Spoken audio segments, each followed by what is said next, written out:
I've worked as a ranger for a good part of my adult life, and I've walked nearly every kind of terrain this country has to offer. I've done desert patrols under the sun where the heat rises off the rocks in waves, and I've cut through alpine trails where the snow swallowed my legs up to my thighs. I've camped in backcountry spots where I didn't see another person for days. I've been through enough storms to know how small a person really is in the face of nature, and I've run into every kind of animal you can imagine, from rattlesnakes to grizzlies. I don't scare easy, and I don't let my imagination run away from me. If I hear a noise in the woods, I identify it. If I see tracks, I follow them. If I smell something rotting, I look until I find what it is. But the Olympic coast is different. It is, without question, one of the most beautiful places on Earth. When the tide is low, the shore stretches into endless pools where sea stars cling to rocks and anemones sway in the water like they're alive in ways we don't understand. The rainforest presses right up against the coastline, the trees wet and heavy with moss that hangs down like old curtains. The air is thicker there, like breathing through damp cloth, and everything feels exaggerated. The silence when the waves pull back, the crash when they return, the way sound carries strangely through the trees. I've camped all up and down the West Coast, and while each place has its own character, the Olympic coast always felt different in a way I couldn't quite pin down. Not haunted in a ghost story sense, but heavy, oppressive, like the forest is watching you, waiting. I never admitted back then, but I never slept as well there as I did anywhere else. The whole rainforest in particular unsettled me more than I like to admit. One spring, I volunteered to do a string of patrols along the coastal trail system that cut between the forest and the beach. These patrols weren't just about keeping an eye on hikers. We checked for erosion, downed trees, campsites that weren't supposed to exist, fires that people shouldn't have built. It was straightforward work, but it meant staying overnight at different backcountry camps, sometimes alone. That's where it happened. The camp was one of those hike-in spots. Nothing fancy, just a small cleared area set back from the water, maybe half a mile into the trees. You couldn't get there with a vehicle, not even a bike. You had to walk everything in on foot. I reached it late in the afternoon after a long patrol stretch. My pack was heavy, my shoulders sore, and my boots were soaked from slogging through tide pools and wet sand all day. By the time I got there, the sky was already turning gray with that coastal mist that seems to settle in out of nowhere. I dropped my pack, pitched my small tent, and set up a basic camp. The thing about camping alone is that you start to notice every detail because you have no one to distract you. The way the air shifts, the direction the wind is blowing, the rhythm of the surf in the background. That night was no different. The forest pressed close, the trees crowding around like they were leaning in to see what I was doing. The ground was soft and damp, covered with layers of needles and leaves that muffle my steps. Even when I tried to tell myself it was just another night, I couldn't shake the way the air felt thicker than usual. By the time I crawled into my tent, the light was gone. It was black out there, the kind of black you don't get in most places anymore, the kind where you could wave your hand an inch in front of your face and not see it. I was used to that though, and I had my lantern with me, a reliable piece of gear I'd carried on countless trips. I set it by the tent flap, kept my boots close, and tried to sleep. At some point in the night, I woke up. I don't know what pulled me out of sleep exactly. Sometimes it's just the body's way of saying you've had enough rest. But the moment I opened my eyes, I knew something wasn't right. The air felt charged, like static before a storm. I lay there listening. Then I heard it. Movement. It wasn't the light scuttle of a raccoon or the delicate shuffle of a deer picking its way through the undergrowth. This was heavier, measured. Something was in the camp with me. My first thought was a black bear. They're common enough in the area, and they're curious. They'll wander into camps, sniff around for food, sometimes even paw at tents if they catch a scent. That didn't worry me much. I knew how to handle that. I'd had bear encounters before. I reached slowly for my lantern, flicked it on, and sat up, ready to unzip the tent. That's when it came. The growl. Low, guttural, and deep enough to hit me in the chest. It wasn't a bear huffing or grunting. It was something else, stretched out and deliberate. A sound that communicated one clear message. Don't move. I froze. Every hair on my body stood on end, and I felt my skin go cold. I snapped the lantern off, dropped flat to the ground, and held my breath. Then silence. Not the kind of silence you get when things are calm, but the heavy kind, where the whole forest seems to stop. No rustle of leaves. No call of night birds. Not even the distant crash of the surf seemed to break through. Just silence, and my heartbeat hammering in my ears. I don't know how long I lay there. Minutes, maybe hours. My senses were turned up so high that every twitch of fabric, every shift of my body against the ground seemed deafening. I strained to hear something, anything, but there was nothing. No retreating footsteps, no breathing outside, no crack of a branch. At some point, exhaustion must have caught me again, because I remember blinking and seeing gray light pressing through the thin walls of the tent. Dawn. I had survived the night. I stepped out slowly, half expecting to see tracks all around the site, claw marks on the trees, something that would explain what I'd heard. But there was nothing. The ground was undisturbed. My gear was untouched. No overturned pots, no paw prints in the soft soil. Just my small, quiet camp, exactly the way I had left it. The rational part of my mind wanted to write it off. Maybe I had dreamed it. Maybe the sound was my imagination blending with the forest. But my body told me otherwise. I could still feel the growl on my chest, as real as anything I'd ever experienced. You can't mistake that. When I hiked back out that day, I stopped at the ranger station and told the others what had happened. I expected them to brush it off or laugh about it, but they didn't. One of the older rangers, a man who'd worked the coast longer than I'd been alive, went pale when I described the growl. He didn't say much, just grabbed the keys to one of the jeeps and headed out toward that camp. When he came back hours later, he had nothing. No tracks, no evidence, no explanation. Just the same silence I had woken up to. That might have been the end of it, but the story doesn't stop there. Because when you work a place long enough, patterns start to show themselves. And over the years, I heard more stories. Hikers who swore they'd been stalked along that stretch, campers who heard breathing outside their tents, rangers who avoided that camp altogether. Always the same. No evidence, no tracks, no clear answers. Just a memory of a sound you couldn't explain and the silence that followed. For me, that was enough. I never camped at that site again. I patrolled through it when I had to, checked for fires and down trees like I was supposed to, but I never stayed. Because some places hold weight you can't shrug off, and the Olympic coast taught me that better than anywhere else. It reminded me that the wild doesn't have to be supernatural to scare you. It only has to be unknown. And sometimes the most terrifying thing isn't what you see, but what you hear in the dark when you're alone, when the forest goes quiet, and you know, without a single doubt, that something is out there, watching. That was years ago, but even now, whenever I think back on it, I can still feel it. The heaviness in the air, the pressure in my chest, the way the silence pressed in after that growl. I can still see myself lying there in the dark, lantern off, heart pounding, waiting for something to happen that never did. That was the first and only time in all my years as a ranger that I truly felt helpless. And that's why the Olympic coast, for all its beauty, will never be my favorite place to camp. Because out there, somewhere between the surf and the trees, there's something I can't explain. Something I never want to meet again.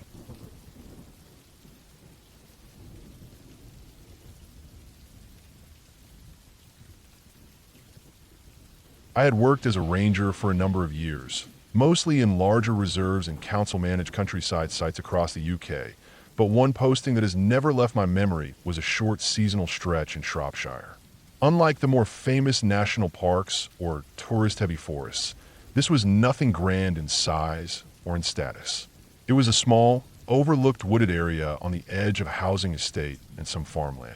Locals walked their dogs there, kids cut through it to get to school, and at night it became one of those places you either avoided or dared your mates to go into. It wasn't the kind of place that drew much attention on paper. A few acres of mixed woodland, patches of oak, birch, and some thick undergrowth. A single footpath cut straight through from one end to the other, a path laid out with loose stone decades before I ever set foot there.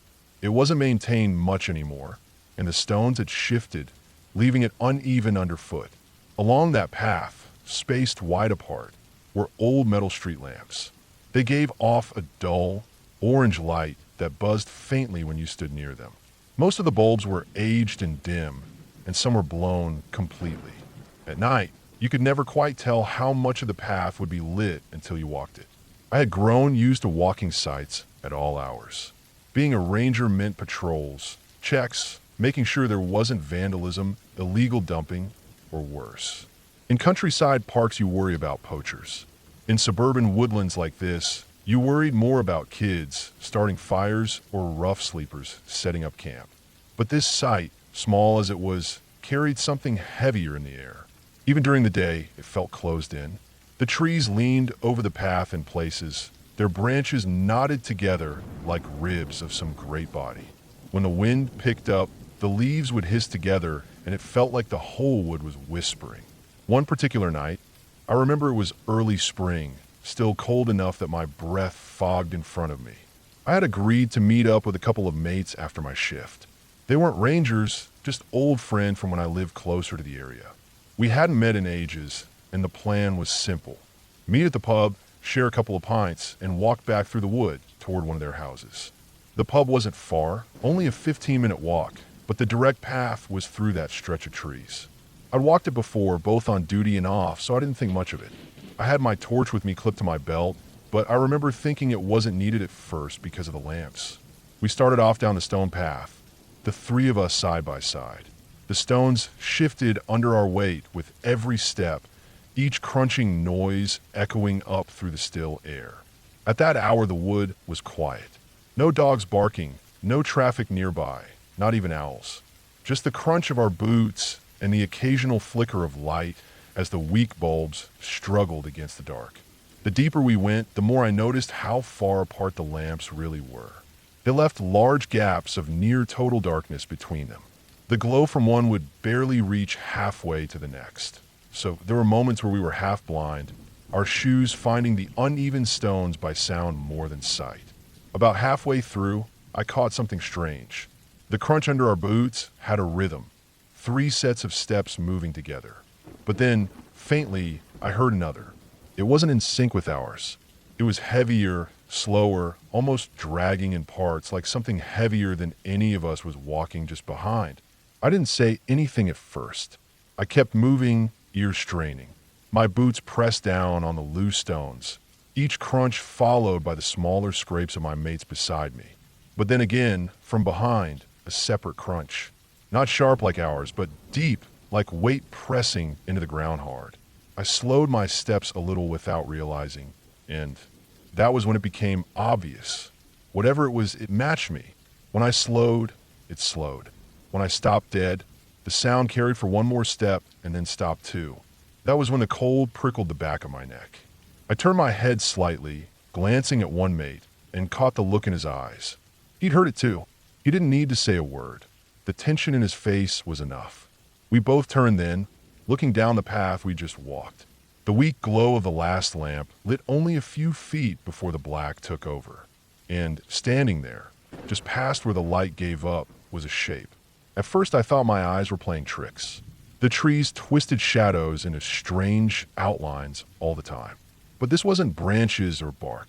It filled the space of the path entirely. It was tall, taller than any person I'd ever seen in those woods. Easily 7, maybe 8 feet if I had to guess, broad across the shoulders, the edges not clean like a man's but rough, uneven. I thought maybe it was someone wearing thick gear, maybe carrying a pack.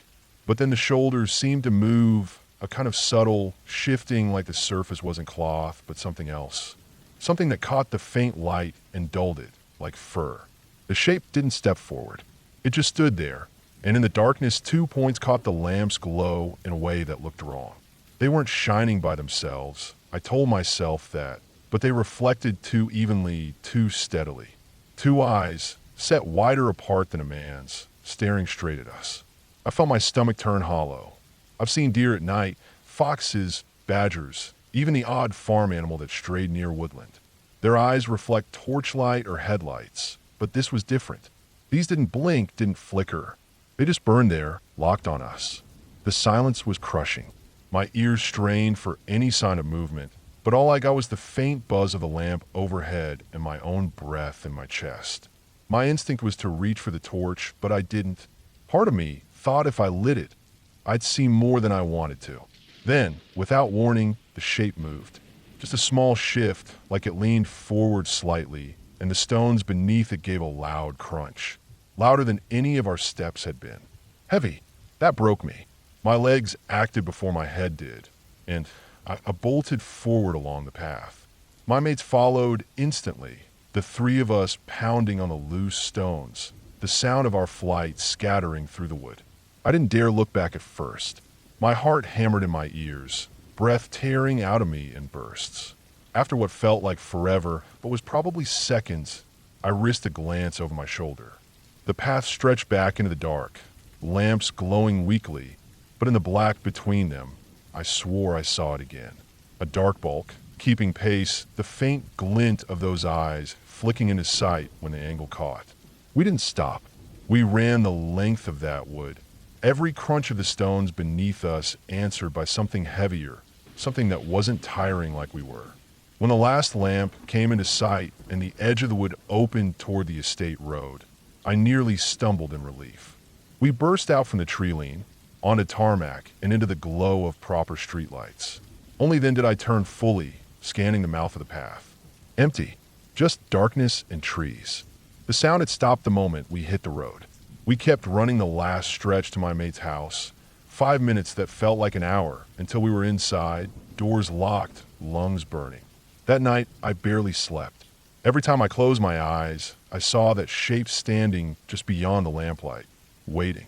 The memory of those eyes sat heavy in me.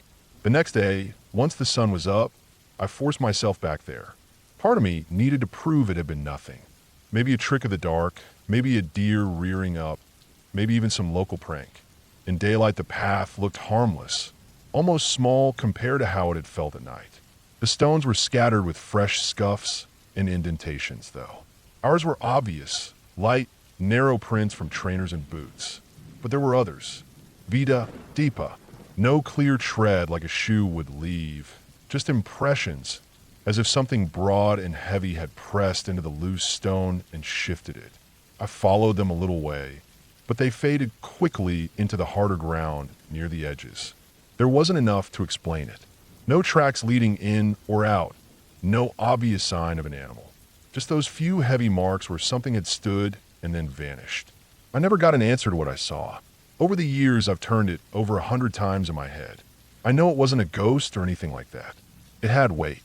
It had mass. The stones crunched under it. Those eyes weren't glowing on their own. They were reflecting something. That means it was flesh and blood. But no deer stand that tall. No cow moves that quietly through woodland. And no man has eyes like that. I carried on working sites after that. Bigger forests, rougher places, but I never forgot that night in Shropshire. It wasn't the size of the wood that mattered.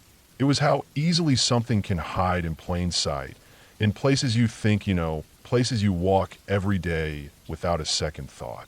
To this day, whenever I walk a dimly lit path at night, I catch myself listening for that fourth step, that heavy crunch just out of rhythm with my own. And every time, a part of me wonders if I'll look back and see those eyes again, waiting just beyond the light.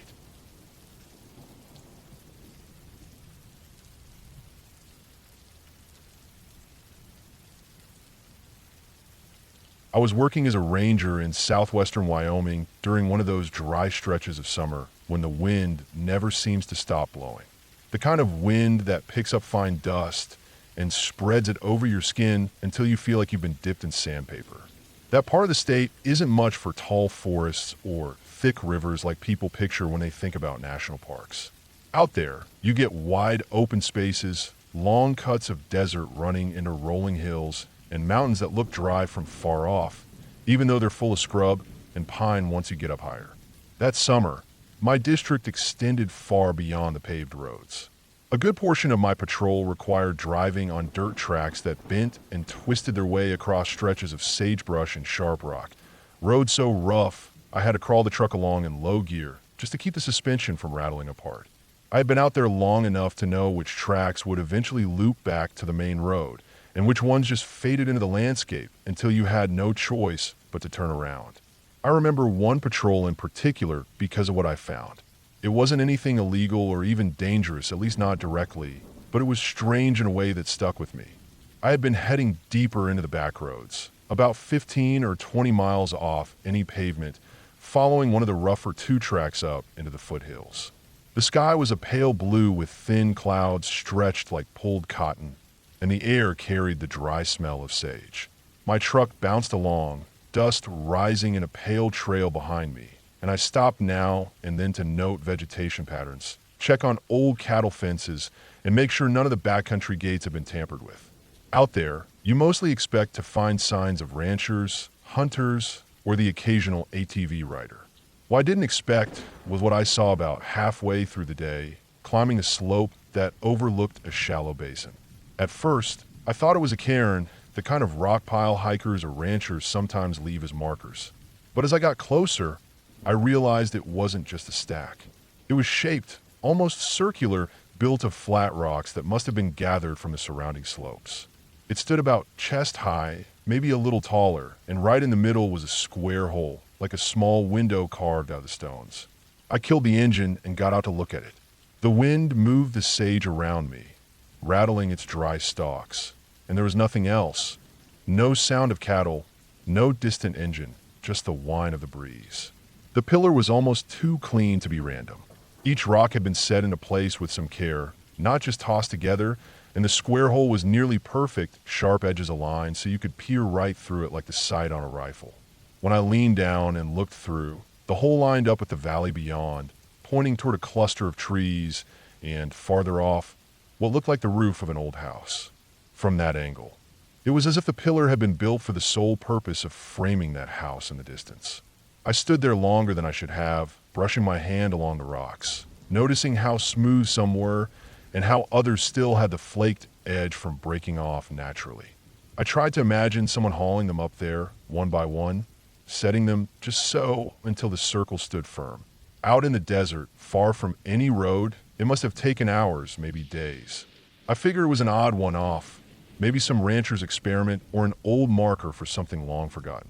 But a mile or two further on, I found another. This one was shorter, but just as circular, with the same squared-out eye-hole cut into the middle. Again, when I crouched and lined up my view, it pointed toward that same distant house.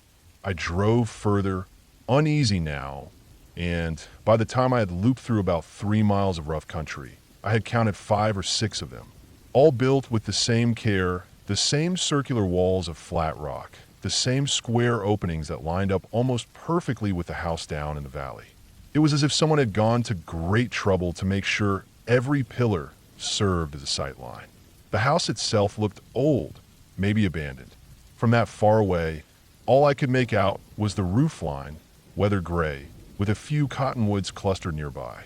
No road led straight to it from where I stood, but I knew if I cut around the basin, I could probably find one. The more I thought about those pillars, the less sense they made. They weren't markers in any practical sense. Ranchers didn't build anything that useless, and hunters didn't need giant rock circles with eye holes to know where to aim. It looked deliberate, and it was too clean to be the work of kids messing around. I made notes, took a few photos with the camera we carried in the truck, and logged the GPS points. It was part of the job. If you find something unusual, you mark it. I told myself I'd ask around later. Maybe one of the older ranchers knew something about them. But what unsettled me most wasn't just the pillars. It was the ground around them.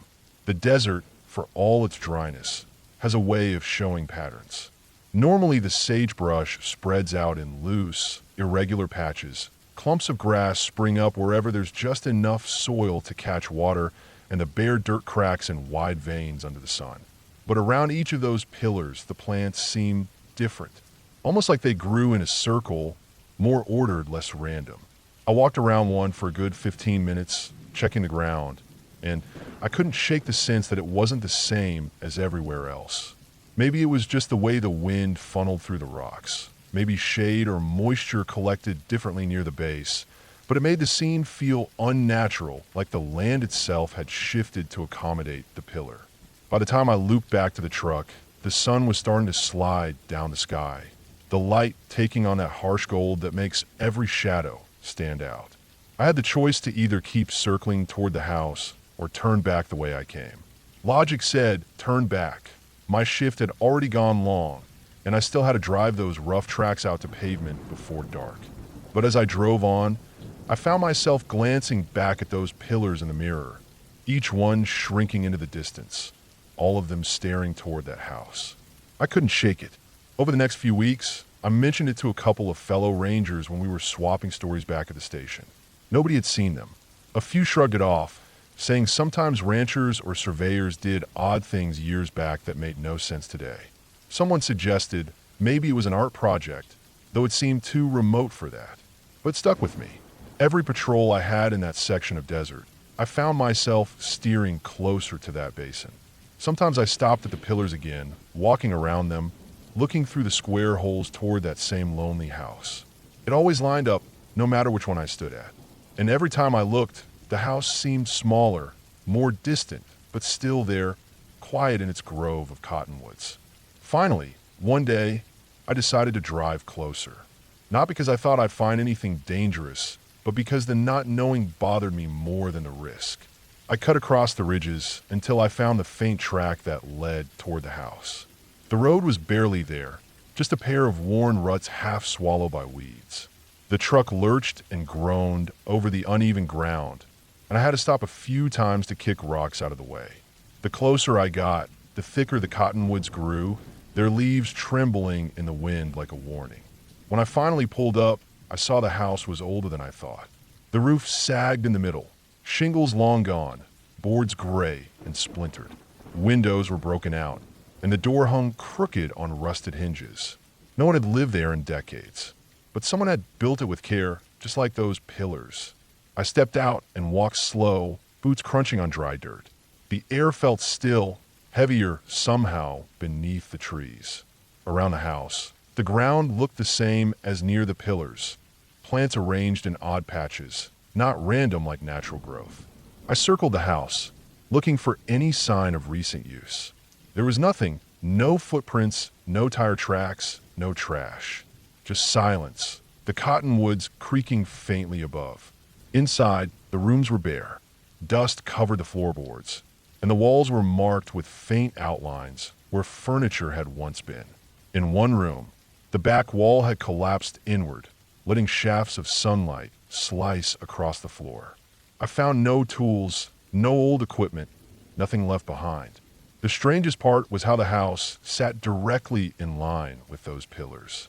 Standing in the doorway, I could almost picture them out there, circles of stone like watchtowers, all focused on this single empty place. I left after an hour, unsettled and no closer to an answer. That night, back in my cabin, I thought about it over and over. Who had built those pillars? Why had they lined them up with a house that hadn't been lived in for years? Why the perfect circles, the square holes cut so exact? There are explanations, of course. Maybe some eccentric rancher had built them decades ago for reasons no one remembers. Maybe it was a failed land survey project or some experiment with sight lines and mapping. Maybe the plant patterns were just tricks of the mind, the human brain seeing order where none existed. But the thing is, I've been all over that land since then. I've seen abandoned ranches, collapsed sheds, rusted out vehicles left to bake in the sun. None of them ever carried the same weight those pillars did. None of them ever felt so deliberate.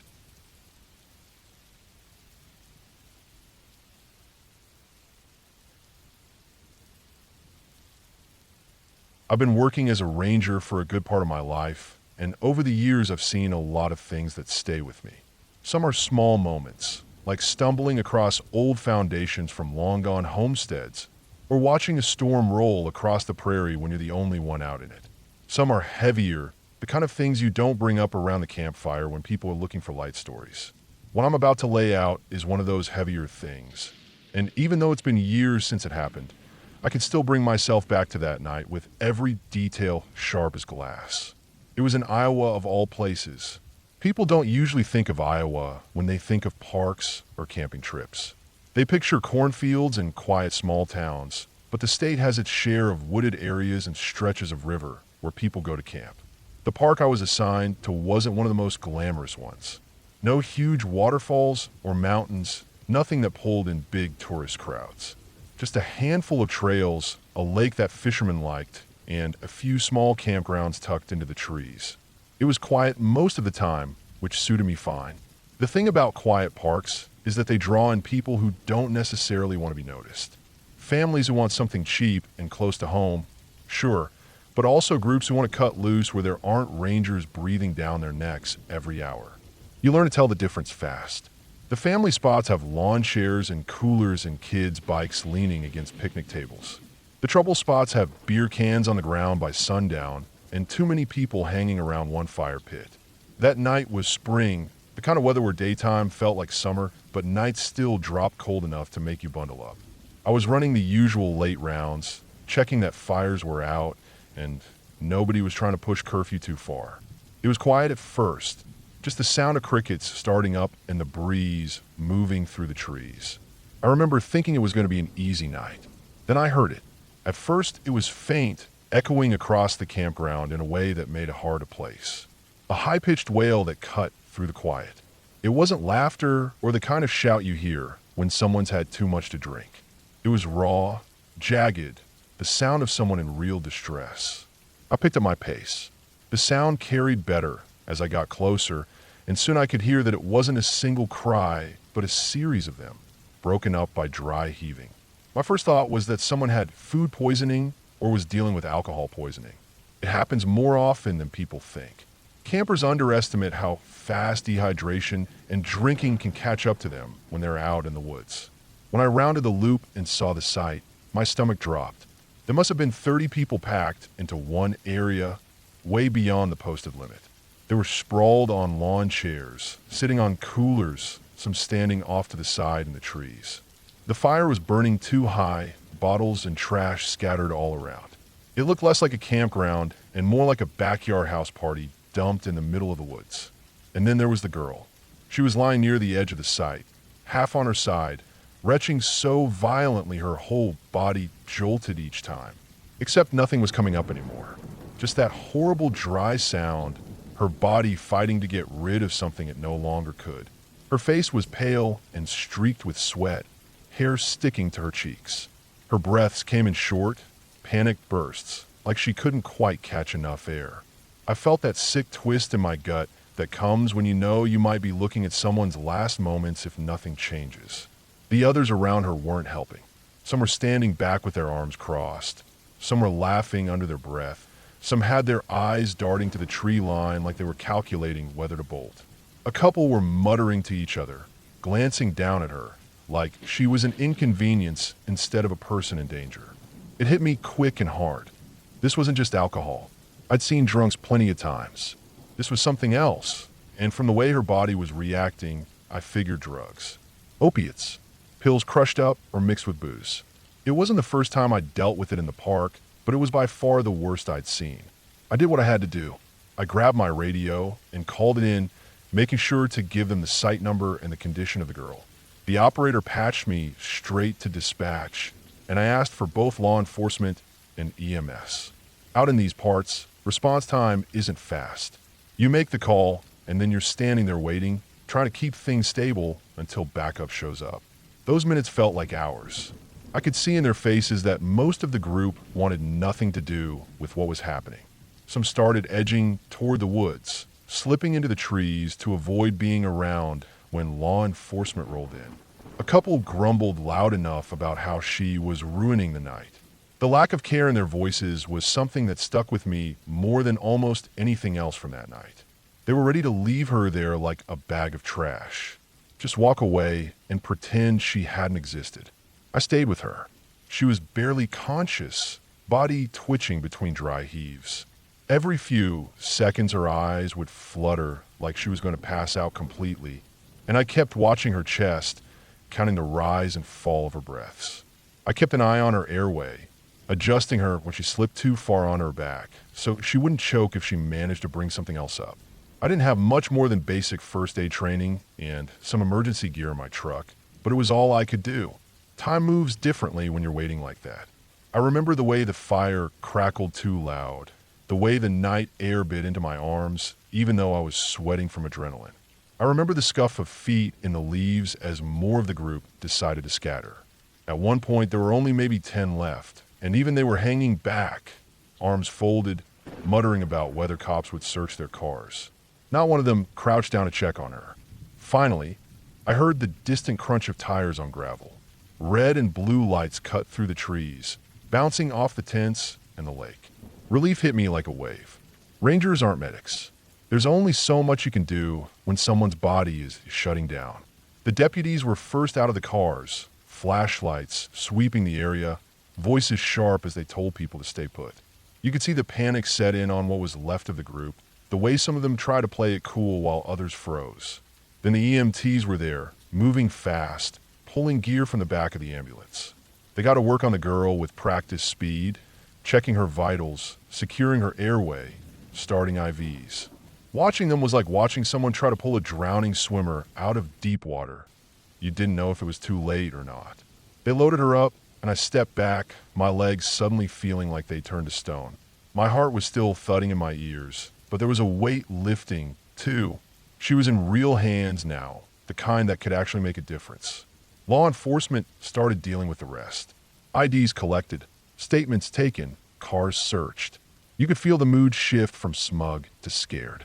The ones who had slipped into the woods didn't come back, but they'd have to face the fallout eventually. When it was all over and the ambulance had pulled away, I stood there in the quiet again. The fire had burned down low, casting only weak light over the wreck of the site. Trash everywhere, half-empty bottles, a couple of chairs tipped over where people had been sitting. It looked like a battlefield after everyone had cleared out.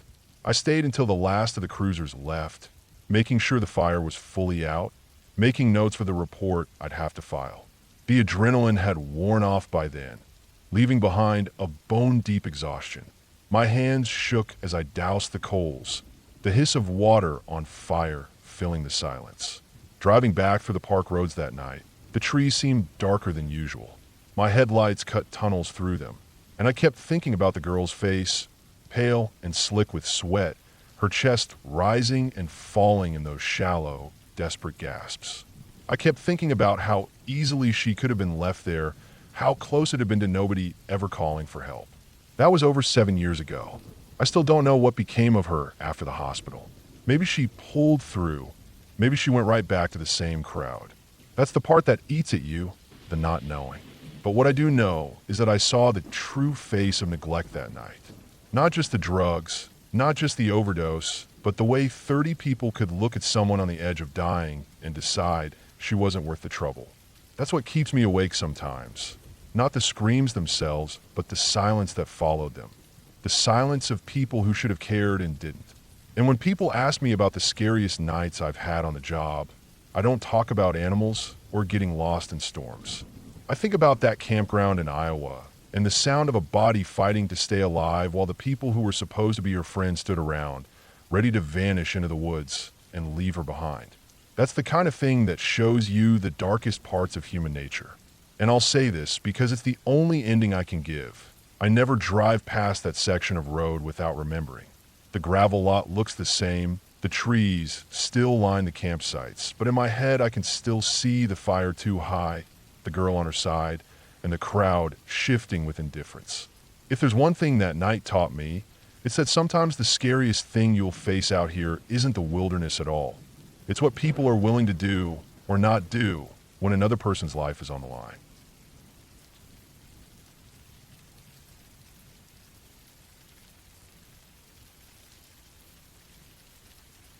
I worked as a park ranger for a number of years, and during that time, I learned that most of the stories people tell around campfires have some kernel of truth, even if they get bent out of shape by rumor and retelling.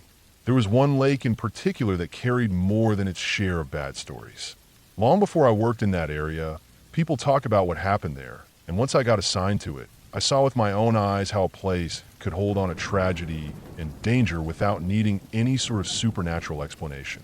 The lake was tucked away behind ridges of pine-covered hills, about an hour's drive down a rough gravel road from the nearest town. The state had built cabins there back in the 70s, cheap wooden structures that were meant to bring in tourists.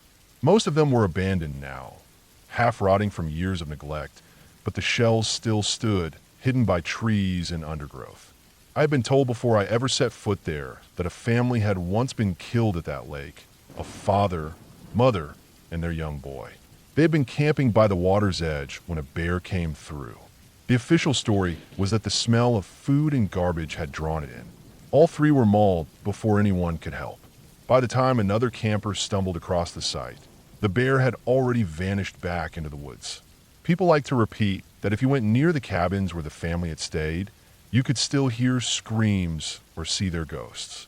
To me, those were just the ways people try to wrap their heads around sudden, violent death in a wild place. But I knew one thing from the start. People had died horribly there, and that fact alone left a mark on the area. The lake had another reputation too, darker in a different way.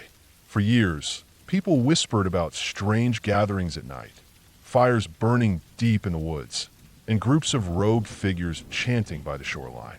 Locals said there had been sightings of animals mutilated and left behind, and sometimes campers reported hearing drumming and low voices echoing across the water. Most of those stories were brushed off as teenagers trying to scare each other, or maybe drug users fooling around. But I knew for a fact that the sheriff's department had responded to more than one call about trespassers and suspicious gatherings out there. They usually arrived too late to catch anyone, only finding ashes from fires, wax from melted candles, or strange chalk markings left on the old cabins. When I first got the assignment to patrol that sector, I tried not to let the stories get under my skin. My job was to keep people safe, enforce the park rules, and make sure the wildlife and land weren't being abused. Still, I could feel the weight of the place the first time I drove down that long gravel road.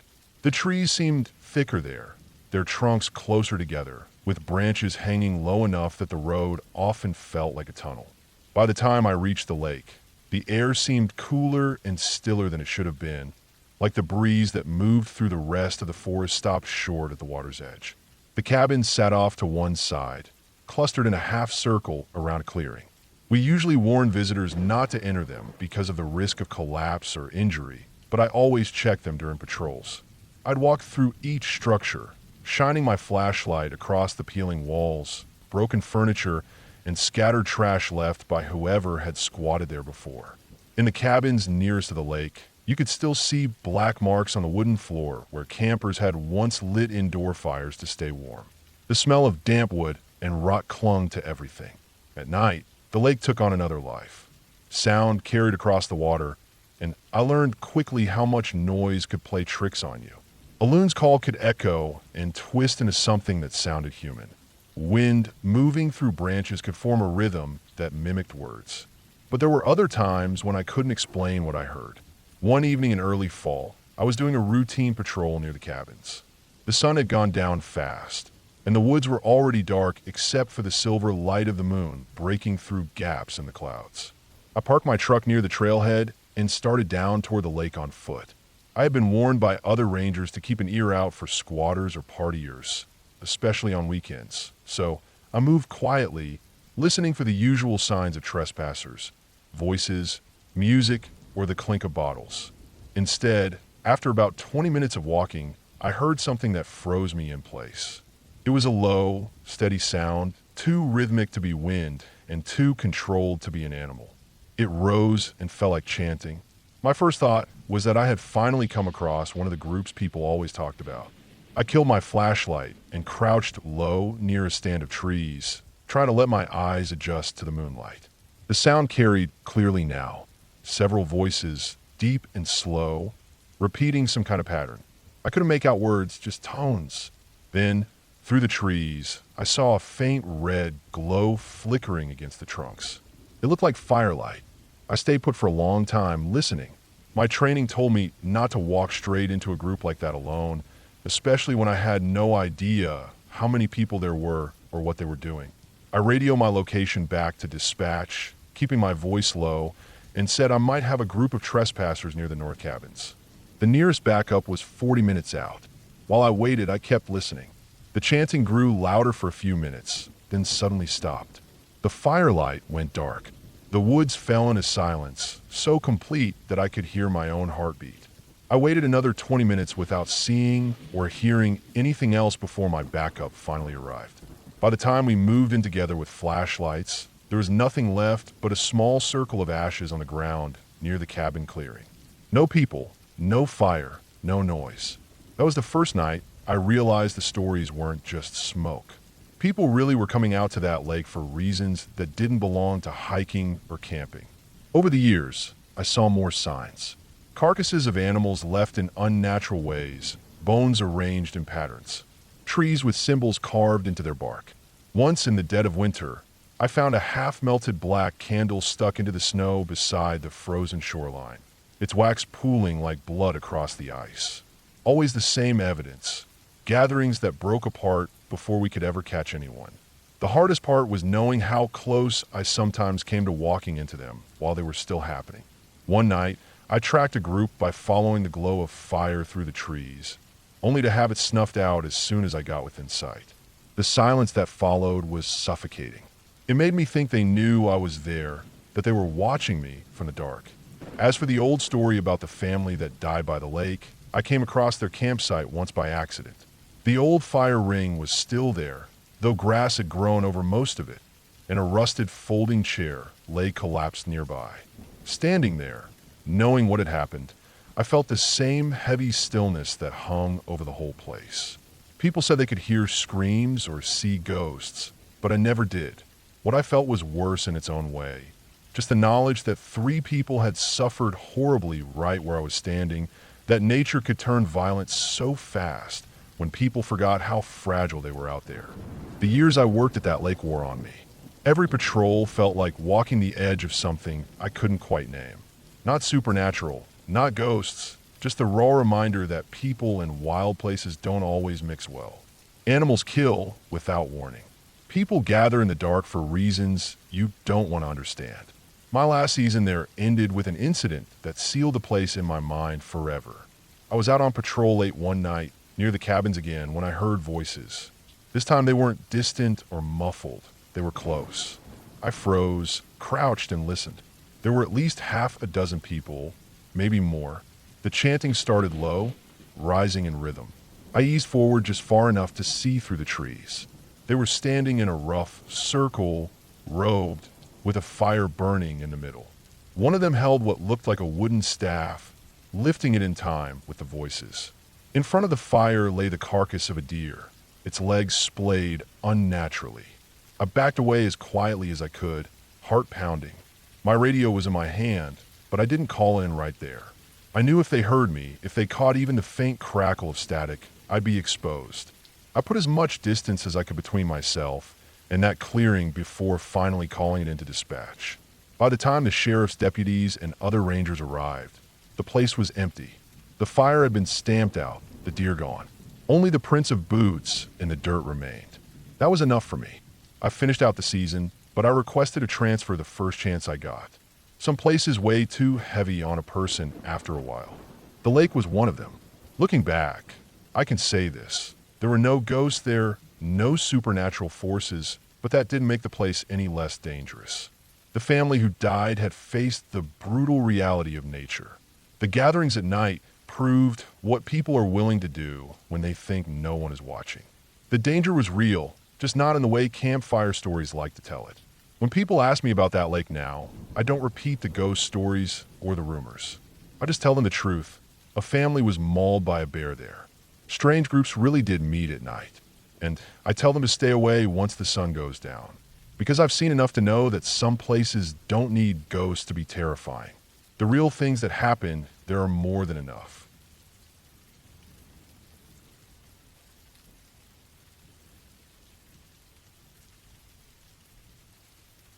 I had been working as a seasonal park ranger for a few years by the time that trip north happened, and by then I'd gotten used to long drives, bad roads, and the kind of silence that can only be found deep in the backcountry.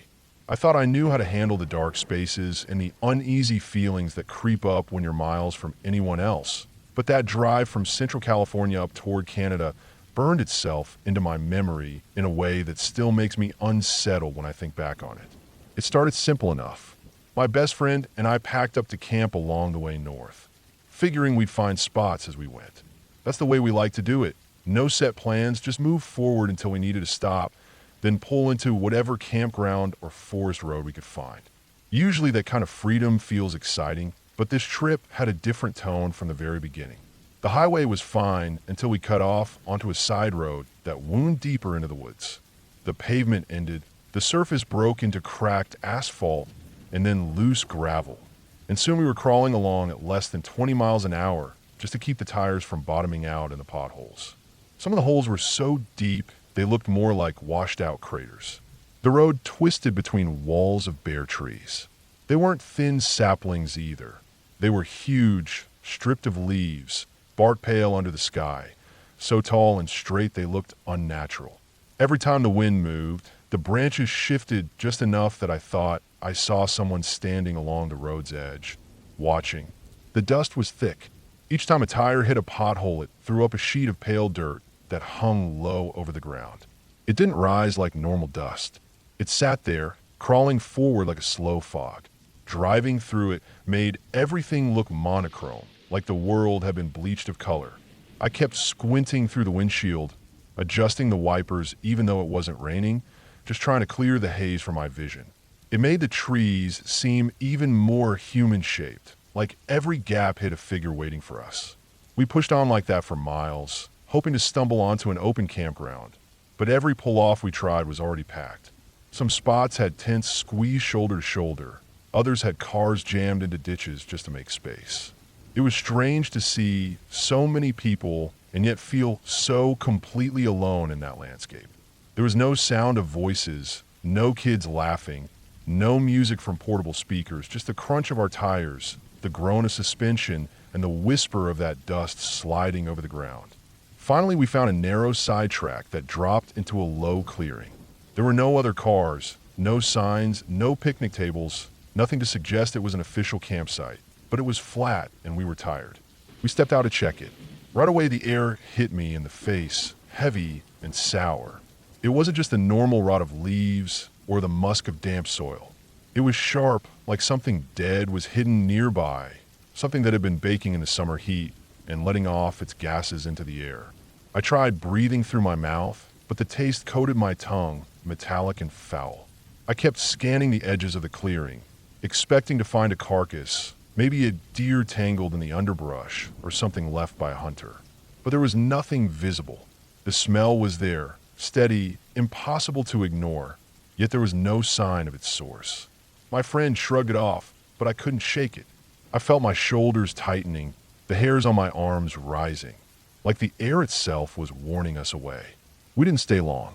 After a few minutes, we both admitted it didn't feel right and climbed back into the car to push on. It wasn't until much later, long after the trip, that I learned we had cut straight through an area known as prime Bigfoot country. People told stories of howls in the woods, massive shapes moving just beyond flashlight beams, things that weren't bears but weren't human either. I never saw anything like that myself, but the atmosphere back there, the smell, the shapes in the trees, the dust that moved like fog, it didn't need legends to feel wrong. It was wrong all on its own. That night we finally pulled into a legitimate campground, far north and nearly empty. The relief of an actual site with a fire ring and space to stretch out felt like luxury. We pitched the tent in record time, cooked a quick meal, and crawled into our bags. For a while, everything felt normal again. I let myself relax, listening to the fire crackle outside and the distant calls of owls. Sometime after midnight, I woke to a noise. It was faint at first, a soft shuffling sound right outside the tent wall. My body froze before my mind even caught up. I lay there perfectly still, ears straining. The sound came again, something brushing against the nylon, like a foot dragging in the dirt or a hand grazing the fabric. I told myself it was a bear. Bears wander through campsites all the time. They sniff around, they move on. But the sound didn't match. It wasn't the heavy, deliberate thump of a bear's weight. It was lighter, closer, almost like breathing pressed against the thin wall of material that separated me from whatever was out there. My chest tightened as I remembered that earlier in the evening, I had shaved my legs outside the tent with nothing but soap and water. I cursed myself for the scent, for the trail of soap bubbles that must still be on the ground. Every snap of a twig outside made me more certain I had lured something to us, something curious and hungry. The noise went on for what felt like forever, scratching, rustling, a faint rhythm that circled the tent. My friend lay asleep beside me, her breathing steady and slow. I wanted to shake her awake, to have someone else confirm what I was hearing, but fear held me down. I imagined the instant I moved, the sound would stop, and I'd be left with nothing but my racing heartbeat to prove it had been real. Finally, I gathered the nerve. I shifted, reached out, and nudged her shoulder. The sound cut off. Dead silence. My friend stirred slightly, but didn't wake. I lay back, ears straining, waiting for the noise to return. It never did. After a long stretch, I realized the faint rhythm I had been so sure of was still there, but it wasn't outside. It was inside the tent. My friend, asleep beside me, had been making the noises the whole time. A small whistle in her breath, the fabric shifting as she twitched in her bag.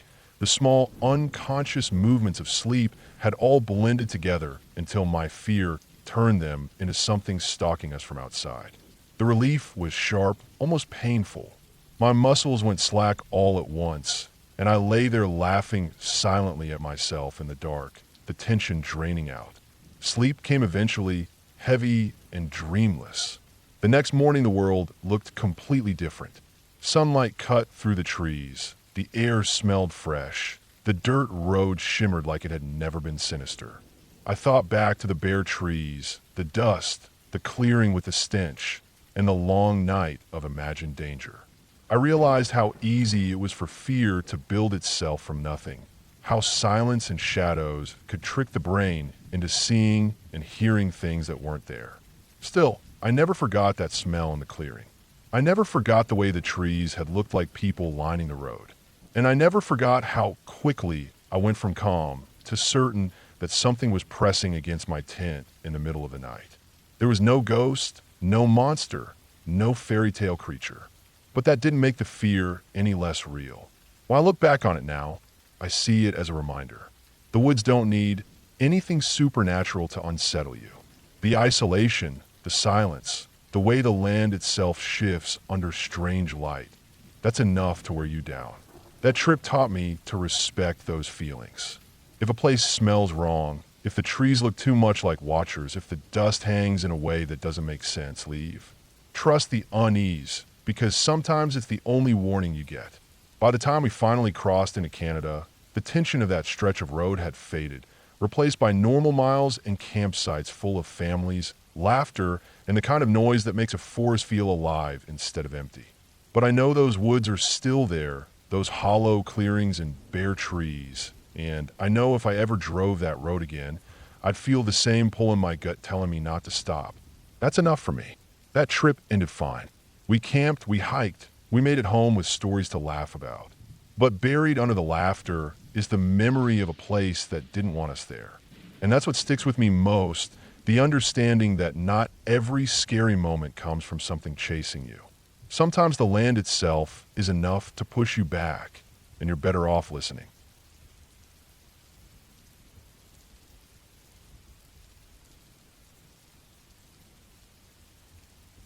I still remember the weight of that night, even though many years have passed. I wasn't a park ranger back then.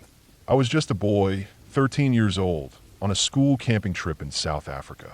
I think the reason the memory never left me is because it was the first time I truly felt how thin the line between safety and danger really is when you're out in the wild. Later in life, when I became a ranger, I found myself going back to that night over and over, understanding it in a deeper way. Back then, I only felt the raw fear, but now I can look at it through the eyes of someone who spent years living and working in the bush. I can tell it straight, with all the little details burned into me. There were around 40 or 50 boys in our group, all about the same age. We had teachers with us, men who tried to act confident so we wouldn't fall apart, but you could see in their eyes that they were carrying a lot of responsibility.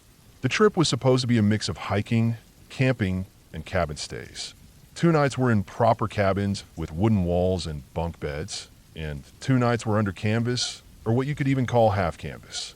The tents weren't really closed up like the ones you buy for a weekend trip. They were big, open shelters, more like tarps pulled into shape with poles. They gave shade, they kept rain off, but they didn't stop sound, smell, or anything alive that wanted to walk through. By the time we reached the river on the 3rd day, We were dirty and tired from hiking. The trail had been dry and dusty, the kind of dust that clings to your skin and settles in your throat so that every swallow tastes like grit. Our boots were worn in, socks damp with sweat, and our shoulders sore from carrying packs that felt heavier by the mile. The sun in that part of the country doesn't show any mercy. It was sharp, hammering down from above, bouncing off rocks and sand so that even the air felt heavy. When we finally came down the slope and saw the water glinting in the distance, we all cheered. Even the teachers looked relieved, though they tried to keep order and not let us break into a run. The river wasn't wide where we camped. It was shallow, maybe knee-deep in places, with clear water running over a bed of smooth stones. The banks were lined with reeds, thorn bushes, and some bigger trees that gave us pockets of shade. Dragonflies darted above the surface, and I remember the sound of frogs plopping into the water when we got too close. It felt like paradise after the long walk. We dropped our packs, splashed our faces, and some boys fell flat into the water just to cool their bodies. The camp setup was quick.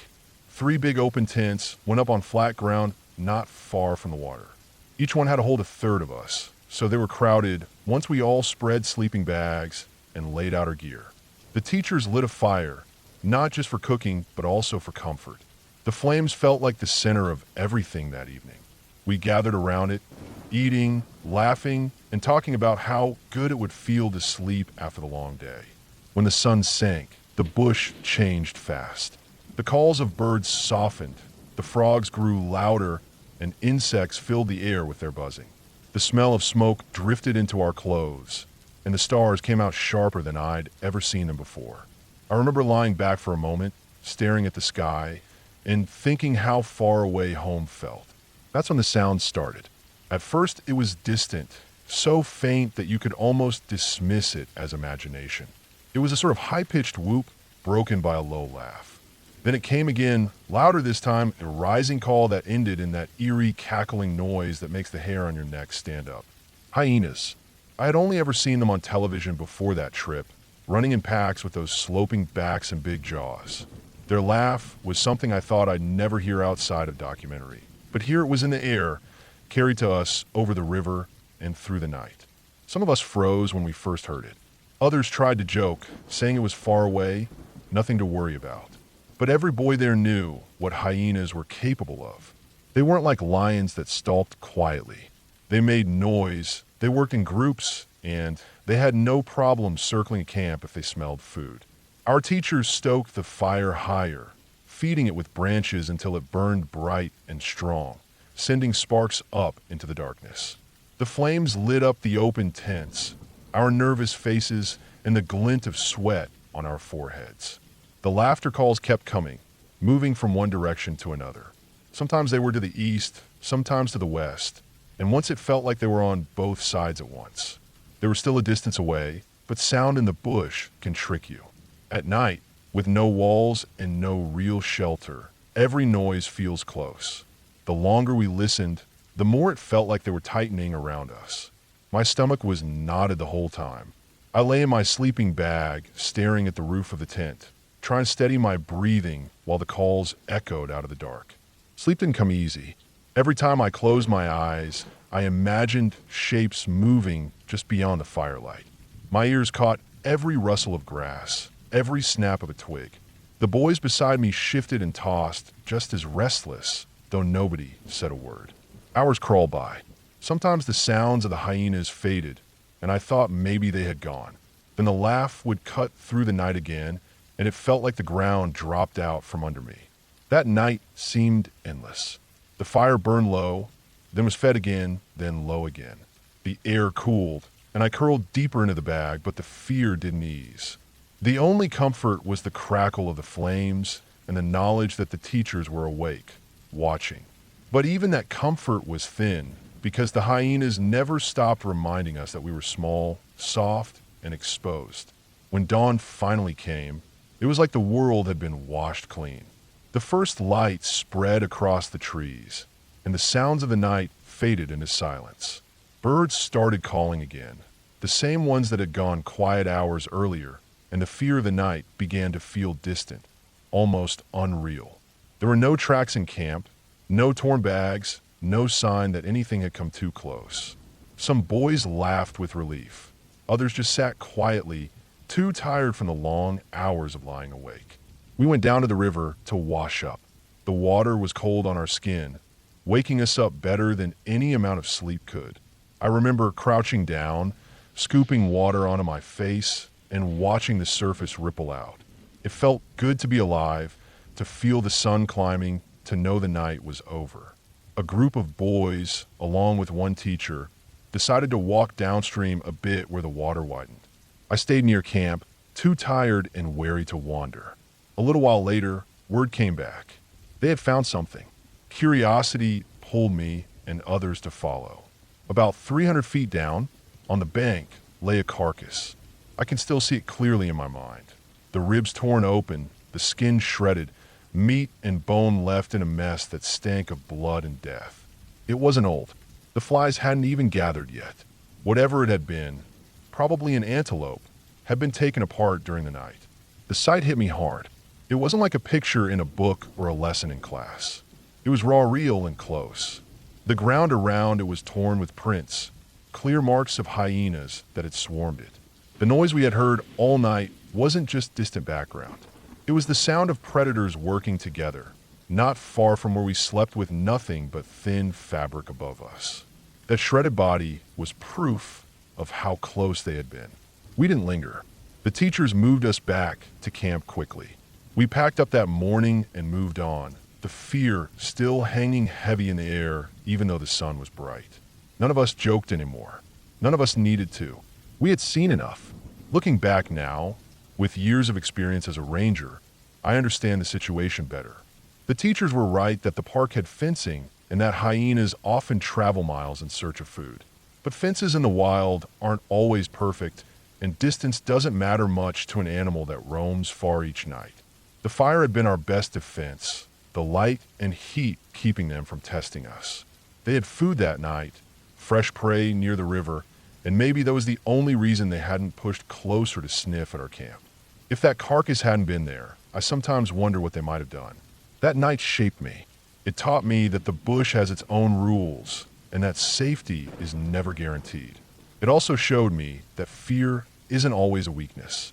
It sharpens you, keeps you awake, makes you respect the land and the creatures that own it far more than we ever will.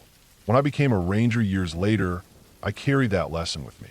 I never underestimated the sound in the night again, never dismissed the distance of a predator's call, and never forgot that the thin walls we put around ourselves mean nothing to the wild.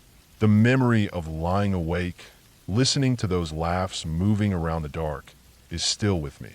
It's the kind of memory that never fades because it reminds you of what it felt like to be truly vulnerable. And the sight of that carcass downstream the next morning, fresh, torn, and brutal, made it clear. We had only been guests in that place, and we had been lucky that night to leave it alive and untouched. That is the end of it, as real and as clear as it gets.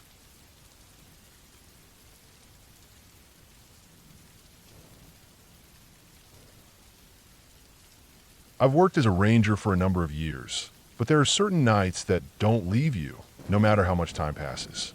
Some experiences stay locked inside your head because you know they really happened, they weren't tricks of the imagination, and they left you with a feeling you'll never be able to shake. This one happened back when I was still fairly new to the job, though I already knew the woods as well as the back of my hand. I thought I did, at least. It was late fall, right after the leaves had mostly dropped, but before the snow had started to stick to the ground. Nights ran long and bitter cold, and every sound carried twice as far through the bare woods. I got assigned to keep an eye on a parcel of land out in central Pennsylvania that the state had only recently bought up and opened to the public. It was close to 100 acres, thick hardwoods and ridgelines, with nothing but private farmland surrounding it for miles. No permanent structures, no cabins, and no cell service in most of it. It was the sort of property that was beautiful during the day, but when the sun dropped and the woods swallowed you up, it turned into a different place entirely. I decided to spend the weekend out there, partly to scout the area and partly just to put boots on the ground and see how the land felt. We do that sometimes, especially when people start camping in places we haven't had staff on before. I wanted to know what kind of wildlife moved through, where the ridges funneled deer, where the streams cut sharp drop-offs, and where the natural campsites would probably pop up. And of course, I wanted to see if the place carried sound at night the way a lot of hollowed out ridges do. That Friday, a buddy of mine tagged along. He wasn't a ranger, just a good friend who liked being outdoors and had no problem with primitive camping. He had the same stubborn streak I did, the kind that likes to leave the phone at home, carry everything on your back, and sleep in the dirt even when the frost settles. We threw together enough gear to last 3 days. Nothing special, just a couple of tarps, a small tent, sleeping bags, and some food. We parked the truck down near the road and hiked in a mile or so until we found a flat patch near a ridge that overlooked a valley. By the time we had camp set, it was nearly dark. The air had that sharp edge to it, the kind that cuts into your nose and lungs. The forest was mostly silent except for the crunch of leaves when we walked around.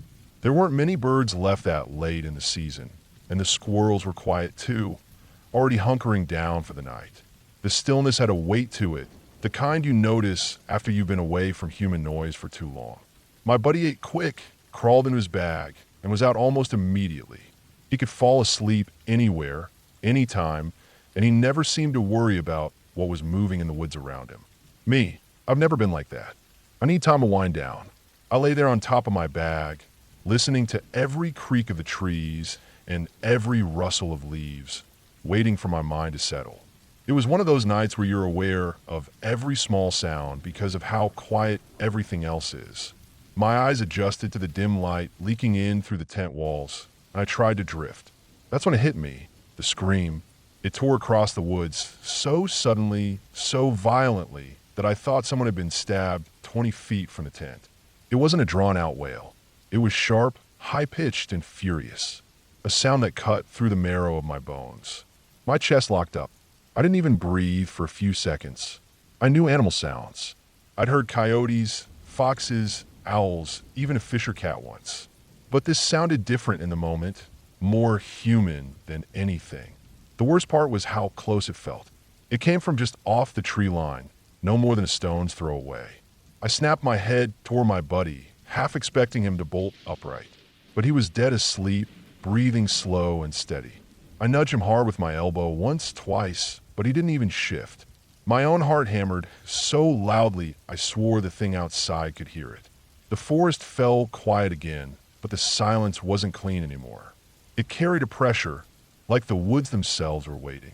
I kept straining my ears, trying to find any sign of movement, and that's when I heard it, leaves crunching fast, heavy, tearing across the ground. Whatever it was, it ran past the tent, close enough that the ground thumped under it. A branch snapped and scraped against the side of the nylon wall. I froze, gripping the knife I always kept near my bag. And then nothing. No footsteps, no scream, no sound at all. Just the kind of silence that makes your body coil up like a spring. I waited, every muscle locked, for what felt like an hour. In reality, it was probably only minutes. The cold eventually forced me deeper into my bag, and I lay there with my ears wide open, listening for the smallest crack of a twig. Somehow, eventually, I drifted into a shallow, broken sleep. When the morning came, I stepped out of the tent expecting to see tracks or something, some sign that an animal had been tearing around our camp. The ground was covered in dead leaves, so it wasn't easy to pick anything out, but I found a couple spots where the leaves were scattered and pushed aside, like something big had barreled through. The snapped branch that had hit the tent was lying right there beside us. I stared at it longer than I should have, wondering how close I'd come to pulling my knife on a shadow. We went about the day as normal. My buddy had no idea what had happened, and I didn't bother telling him then. I didn't want him to think I was jumping at shadows. We hiked the ridges, scouted some natural clearings, and came back to camp by sundown. He was worn out again and passed out almost instantly, just like before. I, on the other hand, lay there staring at the nylon ceiling of the tent, waiting for the woods to come alive again. And sure enough, the sound came back. This time it was farther off, echoing through the hollow, but the scream was the same. Piercing, ragged, cutting through the cold. I felt my stomach drop. I knew then it had to be a bobcat. I'd read enough and heard enough recordings afterward to make sense of it. But in the middle of the night, in the pitch dark with nothing but thin nylon between you and the woods, that knowledge didn't bring much comfort. The scream still sounded human, like someone being torn apart in the distance. And once you hear it, you can't unhear it. The rest of the night passed without anything charging past our tent, but I barely slept. Every crack of a branch felt like something circling just out of sight.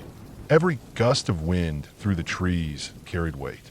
I spent the night gripping the handle of my knife, counting down the hours until sunrise.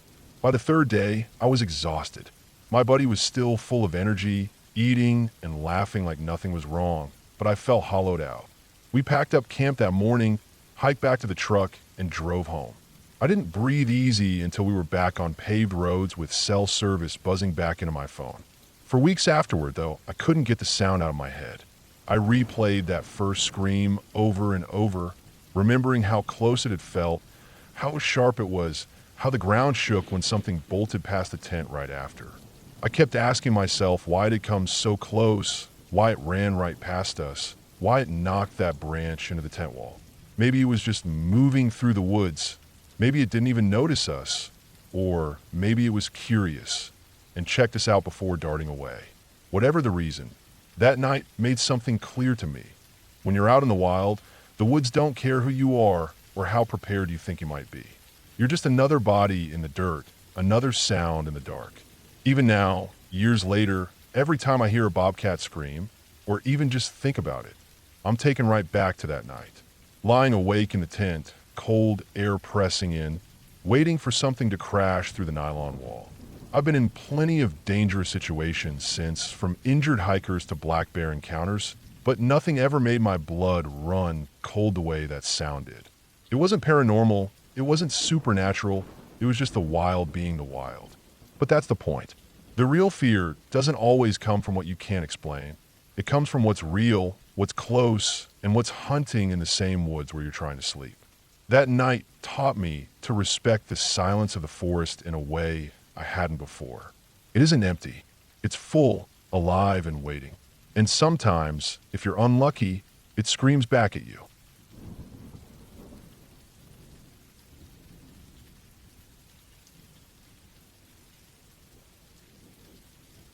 When I look back now, more than 2 decades later, I sometimes wonder how different my life might have turned out if we hadn't decided to camp at Swanee State Park during our honeymoon.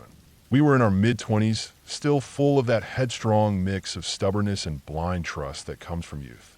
We thought we were untouchable, as if nothing bad could ever really happen to us. The whole trip was supposed to be about freedom and adventure. It turned into one of the most terrifying nights of my life, one that still wakes me up in the dark hours before dawn, heart pounding, with the image of a man standing just beyond the glow of a campfire burned into my mind. It was late September, 21 years ago. Florida was still heavy with heat during the day, but the evenings carried that faint shift where the humidity backed off just enough to be tolerable. Most families had gone back home after summer vacations, so we figured the campground would be quiet, maybe even close to empty. That appealed to us. We thought of it as privacy, as having a whole state park almost to ourselves for a couple of nights. What we didn't think about was how being alone also meant being vulnerable. We pulled into Swanee State Park in the late afternoon. The place was beautiful in its own right. Tall pines mixed with scrub oaks, the faint smell of damp earth from the nearby river, and a long road that wound in before opening into a clearing where the ranger station sat. The building was small, just a squat wooden structure with a screened-in porch. It looked like something out another time, and even then I remember thinking it felt cut off, like nobody had updated anything in years. The man who checked us in came out from the porch. He wore the uniform, the patch with the park name stitched on his sleeve, the hat that looked official enough, but the way he carried himself was off. Too casual, like he wasn't really working, but more like he was playing the role. His shirt was half untucked, and there were dark stains near the buttons. He looked us over slowly, not in a friendly way, but as if he were measuring us. His eyes stayed too long on me and then moved to my wife. I remember clearly the way he started asking questions that didn't fit the usual check-in. Not just what site we wanted or how many nights. He asked if we had a dog. When we said no, he pressed again, almost disappointed. Then he asked if we had weapons with us, anything for protection. I laughed it off at first, thinking maybe he was just warning us about bears or wild hogs, but he didn't explain. He only said that once the gate closed at night, it stayed closed until morning and no one could come or go. He pointed at the chain link gate down the road and told us it would be locked. The way he said it wasn't reassuring. It sounded final, like a warning more than a policy. We signed the paper, got our site number, and drove deeper into the park. The further we went, the more I noticed how empty it was. Campsites stretched along the loop, but none were taken. No tents, no trailers, no kids riding bikes. Just empty gravel pads and picnic tables, scattered fire rings with ash long gone cold. The silence of it was heavy. Even the birds seemed scarce. We found our spot tucked under stand of pines. It looked fine enough with a table and fire pit, flat ground for the tent. We unpacked slowly, setting up as the sun dipped behind the trees. I had imagined laughter, sizzling food, the glow of firelight on my new wife's face, the kind of memory you tell your kids about someday. Instead, almost immediately, little things started going wrong. The wind picked up just as we were trying to get the stove lit. The pot tipped, spilling half the food into the dirt. The lighter gave us trouble. The air felt heavier than it should have. I brushed it all off as normal camping struggles, but I could see the frustration growing in her eyes. By the time the fire caught, full darkness had spread through the trees. Without other campers nearby, the night seemed darker than usual, as if the forest itself leaned in closer. The glow from our fire barely pushed it back. I was feeding and kindling when I caught the first glimpse of him. He was standing half hidden behind a tree about 30 yards away, just far enough that I couldn't make out details, but close enough that I knew exactly who it was, the ranger from the station. He wasn't walking past, wasn't checking sights. He was just standing there, head tilted slightly, his body angled so he could see us, but most of him stayed behind a tree trunk. My stomach tightened instantly. I tried to make sense of it. Maybe he was patrolling, maybe he thought we needed help, maybe anything. But the longer I looked, the more wrong it felt. He didn't move, didn't say a word, didn't shine a flashlight, or do anything a ranger would normally do. He was just watching. I stood up, made my presence bigger. He shifted slightly, stepped out a few paces as if caught, then turned and strolled away like it was nothing. He didn't wave, didn't acknowledge us, just walked into the shadows until I couldn't see him anymore. I tried to calm myself down, told myself I was imagining the worst. But less than 10 minutes later, when I got up to grab something from the car, I saw him again. This time on the opposite side of our site, crouched partly behind another tree. It was the same thing all over again. He thought he was hidden, but his shoulder caught the firelight. He was circling us. That was the moment everything shifted. My chest went tight. My brain stopped making excuses. We weren't imagining it. This wasn't normal. We were being watched, hunted even. The questions he had asked to check in rushed back into my mind. The dog, the weapons, the locked gate. I didn't tell her everything I was feeling. I just said we needed to pack up, that I didn't like the way the night was shaping up. She looked at me with fear already growing in her eyes, so I knew she had felt it too. We worked fast, shoving gear into bags, yanking tent stakes out with shaking hands. The fire sputtered as we kicked dirt over it. Every few seconds, I glanced toward the trees, half expecting him to be closer, maybe stepping into the light with something in his hand. When we loaded the car, the sense of urgency was so sharp it made my hands clumsy. My only thought was getting to the gate and out. But when we reached it, the reality hit. It was locked, just as he had promised. A thick chain threaded through the bars, closed with a heavy padlock. Behind us, the road was nothing but blackness.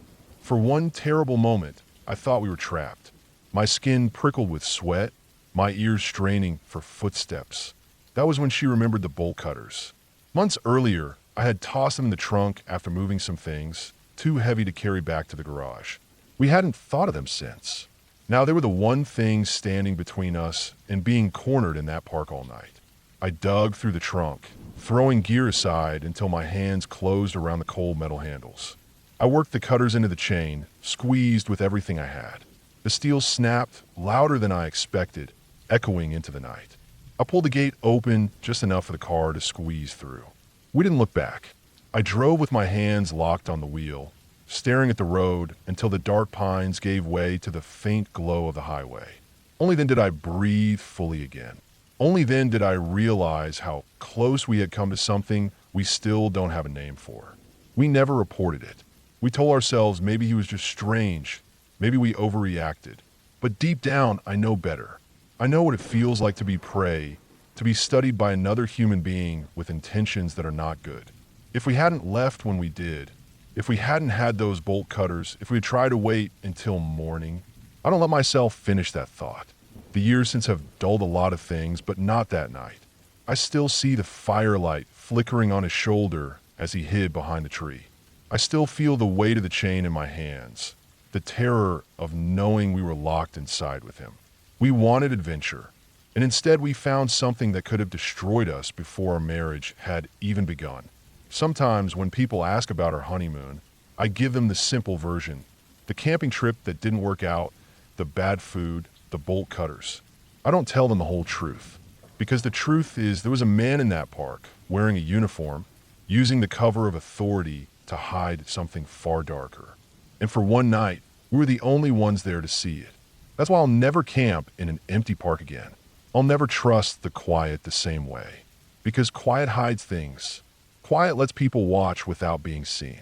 And 21 years later, I still know exactly how it feels when you realize someone is waiting for you to make the wrong move just out of sight in the dark.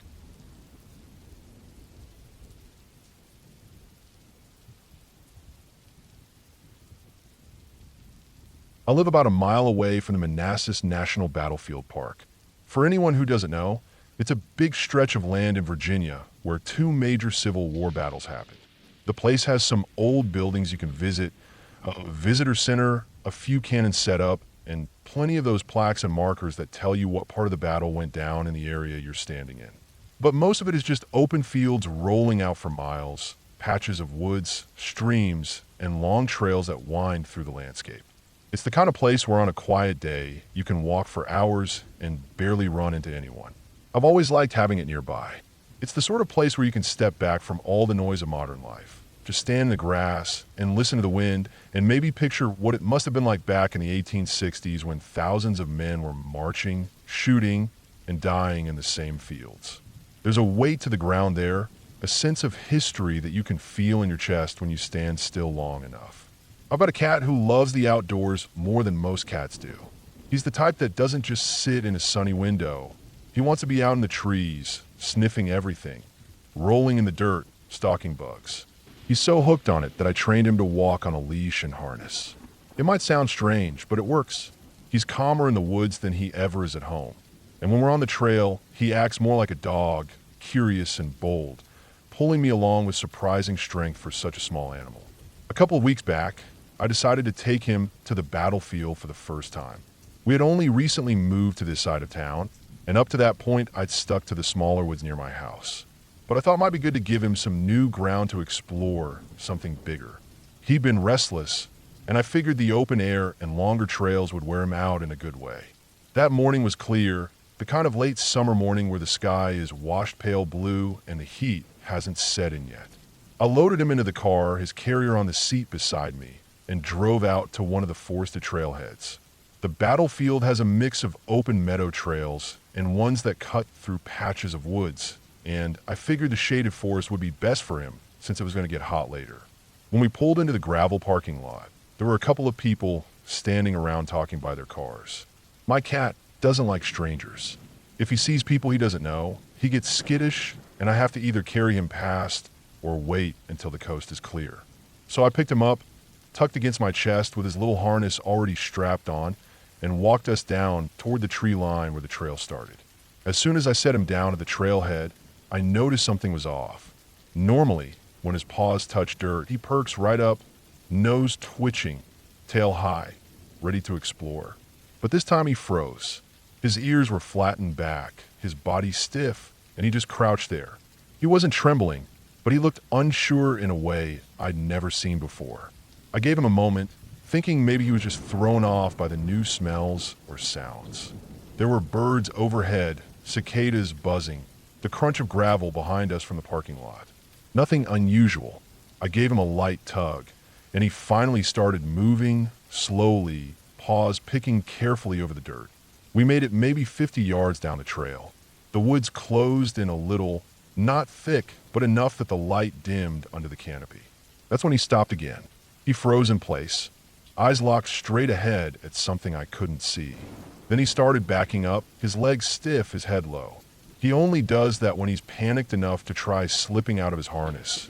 And I could see right away that he was working himself into that state. I scanned the trail. Nothing. No people, no deer, not even a squirrel. Just the dirt path winding forward into the trees. Still, my gut tightened. I know animals notice things we don't, sense faint movements. If he was reacting this strongly, something had to be wrong. I crouched down, slipped my arms under him, and picked him up. He pressed against me hard, digging his claws lightly into my arm through my shirt, which he doesn't normally do. I carried him back toward the trailhead, trying to shake the feeling that I'd just stepped into something I wasn't supposed to. My plan was to try one of the meadow trails instead.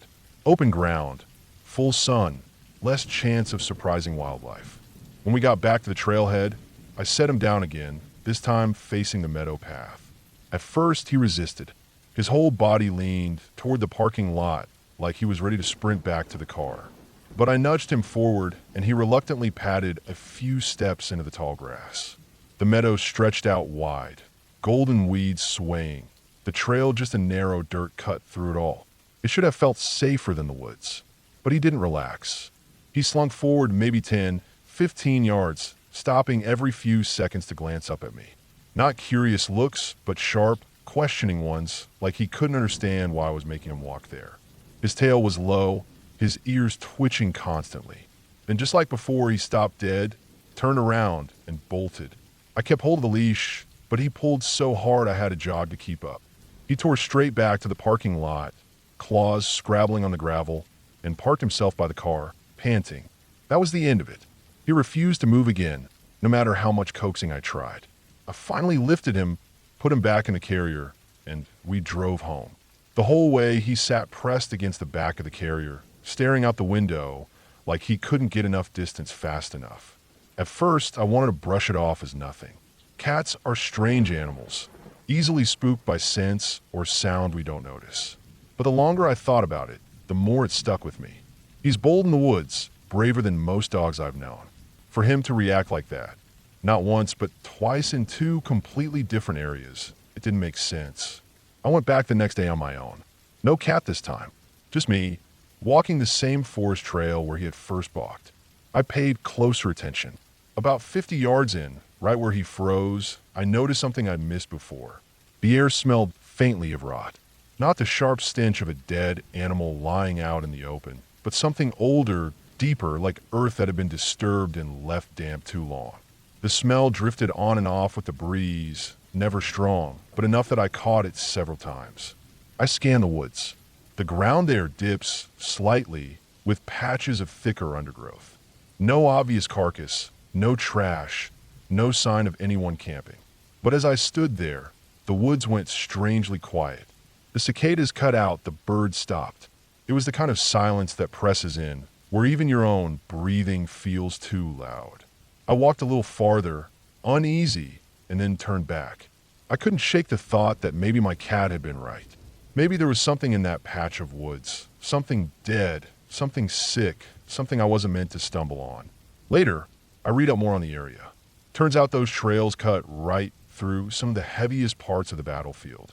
Men had died by the hundreds in those fields and woods, many of them buried hastily in shallow ground before being moved later. Not all of them were accounted for. There are records of remains being uncovered decades later when farmers plowed their fields, even as recent as the 20th century. I can't prove that's what my cat reacted to. I didn't see anything, didn't hear anything, didn't find bones in the soil. But the timing, the spot, the way he bolted, it all adds up to something I can't ignore. Maybe he smelled old remains still buried somewhere off trail. Maybe he sensed a predator or danger I couldn't detect. Either way, I haven't taken him back since. Now, when we go hiking, we stick to the small woods closer to home. He's back to his old self there, confident, happy, tail high.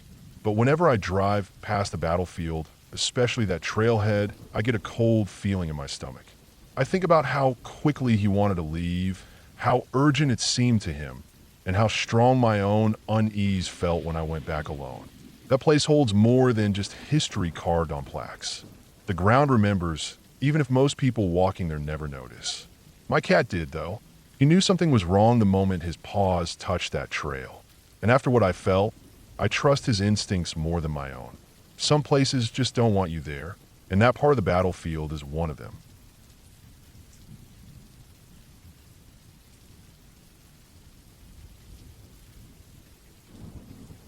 I worked as a seasonal ranger along the rugged coast of Northern California, not far from Big Sur. That stretch of land has a way of swallowing people whole if they're not careful. The redwoods grow tall enough to blot out the sky in some places, and the fog drifts inland from the ocean like a living thing. Even on clear days, there are patches of forest that never seem to lose their shadows. My job was to patrol campgrounds, maintain trails, and keep track of whatever problems might arise. I'd spent enough years in the backcountry to think I had a good handle on what was out there. But one afternoon, I stumbled into something that still creeps into my thoughts every now and then, even decades later. It was late spring, the kind of day when the clouds press low and gray, and the air feels damp before the rain even falls. I had been assigned to check the condition of a smaller, more secluded campground tucked away from the main roads. It was the kind of place that didn't see much traffic, just a handful of campers who preferred solitude over the packed sites closer to the beach. I remember my boots were still wet from the morning drizzle as I walked the path away from the loop. The trail narrowed quickly, swallowed by trees on both sides, and the sound of the ocean faded until all I could hear was the creak of branches and the scrape of my own steps. The woods out there were thick with tan oak, redwood, and fir. Fallen needles blanketed the ground, and when the wind shifted, I caught the faint, sweet rot of mushrooms hidden somewhere beneath the undergrowth. I wasn't looking for anything in particular, just checking for signs of illegal campsites, fire rings, or garbage left behind. But I had a habit of wandering down the smaller paths when I found them. Most of the time, they led to old logging cuts or deer tracks, but every so often they revealed something interesting. An abandoned structure, a forgotten orchard, or sometimes nothing at all except silence and damp moss. That afternoon, I came across one of those smaller trails. It'd been off to the left, half overgrown with ferns and blackberry, almost as if the forest wanted to take it back. I paused there for a moment, listening. The usual sounds of the forest, birds, the rustle of squirrels, were muted, and the air carried a stillness I couldn't quite put my finger on. I decided to follow it anyway, my curiosity always stronger than my sense. I ducked beneath a low branch and pressed forward. The trail wound gently downhill before leveling out, and after a few minutes, the trees opened up into a clearing. It wasn't a meadow. There was no grass, no wildflowers, nothing soft about it. The ground was bare, as though the trees had been cut away years ago, leaving a raw, empty space. And right there in the center stood something that made me stop in my tracks. It was an old corral, if you could call it that. A circle made of logs stacked and locked together, weathered gray with age. The thing rose about 5 feet high. No gate, no obvious way in or out, just a ring of it slowly giving in to rot. I stood at the edge of the clearing, studying it. At first, I thought maybe it was the remains of some long-forgotten ranching attempt, though it was strange to see something like that so deep in the woods. I'd seen remnants of homesteads before, fences falling apart, fruit trees still clinging to life, but this was different. It was too intact, too deliberate, as though someone had gone through the trouble of keeping it standing. Curiosity pulled me closer. The wood was rough beneath my hand, dry and splintering. I circled halfway around before realizing there was something inside. At first glance, I thought it was just branches piled up by the wind, but the more I looked, the more I realized it was intentional. A structure of some sort, built from sticks and smaller limbs, carefully arranged. Rectangular, low to the ground, with 3 sides and a roof. Maybe 3 feet high. It reminded me of the makeshift shelters I'd seen kids build in the woods. except this was far more deliberate. The roof was layered, almost woven, and the opening was just tall enough for something to crawl inside. I crouched on the corral's edge, peering in. The shelter was deep, the shadows swallowing whatever was inside. I couldn't see the back. What caught my attention, though, was the ground around it. Dark scat, fresh enough to carry a shine, lay just outside the opening. A couple of piles, spaced about 2 feet from each other. Not the usual deer or raccoon droppings I was used to seeing. Larger, denser, something I couldn't immediately identify. It didn't look like it belonged to any animal I recognized from the area. My stomach tightened as I realized how fresh it was. The first wave of unease hit me then. It wasn't logical. It was a heavy, gut-deep feeling that I shouldn't be there. The air around the clearing felt colder, the silence heavier. My skin prickled as though I'd stepped across a line I wasn't supposed to cross. I've been alone in the woods plenty of times, miles from anyone, but this felt different. It was as though the space itself rejected me, as though the clearing was meant for something else entirely. I don't remember making the decision to leave. One moment I was crouched on the edge of that corral, staring at the dark mouth of that shelter, and the next I was climbing back down, my boots slipping against the damp wood. The dread built so fast it was dizzying. The hair on my neck stood on end, and every step I took away from the circle felt like I was trying to pull free from something heavy pressing against me. I didn't dare look over my shoulder. The feeling of being watched was so strong. It was like heat on my back. My legs carried me faster than I realized, out of the clearing, back up the narrow trail, branches snapping against my arms as I pushed through. I don't remember much of that hike back. The details blur together, shadows twisting, the forest pressing close, but I do remember the relief when I finally saw the gravel road leading to the campground. My breath came hard, my chest tight, and my palms were damp with sweat. I stood there for a while, staring back into the trees, half expecting something to follow me out. Nothing did. The woods stood still, calm, as though none of it had happened. I never told anyone about what I'd found. Not officially, anyway. It didn't seem like something I could put in a report. What'd I write? Strange corral with a shelter inside. Evidence of something living there. Unknown origin. I already knew how it would sound. People would laugh, dismiss it, or worse, send me back to take a closer look. And I wanted no part of that place again. Over the years, I tried to make sense of it. The corral could have been the remains of an old livestock pen, though its location made no sense, and the shelter inside was too deliberate to be accidental. The scat haunted me more than anything. I've seen bear sign plenty of times, but this wasn't bear. It wasn't human either, not in any way that made sense. Whatever had built that shelter inside the corral had done so carefully, with intent, and it was still using it when I stumbled upon it. That much I knew.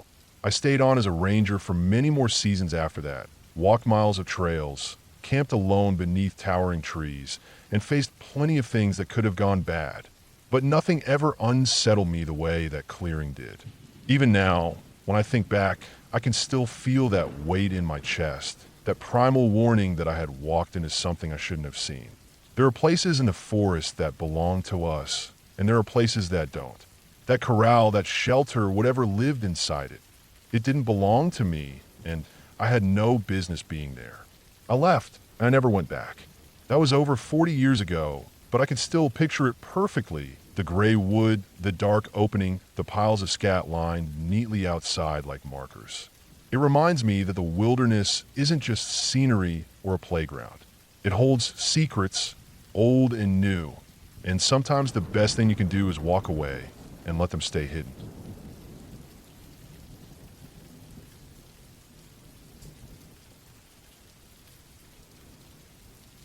I have been working as a seasonal ranger in Coconino National Forest for a few years, and most of my shifts felt routine. Long days of driving Forest Service roads, checking trailheads, watching for fires, keeping an eye out for lost hikers, the usual things that come with covering such a huge area of wilderness. When people think of ranger work, they usually picture clearing trails or pointing families toward the visitor center maps. But the reality is that most of the job involves being out alone, driving for miles on quiet dirt roads, sometimes in the middle of the night, making sure nothing is burning, nothing is blocked, and nothing unusual is happening. That part of Arizona is beautiful, but also intimidating if you stop and really think about the scale of it. The forest stretches on for what feels like forever.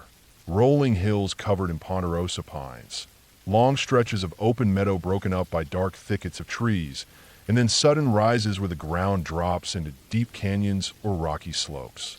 At night, it becomes an entirely different place. The trees seem darker than they should be, the silence feels thicker, and the distances between you and the nearest town feel like hundreds of miles, even if they aren't. Driving those back roads at night was something I gotten used to, but it still put me on edge more often than I wanted to admit. This story happened late in the season, in early fall when the nights start to cool but the days are still warm. I had been assigned to do a night drive from one end of the forest to the other, a route I had taken many times before. The main reason was to check that a set of road signs hadn't been vandalized. People sometimes shot them up or ripped them out, and also to keep an eye out for any stranded motorists or campers. Most people were gone by that time of year, so the roads were quiet. I started the drive a little before midnight, headlights cutting through the dark trees. Radio mostly silent except for static. The first hour passed without much happening. I stopped at a turnout to make sure the sign was still there, which it was. I logged it on a clipboard and continued on. The road was long, mostly dirt, with only occasional patches of pavement. My truck rattled on the washboard stretches, and I kept my hands tight on the wheel. Every so often I would spot the reflective eyes of deer in the brush, or the shadow of a fox darting across the road. Those sightings were normal. You always expect animals at night, especially deer and elk. Hitting one could be dangerous, so I drove a little slower than I might during the day. Somewhere around 1 in the morning, I reached a stretch of the road that wound deeper into the forest. It was one of those places where the trees seemed to close in tighter, the headlights only reaching a short distance before being swallowed by black. I was tired but alert, sitting forward in my seat, when something unexpected happened. As I rounded a curve, I saw what I thought was a person standing on the right side of the road. It startled me because in all my time driving those roads at night, I had only ever seen maybe 1 or 2 people that late, and both had been campers walking near established sites. But this was nowhere near a site, nowhere near a trailhead, nowhere near anything. My headlights caught her just enough for me to register that it was a woman, standing very still, her arm lifted straight out, pointing across the road toward the trees on the other side. I hit the brakes harder than I meant to, the truck skidding just a little before I got it under control. The first thing that hit me wasn't even fear, it was confusion. What was she doing out there? Why was she standing like that? Her gesture wasn't casual. It wasn't like she was waving or trying to flag me down. It was deliberate, her arm rigid, pointing with purpose into the brush. My first thought was that maybe she was a camper who had gotten lost, maybe disoriented and trying to get my attention. But as soon as I slowed, I looked where she was pointing and I saw movement. Out from the trees stepped one of the biggest bull elk I have ever seen in my life.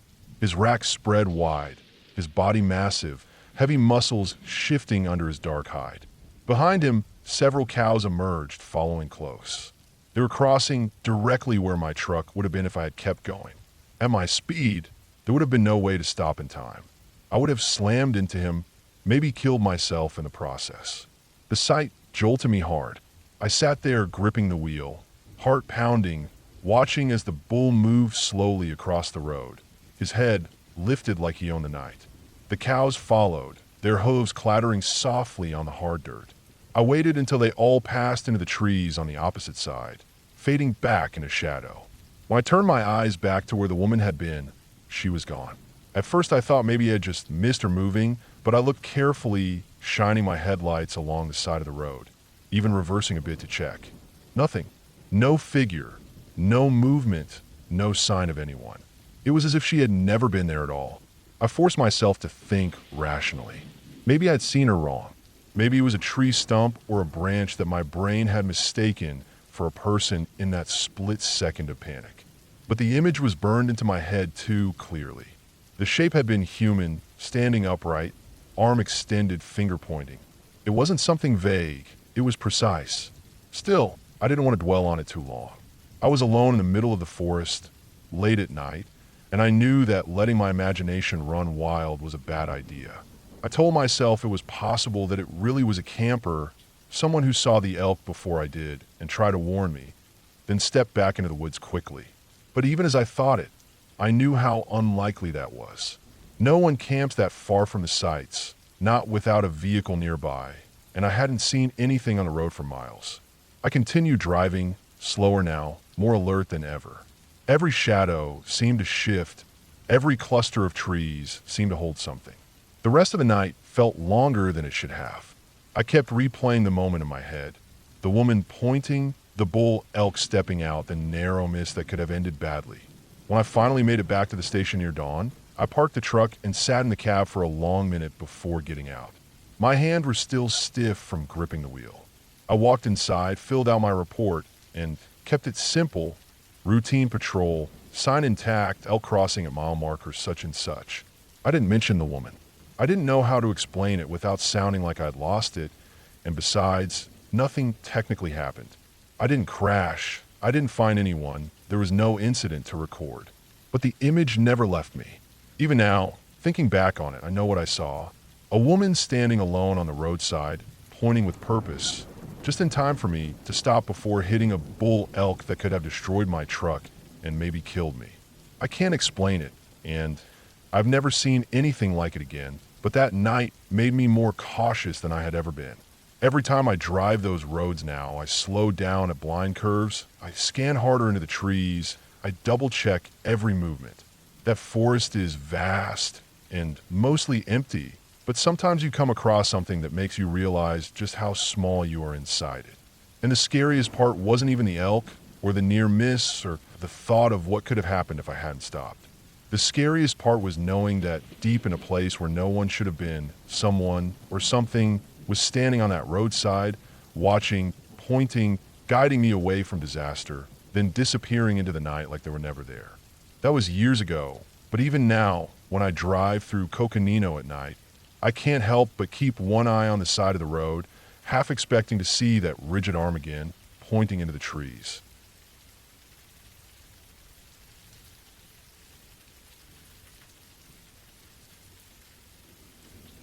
When I close my eyes now and let the sounds of the forest fill me, I can still feel the cold snap of that night. The memory is sharp like breath on glass, and it sits behind my ribs the way an old scar sits under the skin. Always there, sometimes dull, sometimes quick and white hot. I tell this story often now, but never as a warning or a boast. I tell it because it shaped me. It'd been a corner of my life and left a flat place where something used to be. I tell it because I became a park ranger who had to learn how to look back through his own fear and read a place for what it really was. When I was 16, I was a Boy Scout. We went winter camping in a log cabin out in a part of the woods most people around town called the High Ridge. The cabin had been built generations ago, stacked logs and a stone chimney, a place you went to if you wanted to feel something older than yourself. There was no indoor plumbing, no power. We heated it with wood that needed splitting and jaw-lifting into the stove. Water had to be melted from snow. The floorboards creaked in ways that sounded like long sighs. I loved the place then because everything felt earned. Warmth, sleep, the hot, tinny taste of coffee at dawn. The older scouts liked it too, but in a different way. They liked the sense of being away from parents and rules, the small freedoms that came with being in the deep dark and the thin, blue flame of a small cigarette lighter. We waited until dark that night. The storm had passed earlier, but the wind still walked through the trees, making them shift and groan like old men. The sky was flat and black, the stars choked behind a milky film of cloud. We were 5 of us walking a half-mile into the woods, a short trip that felt enormous at that hour. We moved slow, boots sinking into the soft white. Someone had brought cigarettes. Someone had brought weed. I hadn't planned to do either. I had the feeling, the adolescent dare, that I was supposed to try everything once. The dark seemed to promise that things done in it would stay secret forever.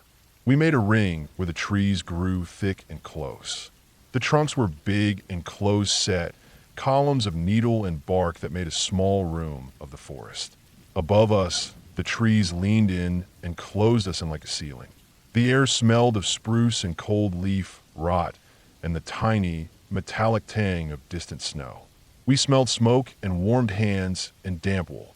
We passed the small roll of weed and the hard little lights. The circle felt familiar, a small planet with us at its center. For a while, nothing happened but the slow rotation of breath and smoke and the low sound of the wind working through the high branches. The world outside the circle was a black wall. I began to get the feeling of being watched. It comes on slow, like a stone dropped into a quiet pond. At first, there was a prickle along my neck and a tightening just behind my eyes. In a half-light, my head told me the trees looked like 1,000 quiet faces turned toward us. I tried to laugh it away, the nonsense jokes that boys make to keep their throats from tightening, but the laughter sounded thin even to me. When you're young and you want to be brave, bravery can exist as an act. I flared my flashlight and pointed it at the nearest tree. The beam caught bark and a little spray of snow at first. I moved the light across trunks, stopping over knots and ridges, finding nothing but dark bark and spider shadows. It did its honest work, picking out the simple things.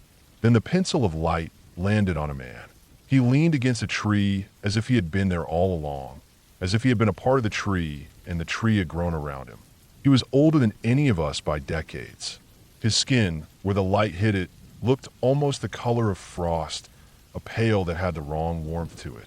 A white beard hung from his jaw in a ragged fall. He wore a coat that had seen many winters, matted wool and patches, sleeves thin at the cuffs. The light slid along his face and did not find surprise or fear. It found a womanless, unwinking stare, the kind you see in someone who has learned to stop expecting anything to change. He didn't move. He didn't flinch. He didn't seem to see the light. He didn't seem to see us. He simply stood there, near the base of his tree, looking in our direction with a fixed intensity that felt like a hand on the back of my neck. The sound of the forest shifted. The other boys registered him too. I don't remember anyone speaking. There was to be no talking. The rule we had set for that night, like some clumsy code of silence, was to keep this between us. It mattered less now. We were small, and our cigarettes were small. We were 5 kids in a ring. Here was a grown man in the trees who was doing whatever he had come to do. We got up and left. We didn't run, and we didn't sprint. We moved like something hungry flinches away from the light. The path back to the cabin felt longer by the second. Snow crunched under our boots in a dry, fast rhythm. By the time the dark walls of the cabin came into view, I was shaking. Not from the cold, but from something that had tightened in my chest in a way I had never felt before. We returned to the heat and the other boys, and the log cabin swallowed our noise. The old stove chewed at the air. No one asked what had happened. Later, some of us would tell older men at the troop about the incident.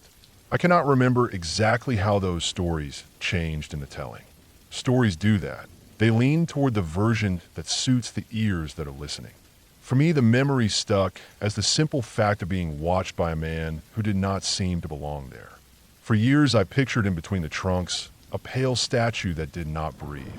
The years moved the mind like wind moves leaves. I left scouting, as many boys do, chipping away at the edges of it with time. I went to work and to college, and then later, by coincidence in design, I ended up in a job that paid me to know the woods. I worked as a seasonal ranger first, then took tests and learned the ropes. There is a narrow, quiet truth to being a ranger. You learn that everything in the park has a reason for being where it is. Animal trails are not random. A broken fence post marks a human route. A place where the grass is flattened in a certain way can tell you that a person had slept there a week ago.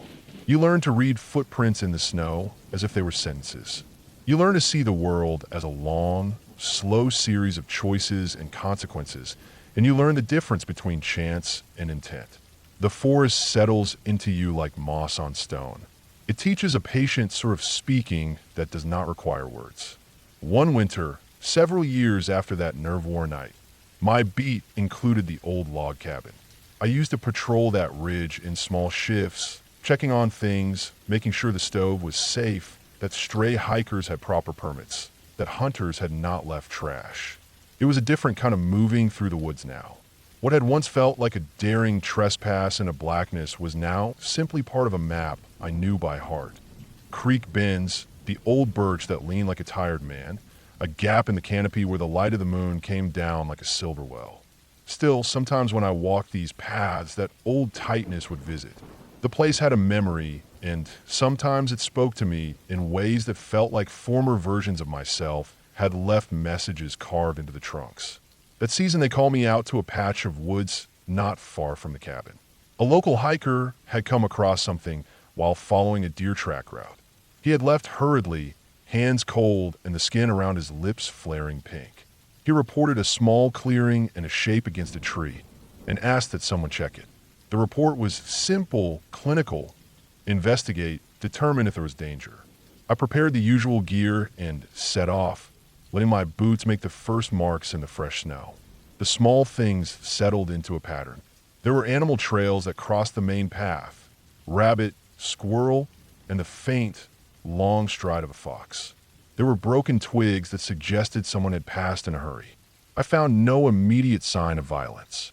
As I neared the clearing, I tried to breathe evenly to keep everything routine. I knew the way fear could alter perception. I had felt it as a boy, and now I had to guard against it as a man whose job required calm. The trees opened, and there, against a white backdrop, was a small collection of objects. There was a lean-to of low branches, a small, neat pile of wood shavings, a battered thermos, and a blanket that had once been blue and now was a blotched gray. The place had the neat disorder of a camp lived in for months, and sometimes a lifetime. A pair of worn boots sat next to the lean-to, positioned as if their owner had stepped out and would soon return. I found the tracks. They led to, and from the lean-to, small, uneven prints, the kind made by an elderly person whose feet had started to shuffle. There were marks at the base of the tree where someone had packed snow away in a circle and then sat. Nothing about the place screamed danger, but it felt intimate in a way that rubbed my skin. I looked for papers and found a small folded sheet, damp and brittle. The paper carried a name, and below a series of dates. The name was Elias. The dates were recent, and then older, the pattern of a life that had existed in small increments, recorded as if someone kept counting the days like stitches. The last date on the sheet was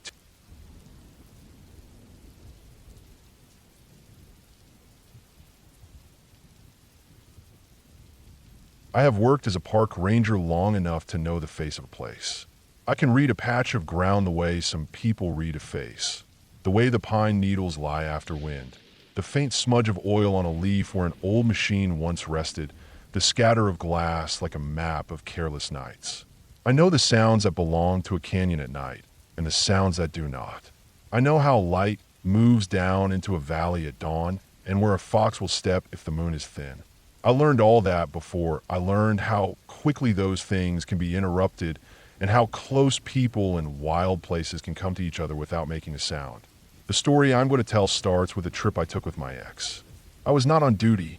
I was off, trying to leave the uniform behind and go back to what I had been before I wore the badge and the shirt with the logo. We drove out to McLeod, California, and then down toward a little place people called Squaw Valley. It is not the famous one. It is a small hollow carved into the side of the range, a thin road that drops and curves, and a single pullout where some pines lean over a clearing. The place was a pocket, a private slice of dark sky and low ground. We parked in that clearing and set up camp for the night. We slept in the car. It was not a tent night. The car made it simple: a back seat folded, a sleeping bag spread flat, a small camping lantern left on low. The air was cold and clear. The smell of burned brush from a distant burn line hung in the throat of the valley, and the pines carried a resinous weight that stuck to the skin. There was a thin thread of highway noise from far away, but mostly it was the soft living sound of the forest, small animals hunting, an owl's distant pressure, the low creak of needles as wind moved through the tops of trees. Both of us had the same dream that night. It is a strange thing to have the exact same dream as someone else. I had never lived through that before or since. When we woke, both of us sat there, heavy with the memory of it, the image printed bright and exact in our minds. We did not speak right away. There was no need. The dream had been vivid enough to leave a residue on the skin. The dream began in our car. It began in the way dawn begins in that hollow. Thin light, the hood of the car outlined, a clock between 5 and 6 in the morning. The air was the same cold air we had felt in real life. There were figures outside the car, 8 of them, dressed in black hoods. They were not human in a stylized or supernatural way. Rather, they wore clothes that removed detail, black fabric that hid faces and the shape of shoulders and hands. Their presence was deliberate, arranged like a slow formation around the vehicle. I saw them from a driver's perspective, the hood of the car in the lower corner of vision. From every angle, the figures were the same, tailish, quiet, precise. One moved toward the rear of the car. It came up close to the rear window and put both hands on the glass. In the dream, the palms were flat, like hands pressed to check whether what lay inside was truly there. I could tell in the dream that the hands were large, that they pressed with a careful weight that was strange for the stillness of the moment. The whole scene felt like a warning delivered without words. It was not a scream or the strike of violence. It was a presence noting a crossing. The feeling that came with it was an odd mixture of respect and tension, the sense that these things were powerful and patient. It was a cautious awareness more than fear. When we woke up, the dawn light was real, the time nearly the same as it had been in the dream. The car seats were cool. The lantern was off. No one was outside. The valley looked the same as it had the night before, but after the dream, it was different. We both remembered the details exactly. Even the timing, early, the time on the clock, the way the light pressed through the glass, matched between us. That match pushed at the edges of reason. Two different minds having the same image, the same small theater of detail, is disconcerting. It is a thing that makes you look at the world differently. We began to look more closely at the place. I felt a professional curiosity first. As a ranger, seeing a pattern makes me try to find a cause. The human brain will make patterns out of noise. It also will skip glaring facts to smooth a narrative. I knew that. I set that knowledge against what we had just experienced. There was an instinct to catalog and file. Check the site for fresh tracks, for signs of human activity, for something that would explain the feeling. When I stepped out of the car, my feet sank into a little patch of soft moss that held prints.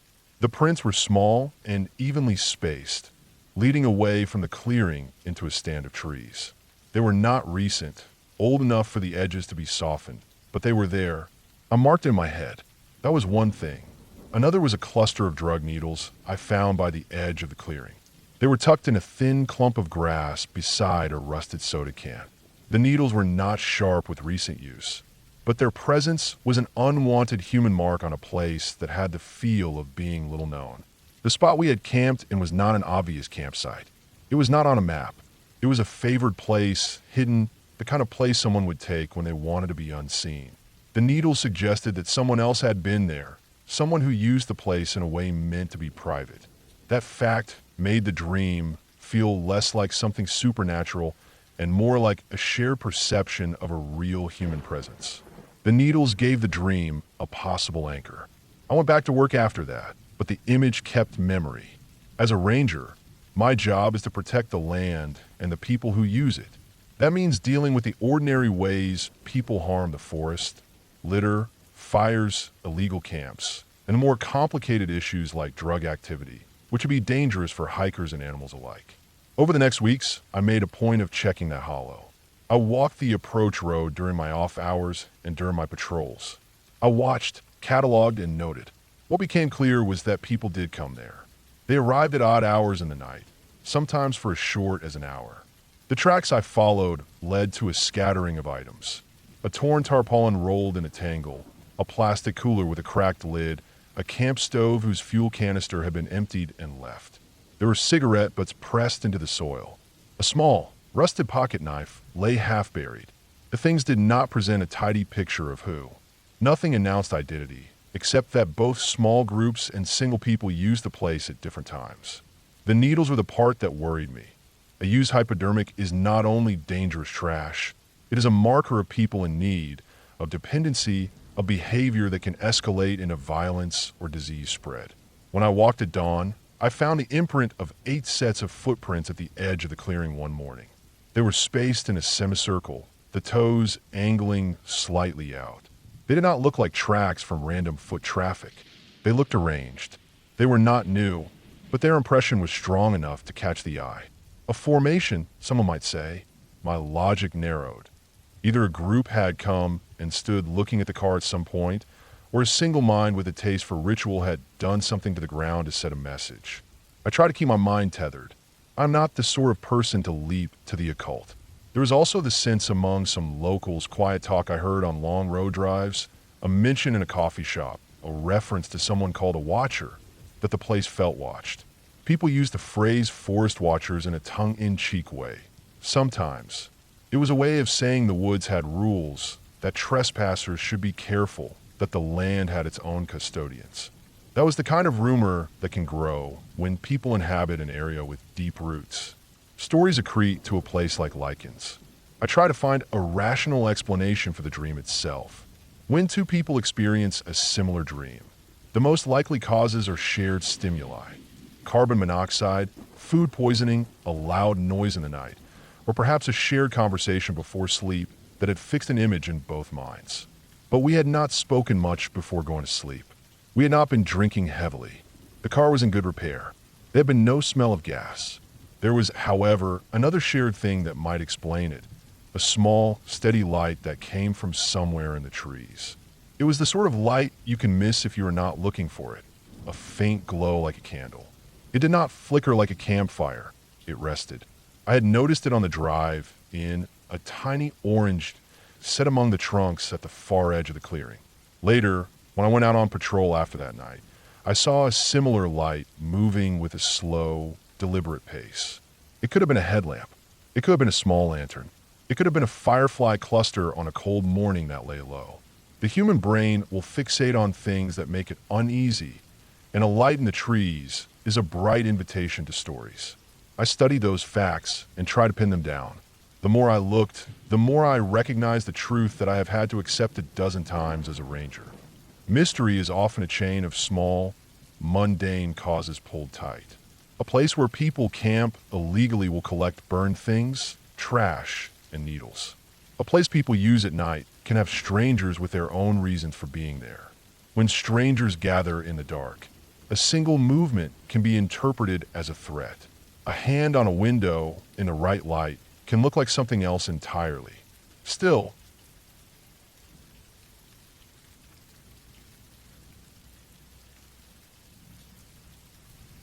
I have worked as a park ranger for many years, and in that time I have seen my share of things that made me uneasy. Most of it comes down to the wilderness itself. The land has a way of wearing you down, especially when you spend long nights in places where the silence is thick and the darkness feels heavier than what most people are used to. But if I had to pick one experience that sits with me more than the rest, it happened when I was stationed at a remote park in the northern part of the country, near the border where the forest stretches out for miles without much sign of people. The assignment itself was supposed to be routine. I was covering backcountry patrols, checking permits, maintaining trail markers, and making sure campers followed the fire restrictions. Most of the time, it was uneventful. Days were long hikes. Nights were quiet in the small cabin or in a tent if I was too far out. I was used to the sound of wind through the trees, the crack of branches under animals' weight, the occasional distant call of an elk. None of that bothered me. What I wasn't prepared for was how quickly a normal assignment could turn into something that felt wrong at every level. Something I still remember step by step years later. It started at the ranger station one morning when I was going through the reports from the previous week. We had a system where rangers coming off patrol left notes about what they saw: broken fences, downed trees across trails, campsites that needed cleanup. Buried in one of the logs was a line about an unregistered camp near one of the older trails that doesn't get much use anymore. That caught my attention because in our park, backcountry permits were strict. If someone was camping without one, they either didn't know the rules or didn't care, and both could turn to problems. The report didn't give much detail, just that a ranger had seen signs of campfires but didn't find anyone at the site. Normally, that would mean someone moving through quickly, but the note also mentioned the campsite looked like it had been used more than once. That was unusual. Most people kept moving each night, especially in that area where water sources were scarce and terrain was rough. I decided I'd check it out myself on my next patrol. I planned a 3-day loop that would take me through that sector. The first day was uneventful, just miles of trail and steady climbing. I camped near a ridge where I could see the tree line fall away into valleys that looked endless. The second day, I left the trail to follow an old logging road, overgrown now, but still passable if you knew where to look. It was quiet, the kind of quiet where even bird calls seemed rare. By afternoon, I found the area the report mentioned. The ground showed signs of use. A circle of rocks blackened by fire, some branches cut clean from nearby trees, a flattened patch of dirt where a tent had been. It wasn't fresh, maybe a few days old, but it wasn't abandoned long enough to be forgotten either. Whoever had camped here hadn't bothered to clean up. There were scraps of food wrappers, a broken camp stove, and what looked like a tarp shoved under a log. I started sorting through it. Rangers are trained to leave things as undisturbed as possible unless it's necessary, but I wanted to see if there were clues about who had been here. Most campers carry gear that tells you something, brands, receipts, anything. What I found instead was unsettling in a way I didn't expect. There were piles of bones near the fire pit. At first, I thought they were from small animals someone had hunted or maybe scavenged. But when I looked closer, I realized some of them weren't from deer or rabbit. A couple looked too small, too fragile, like they might have been from dogs or some kind of pet. That was strange because pets weren't allowed on that trail, and if someone had killed them out here, it raised questions I didn't want to answer just yet. I kept looking and found more. A crude set of tools made from sharpened metal scraps. Not regular camping gear, but makeshift knives and hooks. The tarp under the log had stains on it, dark ones that looked old but unmistakable. It didn't take much imagination to picture what they might be. I felt a pressure in my chest, the kind of instinct that tells you something isn't right. It's different from normal fear. It's a cold weight that makes your thoughts sharper, makes you look over your shoulder without realizing it. I marked the coordinates and decided I would circle back later with more support, but for now I needed to know if whoever set this camp was still around. I followed a set of faint tracks leading away from the site. They weren't fresh, but the ground was soft enough to show boot prints. They led deeper off-trail, through brush that most people wouldn't bother pushing through. It wasn't easy going. I moved carefully, stopping often to listen. The forest was too still, and every snapped twig under my boot seemed louder than it should have been. After maybe half a mile, I found another site. This one was more recent. A tent still standing, a fire pit with ashes that hadn't cooled completely. Whoever had been here left in a hurry. A water bottle lay tipped over, and the tent flap was half open. I didn't go inside. I didn't have to. The smell coming from it told me enough. Something sour, like rot, mixed with smoke and sweat. I backed away, heart pounding, trying to stay calm. I knew what my training said. Don't approach situations alone when there are signs of danger, especially if it involves people who might be unstable or violent. But I was too far in to turn around easily, and if someone was still in the area, I needed to know. I set up camp a safe distance away as daylight started to fade. I didn't light a fire. I ate cold food from my pack and stayed low, listening. The woods came alive at night, with normal sounds, all small animals moving. But under it all, I kept thinking I heard footsteps.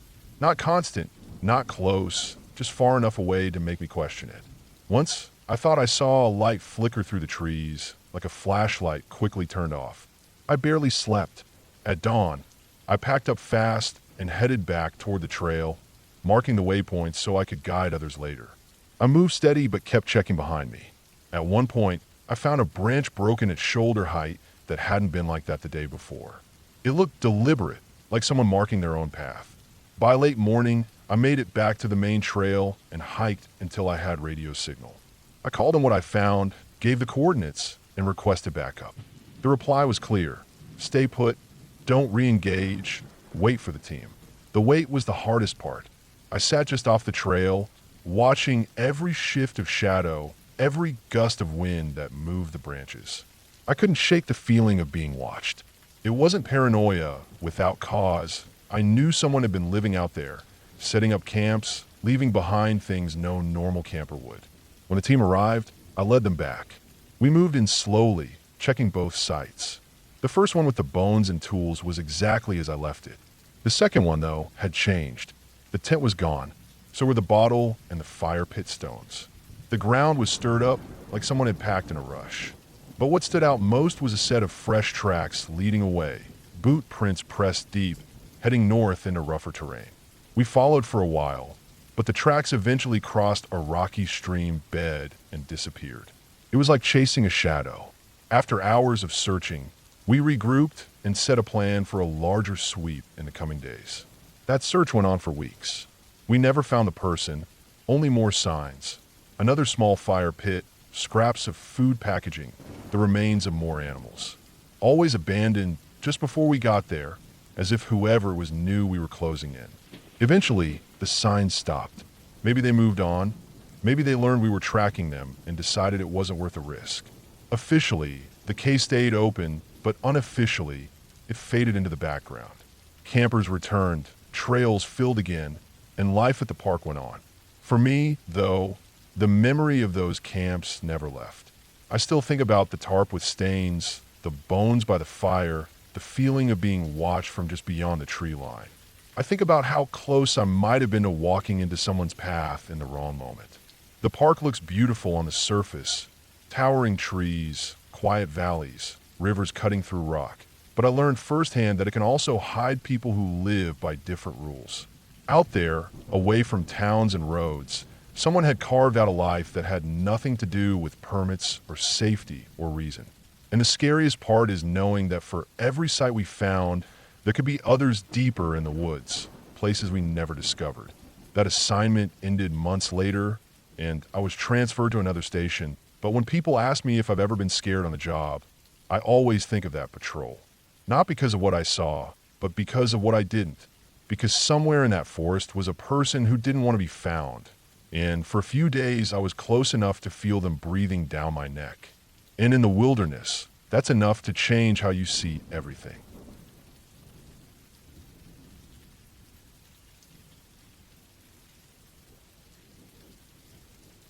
I became a park ranger because I wanted a quiet life outdoors. I liked the idea of working in nature, away from crowds and traffic, with time to myself. I never thought the work would unsettle me the way it did during one long season when I was assigned to patrol a stretch of backcountry that most visitors never even see. It was a section of forest land that bordered private timber ground, full of rough trails, forgotten logging roads, and long stretches of wilderness where you could walk all day and not run into a single person. On the maps, it was all colored green like the rest of the park, but in reality, it felt different. It was heavier, thicker, lonelier. The kind of place where the air seemed to press against you, where even in the middle of the day the light seemed filtered through a haze of old branches. I had been working for a couple of years before I was given that assignment. Most of my time until then had been trail maintenance, fire lookout shifts, and helping Lost Day hikers get back to their cars. That summer, though, one of the older rangers transferred and I was given his sector. It was the roughest one because it took the longest to cover. There were long dirt access roads that were often washed out or blocked by fallen trees, and the foot trails wound into gullies and ravines that never seemed to end. I knew right away it was going to be lonely. The first few weeks passed without much incident. I checked campsites, signed off on trail reports, marked a few hazard trees, and cleared out some storm damage. The strangest thing I noticed early on was how often I found evidence of people camping outside the designated areas. It wasn't unusual for backpackers to set up a little too close to a stream or ignore a no camping sign, but this was different. I found cleared patches of ground far off any trail. I found fire rings hidden deep in thickets where no normal visitor would bother setting up. Once, I even found a small lean-to made of saplings tied together with parachute cord. It wasn't new, but it wasn't very old either. The cord was still clean, and the ground inside was pressed flat where someone had been sleeping. At first, I chalked it up to hunters from the neighboring land or squatters cutting across the park. It was annoying, but not alarming. I filled out reports and noted GPS points. It was part of the job, but the deeper I went into that sector, the more of it I found. By mid-season, I had counted at least a dozen illegal sites. Most of them so far off the main routes that I could not figure out why anyone would bother hauling gear that far. It made me uneasy because the park didn't have many rangers and it was easy for someone to slip around unseen. One day in late June, I hiked into a valley that I had been meaning to check for weeks. It was a long descent from a ridge down into a basin with a creek at the bottom. The trail was old and barely maintained. Fallen logs forced me to crawl or climb, and thick brush closed in on both sides. It was the kind of place you didn't end up in by accident. At the bottom, I found a clearing that looked like it had been heavily used at some point. There were the remains of 3 different fire pits, a stack of cut logs, and a circle of stones that might have been meant for seating. Everything was abandoned, but not ancient. The ash in the newest fire pit was still gray and loose, not yet washed away by rain. I felt that heavy sensation then, the one that had been sneaking up on me since I started working that sector. I was alone, miles from the nearest road, with no radio signal and no quick way out. My instinct told me someone had been living down there, not just passing through. I didn't linger. I marked the spot, took notes, and hiked out as quickly as I could, sweating more from nerves than effort. That night back at the station, I couldn't stop thinking about it. The park was supposed to be a controlled environment. People camped where they were told, trails went where they were supposed to, and rangers like me kept it all in order. But here was a whole setup hidden in the deepest part of my patrol, and I didn't know who had been using it. I went back a week later with another ranger, but the clearing was empty. Nothing new had been added.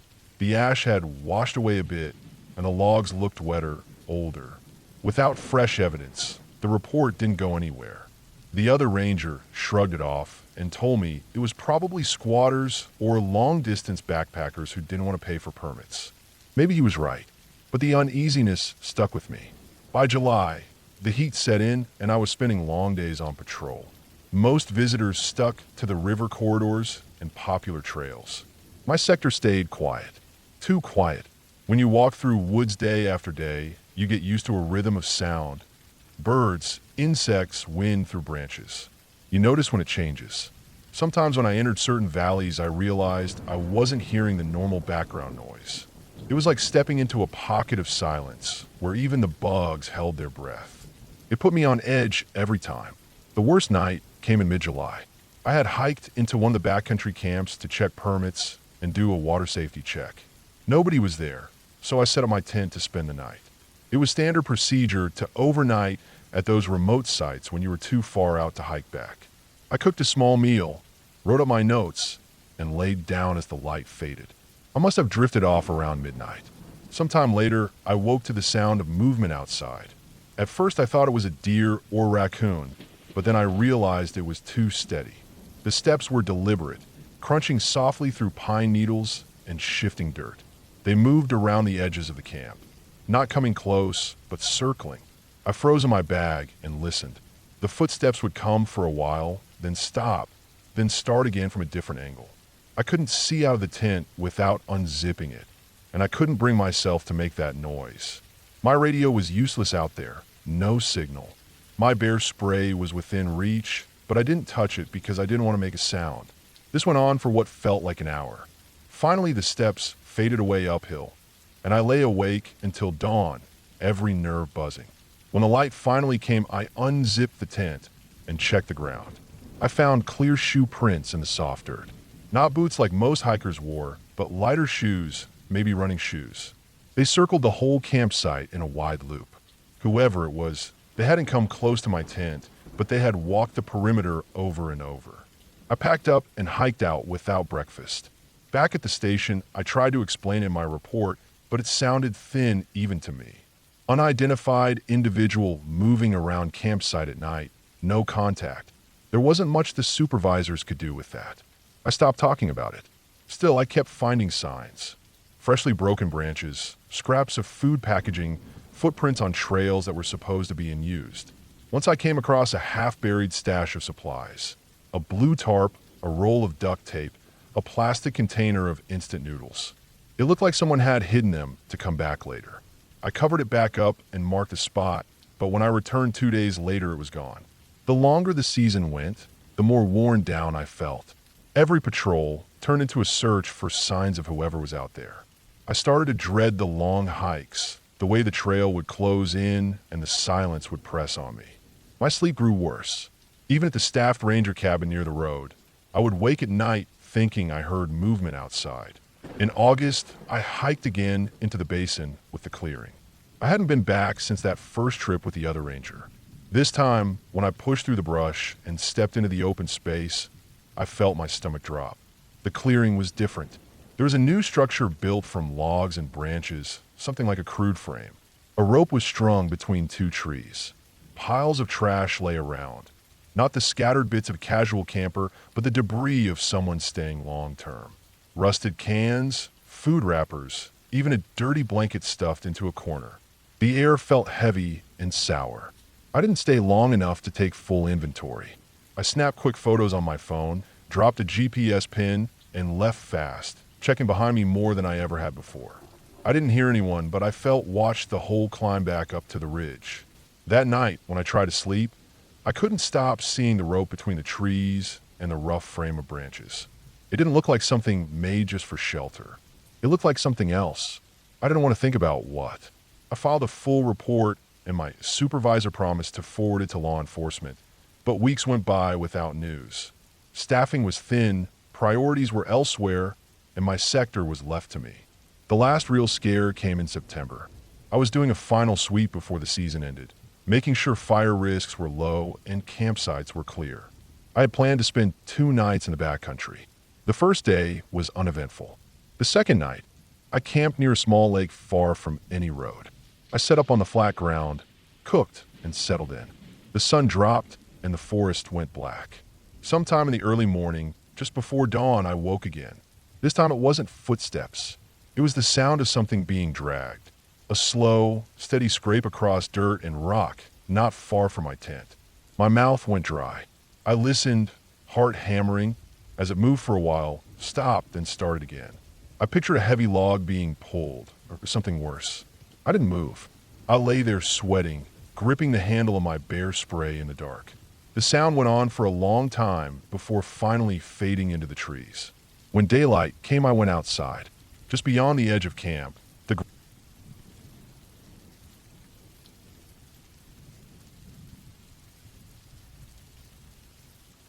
I have been a park ranger for most of my adult life, and in that time I've spent countless days and nights alone in some of the most remote parts of the country. I've walked trails that barely exist anymore, slept in old cabins that lean with age, and patrolled through storms that shut down everything else. I've never been one to scare easily. I've dealt with mountain lions shadowing me, bears rooting around near my camp, and more lost hikers than I can count. But even with all that, there's one stretch of time I think back on, and no matter how much I try to shake it off, it still puts me on edge. It wasn't supernatural, and it wasn't anything I could explain away with folklore. It was just people, or maybe one person, and the knowledge that sometimes people out there can be much worse than anything you'd find in the woods. It happened when I was assigned to a large national forest in the Northwest.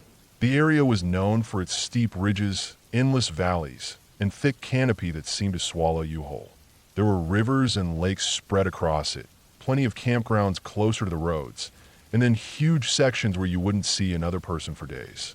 That's where I often worked, backcountry patrols, checking old campsites, keeping an eye out for poachers, and making sure trails were clear enough for those rare hikers who came through.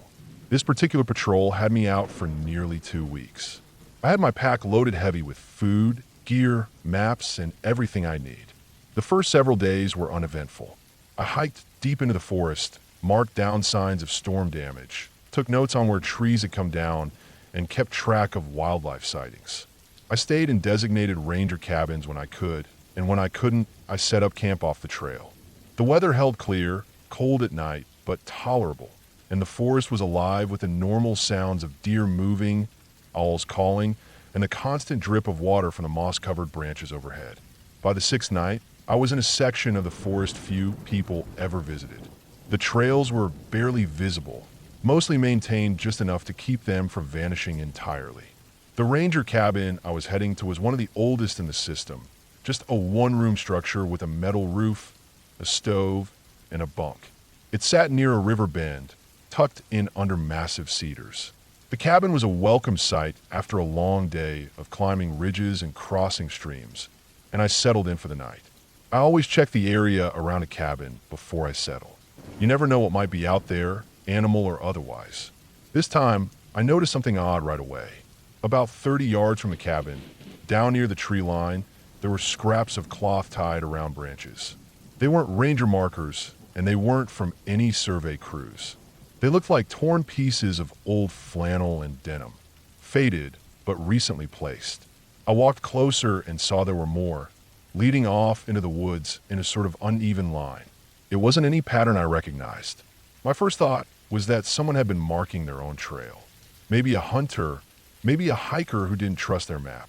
It wasn't unusual for people to do that, but the thing that made me pause was that the strips were fresh, edges still clean, not weathered. Whoever had left them had been there recently. I didn't like that they were so close to the cabin. I left them alone, made note in my log, and went back inside. That night, as I lay on the bunk, I kept hearing small noises outside. At first I wrote them off as normal. Branches snapping from deer, squirrels running over the roof, wind tugging at the siding. But around midnight, I heard a steady crunch of steps, slow and deliberate, circling the cabin. I lay there, heart beating hard, listening. The steps would pause, then start again, moving from one side of the cabin to the other. I didn't move. I didn't turn on my light. I just lay there with my eyes open in the dark. After about 20 minutes, the steps stopped. I waited another hour before I finally drifted into an uneasy sleep. The next morning, I went outside and checked the ground around the cabin. The soil was damp, soft enough to take prints, and I found them. They weren't animal. They were boot prints, one set, leading in a wide circle around the cabin. The size looked like an average man's. They led off toward the same direction as those cloth markers. I felt a pit in my stomach then. Out there, that far from the roads, you don't expect to run into strangers. Hunters, sometimes, yes, but they usually stuck to known areas, and when they did cross paths with a ranger, they made themselves known. Whoever this was, they hadn't knocked, hadn't called out. They had just circled me in the dark and left. I packed up fast that morning. My plan had been to continue east along the ridge line and swing back toward another cabin 2 days away. But I kept thinking about those prints and those strips of cloth. Someone was out there, marking trails, close enough to know I was at the cabin, close enough to walk around me while I slept. I didn't like it. I considered cutting the patrol short, heading back the way I came, but part of the job is checking out things that don't sit right. So I followed. I left the cabin and tracked the direction of those boot prints. They led into thicker trees, down a slope, and toward a narrow ravine. Along the way, I found more cloth tied to branches, this time in pairs like someone had doubled back and reinforced their trail.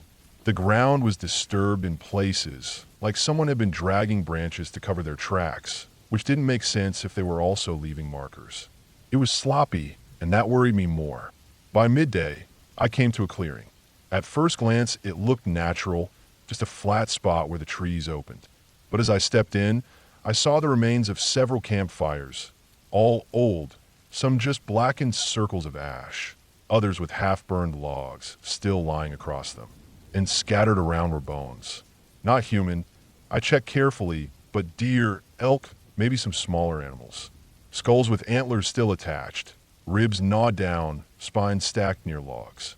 Whoever had been camping here had been hunting heavily and staying for a while. The strangest part was the structure. At the far end of the clearing, someone had built a kind of frame out of branches, lashed together with rope and wire. It looked like a crude shelter, except it wasn't being used. It stood empty, half-fallen, but it had been big enough for a person to lie under. Nearby were more scraps of cloth, old food wrappers, and a few rusted cans. I crouched down and sifted through the debris. Some of it was old, years maybe, but others were recent. A plastic wrapper that hadn't yet dulled from sun exposure. A soda can that still smelled faintly sweet. Someone had been there within weeks, maybe days. I felt watched the entire time I stood in that clearing. The hairs on my arms stood up, and I couldn't shake the thought that whoever had circled me last night might be close by, maybe even watching me from the trees. I didn't linger. I marked the location on my map, wrote detailed notes, and moved on. That night, I didn't make it to the next cabin. I camped off trail, a mile away from any clearings. I didn't make a fire. I kept my light low. I ate cold food and stayed alert. Around 2 in the morning, I heard it again. Footsteps, faint, not right near me, but moving along the slope above my tent. Slow, steady, pausing every so often. I didn't move. I gripped the handle of my knife and waited. The steps faded eventually, but I didn't sleep the rest of the night. The next morning, I found more boot prints. They weren't on my exact trail, but close enough to know someone had been paralleling me. I kept going, pushing harder than I normally would. My food was running low because I hadn't expected to extend the patrol chasing someone like this, but I wanted to reach the next cabin. By late afternoon, exhausted and sore, I stumbled into the clearing where it stood. At first, relief washed over me. Then I saw the door. The cabin door hung wide open. That was unusual. Most of us made a point to close cabins after use to keep out animals and weather. I stepped inside carefully. The place was a wreck. Supplies scattered, the bunk torn apart, papers shredded across the floor. It looked like someone had gone through everything, maybe searching for food, maybe just destroying it. The stove was ripped open, and there was a pile of bones in one corner, animal bones again, but stacked neatly like some kind of display. On the wall, scratched into the wood with something sharp, were lines. Dozens of vertical lines, grouped in fives, like someone marking days. I counted quickly, over 60 of them. 2 months. Whoever had been there had stayed long enough to keep track of time. That night, I didn't stay inside the cabin. I couldn't. I slept outside, away from it, hidden in the trees. Every sound made me jump. I kept expecting to see a figure moving in the dark, waiting just out of sight. Over the next days, I forced myself back toward the trail that would eventually lead to the ranger station. I cut my patrol short. I left notes at each stop, marking what I had found, but I didn't linger to investigate further. I just wanted out. Even as I hiked fast, I kept seeing signs. More cloth strips, more boot prints. Once, I found a dead deer with its head removed, the body left to rot. Another time, I found a small pile of stones stacked neatly in the middle of the trail like a marker. I kicked it apart and kept moving. On my second to last night, I heard the closest footsteps yet. They came right up near my camp, so close I could hear the breathing.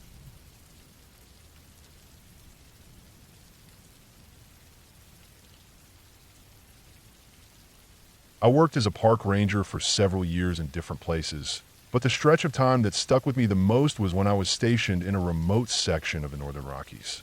The park was massive, with huge valleys, steep mountain ridges, and wide stretches of forest that seemed to go on forever. Most of the visitors only ever saw the main roads, the visitor center, and a few well-marked trails, but my job was to cover much deeper areas. I was often alone for days at a time, hiking or driving old service roads, checking campsites, monitoring fire conditions, and keeping an eye out for anything that could become a problem. I had done the work long enough that solitude didn't bother me. I was used to nights under the stars with no one else around, the sound of wind through the trees, and the constant company of wildlife. What I wasn't used to was the feeling that something was off. It started one summer, the kind of summer where the fire danger signs were always stuck on extreme. The ground was dry, the pine needles crunched under every step, and you could smell the faint tang of smoke in the air, even on days when no official fires were burning. That meant a lot of long patrols, making sure campers were putting out fires properly, checking old fire scars for reignition, and keeping track of illegal camps. Most of the time, the worst I'd find was a ring of hot ashes that someone had buried instead of dousing. But every now and then I would come across something that didn't sit right. The first time was in an old backcountry site that hadn't been maintained in years. It wasn't on any of the maps given to visitors, but the fire ring was still there, half buried in weeds. I hiked in expecting nothing but silence. Yet when I got there, I saw fresh boot tracks pressed into the dusty ground. Not hiking boots either. These were heavy, flat-soled boots, the kind of tread you might see on construction sites. They circled the fire pit a few times and then vanished into the trees. At first, I didn't think too much of it. Maybe some hunters had come through, or someone had found the site by accident. But as I followed the tracks a little way into the woods, I noticed they didn't lead back out. There was no return trail, no looping around, just a straight line deeper into the thickest part of the forest where there were no paths at all. I knew better than to follow without a plan. I marked the coordinates on my GPS, reported it later, and moved on. A few days later, I was on a different patrol in a completely separate valley, almost 15 miles away as the crow flies. I came across another set of tracks. Same tread, same pattern, fresh enough that bits of dry grass were still bent where someone had stepped. Again, they led off into brush so thick no normal hiker would ever bother trying to push through. This kept happening. Every week or so, sometimes closer together, I'd find signs of someone walking where nobody should have been. The boot prints always appeared in random areas. Sometimes near old fire rings, sometimes right off game trails, sometimes in meadows where there was no reason for anyone to stop. I never found a campsite, never found food wrappers, never even found broken branches that suggested someone hauling gear. Just those same boot prints, always pointing deeper into the woods. The thing that really made it sink in was one evening when I was camping at a backcountry patrol site. It was just before dark, and I had set up my tent near a stream. After eating, I walked a short distance away to make a note in my logbook. The ground was soft dirt there, smooth and undisturbed, but when I came back maybe 20 minutes later, a single boot print was pressed right into the soil a few feet from my tent. Same flat-soled tread as before. I had been no more than 50 yards away the whole time. I hadn't heard a sound. No snapping twigs, no rustling leaves, no movement in the brush. But somebody had been close enough to touch my tent while I wasn't looking. From then on, I started paying more attention. I slept lighter, sometimes with my boots half on, sometimes with my flashlight in my hand. I check around my campsites more carefully. Sometimes I find nothing. Sometimes I find tracks. Once I found a half-buried piece of rope in a clearing, frayed at one end, dirty for being left out in the elements. I left it there, but I couldn't stop thinking about it. The strangest part was that none of this ever showed up near the main trails or popular areas. It was always deep in the backcountry, places only rangers went, places not marked on maps. I asked around casually, seeing if other rangers had run into strange tracks, but nobody mentioned anything. Either they hadn't seen them, or they didn't think it was worth bringing up. I didn't push. I just kept it in mind. By late summer, I was running patrols up toward the northern edge of the park, an area with steep ravines and thick timber. It was harder to access, but poachers sometimes came through there, and it was my job to keep watch. One afternoon, I hiked into a canyon that was rarely used, following an old service trail that was barely recognizable anymore. The air felt still and heavy, the kind of silence that makes you uneasy without knowing why.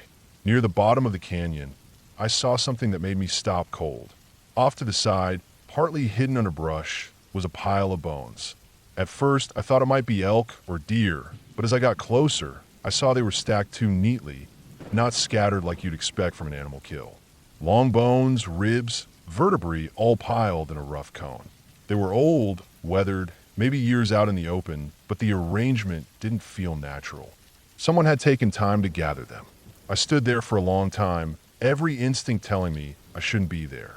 I took photos, marked the location, and left. That night, I didn't set up camp in the canyon. I hiked 3 miles back uphill before pitching my tent, but I still slept poorly. The next morning, I found fresh boot prints in the mud just a short distance from my tent. That was the point where fear turned real. Before, I had been uneasy, cautious, but now I was certain someone was following me. They weren't just passing through the forest randomly. They were watching, waiting, maybe even testing how close they could get without me noticing. Over the next few weeks, things escalated. I started finding strange things in places I had checked before. A section of bark peeled off a tree, deep knife marks underneath. A circle of stones laid out in a meadow, too deliberate to be natural. Once a dead bird left right on top of my fire ring, its wings spread open. Always subtle, always nothing I could officially call evidence, but always directed at me. The scariest moment came on a long patrol where I had to cover nearly 20 miles in 2 days. I was exhausted by the time I stopped to make camp. The night was moonless, the kind of black where the forest feels endless. At some point in the early morning hours, I woke up to the faint sound of footsteps outside my tent. Not animal footsteps. Heavy, steady, deliberate. They circled once, slow, and then faded back into the trees. I didn't move. I didn't make a sound. I just lay there, heart pounding so hard I thought it would give me away. When dawn finally came, I stepped outside and saw the prints. The same flat-soled tread, clear as day. That was when I reported everything to my supervisor in detail. Not just the tracks, but the bones, the rope, the noises at night. They took it seriously enough to send a small team out with me the next week to check the area. But when we went back, the bones were gone. The rope was gone. The prints were gone. It was like whoever was out there knew we were coming and erased every sign. After that, the official response dwindled. With no hard evidence, it became, keep an eye out, stay safe, let us know if you see anything else. I didn't blame them. Without photos or proof, it was just one ranger's word against the wilderness. But I knew what I had experienced. I finished out the season with a constant edge of paranoia. Every time I walked into the woods, I felt eyes on me. Every time I set up camp, I half expected to wake up with prints outside my tent again. The encounters didn't stop completely, but they became less frequent. Almost like whoever was out there had gotten bored or had moved on. By the end of the season, when the snow started, I transferred to another district. I never went back to that part of the park again. Even now, years later, I think about it. Somewhere deep in those woods, miles from any trail, someone had been living or moving around. Someone who didn't want to be found, who didn't want company, but who also didn't mind letting me know they were there. They never attacked me outright, never spoke, never showed themselves. They just lingered, close enough to remind me that the forest wasn't empty, that I wasn't alone, no matter how much I wanted to believe I was. That's the part that stays with me. Not the prints, not the bones, not the sounds in the night, but the fact that there's no closure.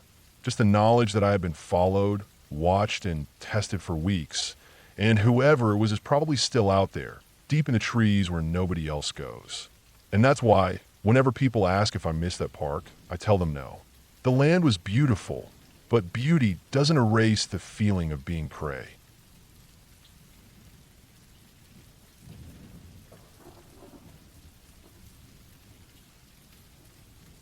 I've worked as a park ranger for over a decade, moving between different assignments and landscapes across the country. I've been stationed in dry desert parks, heavily wooded mountain ranges, rolling plains, and coastal forests. Over the years, I've seen enough to know that the wilderness does not need myths or monsters to make a person feel small, vulnerable, and scared. Nature, when you're deep inside it, can strip you down and remind you how fragile you really are. Most of the time, my job has been rewarding, quiet, and steady. But there's one assignment I can never shake from my mind. And no matter how much time passes, the memory stays sharp. It happened during my third year as a ranger when I was stationed at a remote national forest in the Northern Rockies. That forest was huge, over 1 million acres of dense trees, valleys, rivers, and sharp ridges that cut the land into difficult sections. There were very few roads that went deep into it, and most of my patrols involved long hikes on foot. We had a couple of service roads that snaked their way through, but they were old logging routes that weren't always reliable, especially after heavy rain or snow. The area was not nearly as popular as other big-name parks, which meant fewer visitors. But the ones who did come out, there were usually serious backpackers, hunters, or people looking for real isolation. My assignment that summer was to patrol a stretch of the forest near a backcountry lake. The lake itself was beautiful, surrounded by steep ridges and thick stands of old pines and firs. Getting there required at least a 6-mile hike in, which kept the casual tourists away. My job was to monitor the condition of the trails, check on the handful of campsites scattered around the lake, and make sure people were following the rules about fires, food storage, and staying safe around wildlife. The summer had been unusually hot and dry, and we were constantly worried about wildfires. By late July, every ranger in the district was stretched thin, checking for illegal campfires and reminding campers about fire bans. That particular week, I had a 5-day solo patrol scheduled around the lake. Normally, rangers would sometimes pair up, but we were short on staff, and I was used to working alone. I packed my gear carefully, tent, food for the week, radio, maps, GPS, water filter, and the usual safety equipment. I also carried a small notebook where I logged everything I saw. The hiking was uneventful, though hot. The forest was quiet, almost unnervingly so, with that heavy stillness that settles in when the air is dry, and even the birds seemed to stop singing. I reached the lake in the late afternoon, checked a couple of the campsites, and found two occupied by backpackers who looked like they knew what they were doing. I noted their permit numbers, reminded them about fire safety, and kept moving. I set up my own tent in a designated ranger spot tucked away from the visitor campsites. It was nothing fancy, just a flat patch of dirt near the tree line where I could get some shade. From there, I planned to spend the next few days circling the lake, hiking the nearby ridges, and checking on people. That first night was calm. The sun dropped behind the ridge, the lake turned glassy and dark, and I ate a simple meal before crawling into my sleeping bag. The second day was when things started to feel different. I woke early, filtered water from the lake, and began a long hike up one of the ridges. The climb was steep and sweaty, but the view from the top was worth it. From there I could see the lake like a blue coin in the forest below. I also noticed something odd. On the far shore where there weren't any marked campsites, I spotted what looked like a faint wisp of smoke. It was thin and gray, rising just above the treetops. Fires were banned completely at that time because of the risk, so any smoke was a big red flag. I logged the location as best I could and started making my way down the ridge. It took hours to hike around the lake and get to that side, and by the time I reached the area, the smoke was gone. What I did find was a makeshift camp, not an official site. Someone had set up a small blue tarp strung between trees with a crude fire ring in front of it. The fire had been put out, but the ashes were still warm. There was no sign of the camper. I looked around carefully, checked for tracks, and found boot prints leading off into the woods. I called in the discovery on my radio, but the reception out there was poor. I only caught a bit of static and a broken reply. I made a note of my log and decided to keep checking the area. As the day wore on, I circled back to my own camp, but the uneasiness stuck with me. Something about the setup felt wrong. Most backcountry campers I ran into were easy enough to understand. Hunters, fishermen, hikers, each with the right gear for the job. This camp looked sloppy and thrown together, like the person didn't care about being caught. That night, I lay awake longer than usual listening to the forest. Normally, the night sounds were steady, frogs by the water, wind in the trees, the occasional crack of a branch. But it was strangely still, and I felt my nerves humming. Sometime after midnight, I thought I heard movement near my camp. Not close, but far enough out in the trees that I couldn't be sure if it was just an animal. I stayed in my sleeping bag, barely breathing, waiting for the sound to come again. It didn't. The third day, I kept busy with patrols, but I couldn't shake the feeling that someone was moving around the lake who didn't want to be seen. I checked with the backpackers I'd seen earlier, but by then, both groups had packed up and left. The lake was empty of visitors. That meant, as far as I knew, it was just me and whoever had built that hidden camp. In the afternoon, I hiked back to the spot where I'd seen the fire ring. The tarp was gone. The place was stripped bare. Only a few scuffed boot prints in the dirt remained. Whoever it was had moved quickly. That set my nerves on edge more than finding the camp in the first place. Most people in the backcountry stayed put once they picked a site. Packing up and vanishing like that meant either they knew I was onto them, or they had some other reason to move that they didn't want any knowing about. That night was worse. I went to bed early, but woke up around 1 in the morning to the distinct crunch of footsteps in the woods. Not an elk or deer, not the quick scurry of smaller animals. These were measured, heavy steps, the kind of person makes when trying to move quietly but failing. They were circling, not close to my tent, but not far either. My heart pounded so hard I felt sick. I reached for my flashlight, but didn't turn it on. I just waited, staring at the dark fabric of my tent. The steps came and went, fading into the distance. The fourth day, I felt exhausted, but I forced myself to make another circuit of the lake. Again, nothing. No people, no new camps. Just silence. But that night confirmed everything I had been dreading. It was just after midnight when I woke to the sound of snapping branches. This time the steps came closer. My tent was pitched in the shadows of the tree line, and I could hear the crunch of boots on dry needles, maybe 30 or 40 feet away. Whoever was stopped for a long time, and I could feel them standing out there in the dark, watching. My skin crawled. I gripped my radio, but I knew the signal wouldn't reach. I considered shouting, but my gut told me not to. Instead, I stayed still listening. After what felt like forever, the footsteps moved off, circling my camp once, then disappearing into the trees. I didn't sleep the rest of the night. By the time the sun came up on the fifth day, I knew I had to get out. My patrol was scheduled to end that afternoon anyway, but I didn't wait. I broke down my tent, packed my gear, and started the long hike back to the trailhead. The whole way, I felt eyes on me. Every snapped branch, every rustle in the brush made my nerves jump. I never saw anyone, but I knew they were out there. When I finally reached my truck and drove back to the ranger station, I reported everything. The illegal camp, the fire, the footprints, the footsteps at night. My supervisor took it seriously and sent a small team back to sweep the area. They didn't find anyone, but they did find signs of multiple camps hidden in the woods away from the lake.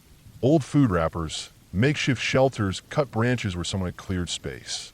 Whoever had been living out there had been doing it for a while, moving around to avoid detection.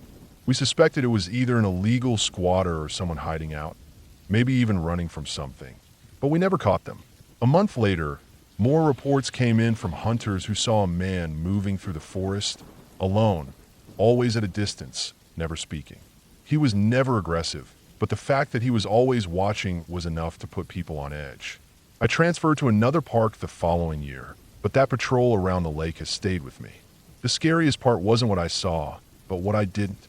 Just the knowledge that someone was close, moving in the dark, circling my tent, while I lay helpless inside. There were no monsters, no ghosts, just another person, but that was enough to make me realize how fragile the line is between feeling safe and being completely exposed. To this day, I don't camp alone without thinking about that summer. Out there in the dark, it doesn't take much for the wilderness to remind you that you are never really alone, even when you want to be.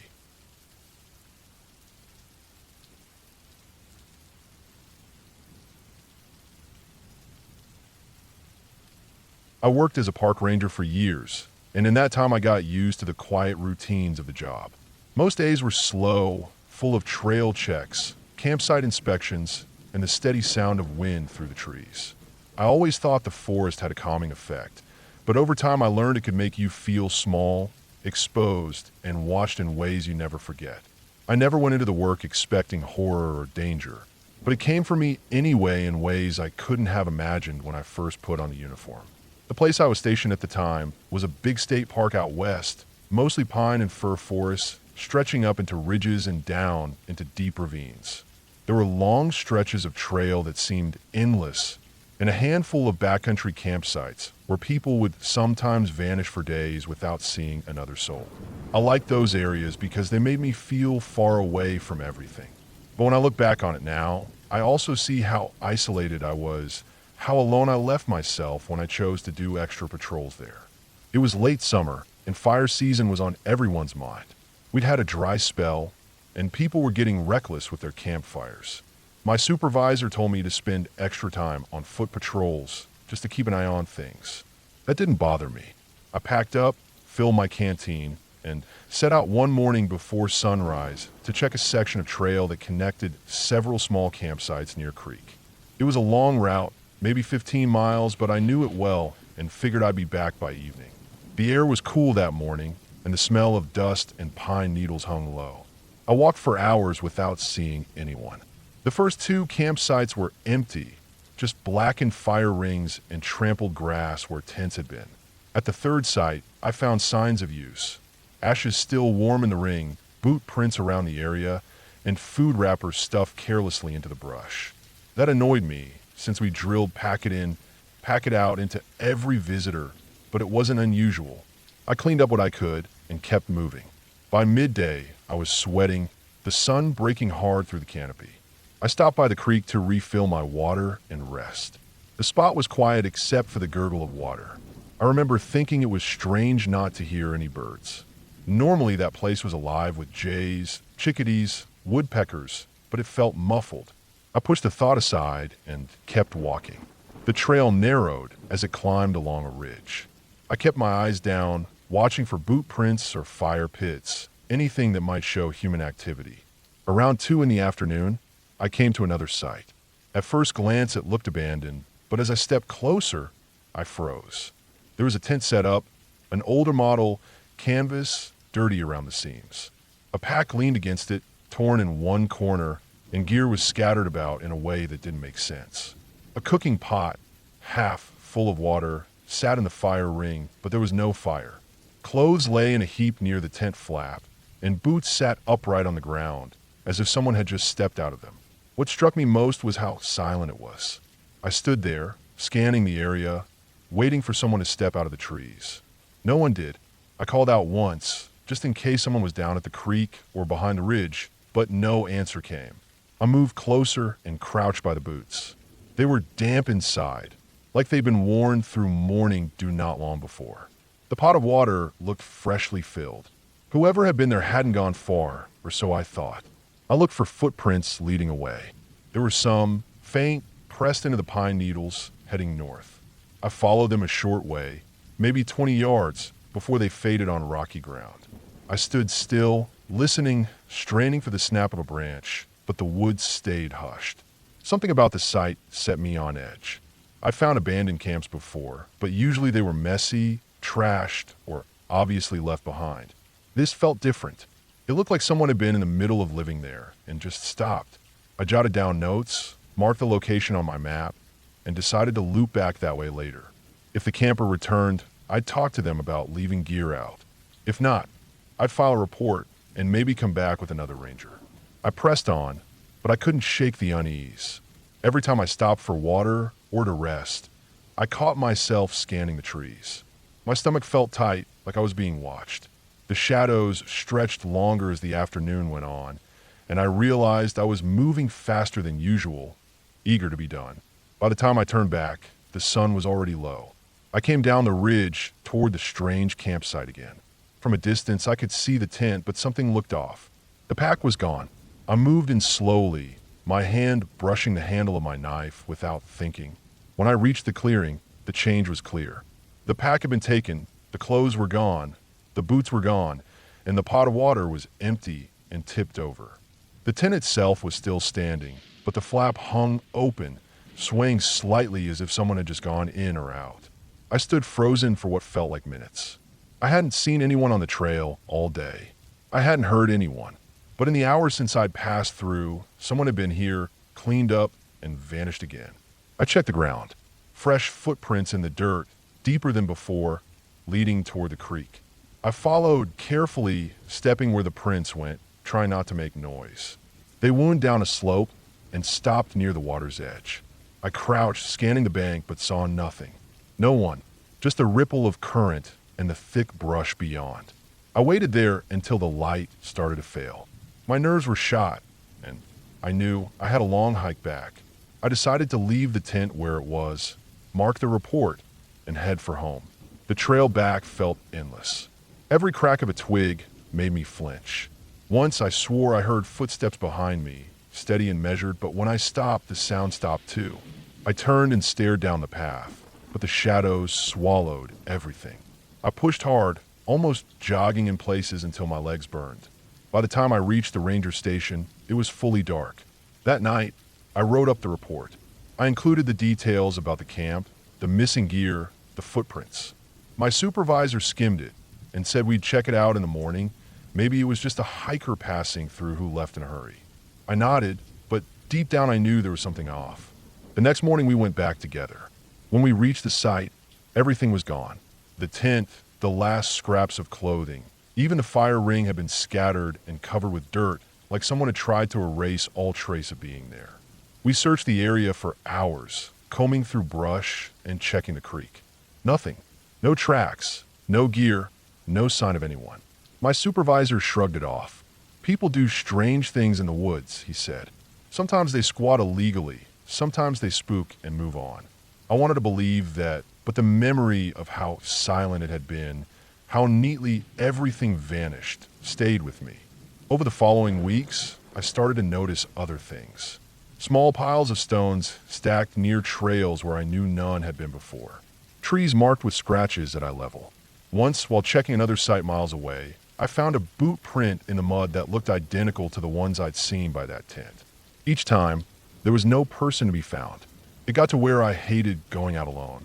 I carried extra gear, checked over my shoulder constantly, and tried to convince myself I was being paranoid. But the feeling wouldn't leave. The breaking point came one evening in early fall.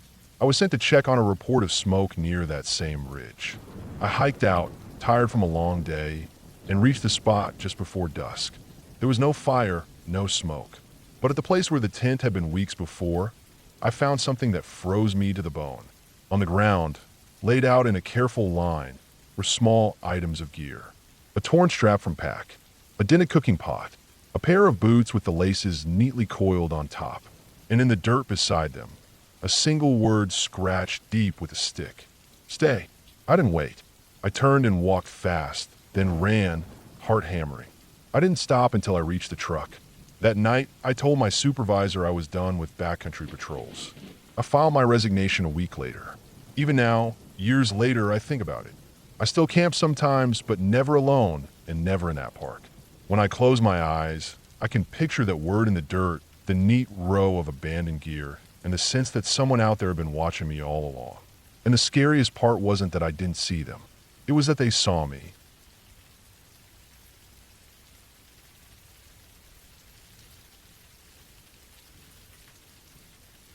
I started working as a park ranger when I was 26 years old.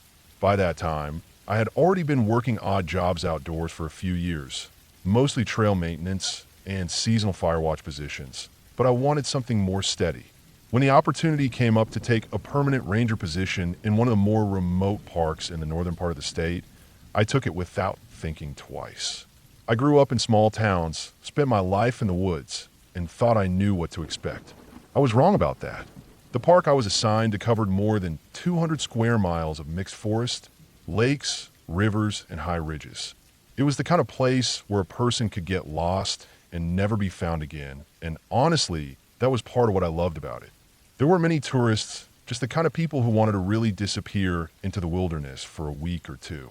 Hunters came through in the fall, backpackers and fishermen in the summer, and the occasional snowmobiler in the winter. My job was simple on paper. Patrol trails, check campsites, make sure people had permits, respond to emergencies, and keep an eye out for fires or poaching. The truth was, I spent most of my days walking trails alone, driving back roads in a beat-up truck, or sitting in one of the small outposts writing reports. I thought it would be peaceful, and sometimes it was, but the longer I stayed, the more I realized how much unease came with that much empty land. The first months passed quietly. The work was routine, the days long, but manageable. I was stationed at a small cabin-like ranger station miles from the nearest town. It had no neighbors, no cell service, just a landline radio connection and a dirt road that seemed to go on forever. Nights were the hardest. The forest was so loud in the dark. Wind through the trees, branches breaking, animals moving. At first, I thought every crack of a branch might be a bear. But after a while, I learned the difference between natural noises and something else. It was in my second year that I had the worst stretch of my life out there. It started with missing hikers, which wasn't unusual in a park that size. People underestimate how fast you can lose the trail. A man in his 40s had gone backpacking alone, reported overdue by his wife. I was sent to look for him with 2 other rangers. We found his car at the trailhead and followed his permit records to figure out which route he had planned. We searched for 3 days. The only thing we found was a torn piece of tarp snagged in a tree branch. No body, no backpack, no trace of him. Search and rescue eventually called it off. That stuck with me. I couldn't stop thinking about where he went. We marked it down as an unsolved disappearance. But the truth was, it haunted me to think a man could just vanish so completely. After that, I paid more attention to small details in the woods. Things I might have ignored before began to stand out. Campsites that looked like people left in a hurry. A tent half collapsed with gear still inside. A fire ring that was still warm, but no one around. It wasn't every day, but enough that it unsettled me. One patrol in early spring, I came across an abandoned campsite about 6 miles from the nearest trailhead. There was a tent, food still in a cooler, and clothing scattered around like someone had just walked off mid-meal. I checked the logbooks for permits and found nothing. No one had registered to be in that area.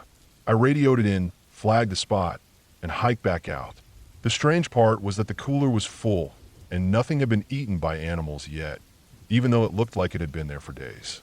Usually raccoons or squirrels tear through everything within hours. The air felt heavy there, like I shouldn't stay too long. The following week, another ranger told me a fisherman's boat was found adrift on one of the lakes with no sign of its owner. His gear was still in the boat, tackle box open, line in the water, like he just stepped out for a second. They never found him either. After those cases, I started sleeping worse. At night, every time I lay in my bunk at the outpost, I thought about how many square miles of untouched forest surrounded me. How easy it would be for someone to walk out into it and never return. I didn't believe in monsters or ghosts, but I started to believe in how dangerous people could be, especially in the kind of place where you could hide and never be found. One summer, we had reports of strange camps deep in the backcountry. Hunters said they had stumbled across sites with no permits and no people around, just makeshift shelters and old fires. That became part of my patrol route. One patrol stands out clear as day. It was late August, hot and humid. I hiked out alone to check a section of trail that hadn't been monitored in weeks. About 10 miles in, I found signs of a camp-off trail. A narrow footpath through the brush, branches cut with a hatchet, boot prints in the mud. I followed it maybe half a mile until it opened into a small clearing. In the clearing was a camp, but not like anything I'd seen before. There were 3 small lean-to shelters built from logs and tarps, a stone fire ring, and what looked like piles of belongings stacked neatly. Old cans, clothing, empty water jugs. It looked lived in, but I didn't see anyone. No tent, no official camping gear, just survivalist stuff. The strangest part was how clean it was. Trash bagged up, everything organized. Most abandoned camps are messy, but this looked like someone had gone to lengths to keep it neat. I stood there for a long time just listening. The woods were quiet. Too quiet. No birds, no insects. I felt like I was being watched. I backed out slowly, marked the GPS, and left as fast as I could. When I reported it, the higher-ups said we'd send a team in later, but nothing came of it. For weeks afterward, I had the sense someone was out there in the woods, moving camps, staying just far enough ahead of us. A few times I thought I saw movement in the trees, just a flash of someone stepping back when they realized I was near. I never got close enough to confirm. That fall, a trail runner reported hearing footsteps behind him for miles, but never seeing anyone. A hunter came into town pale as a sheet, saying he found piles of bones out in the woods. They turned out to be deer bones, but the way they were stacked didn't sit right with me. I kept doing my job, but every patrol I felt more on edge. I started carrying extra gear, flares, a larger knife, anything that made me feel less alone. The breaking point came in October. I was assigned to do an overnight patrol at one of the remote fire towers. The towers are scattered across ridges for spotting wildfires, and most are abandoned now, just tall metal skeletons with a tiny room at the top. This one was still in use as an observation post. The idea was for me to stay overnight, log any smoke sightings, and hike out in the morning. I hiked in during the late afternoon, set up in the tower, and tried to settle in. The view stretched for miles, nothing but forest in every direction. As the sun went down, the woods grew darker than I was used to. The tower creaked in the wind. I wrote notes in the logbook, ate a cold meal, and tried to distract myself with a paperback novel I carried. Around midnight, I heard something. Not the normal groan of the tower or the wind in the trees. It was footsteps on the metal stairs leading up to the tower. Slow, deliberate steps, one after another. My stomach turned cold. I sat frozen, listening. The steps reached halfway up, then stopped. The silence was worse than the sound. I waited for what felt like hours, but nothing came. No one climbed the rest of the way, and no one went back down. At first light, I packed my gear and left without looking back. I told myself it could have been an animal, maybe even the wind making the stairs shift, but I knew the sound of footsteps. After that night, I couldn't shake the feeling I wasn't alone out there. Patrols felt different. The forest wasn't just trees and trails anymore. It was a place where someone could be hiding, watching. By the time winter came, I had made up my mind. I finished the season, handed in my resignation, and moved back closer to town. I told everyone it was just time for a change, but the truth was I didn't want to spend another night in that park. To this day, I think about that tower, about the missing hikers, the neat camps in the woods, the footsteps that stopped halfway up the stairs. There was nothing supernatural about it, nothing out of storybook. Just the quiet fact that people can vanish, and sometimes someone else is out there making sure of it. That's the part that keeps me awake. Not bears, not storms, not getting lost. It's knowing that in all that endless forest, someone could be watching and you'd never know until it was too late. And that's why I left. I love those woods, but I wasn't going to be the next person who didn't come back.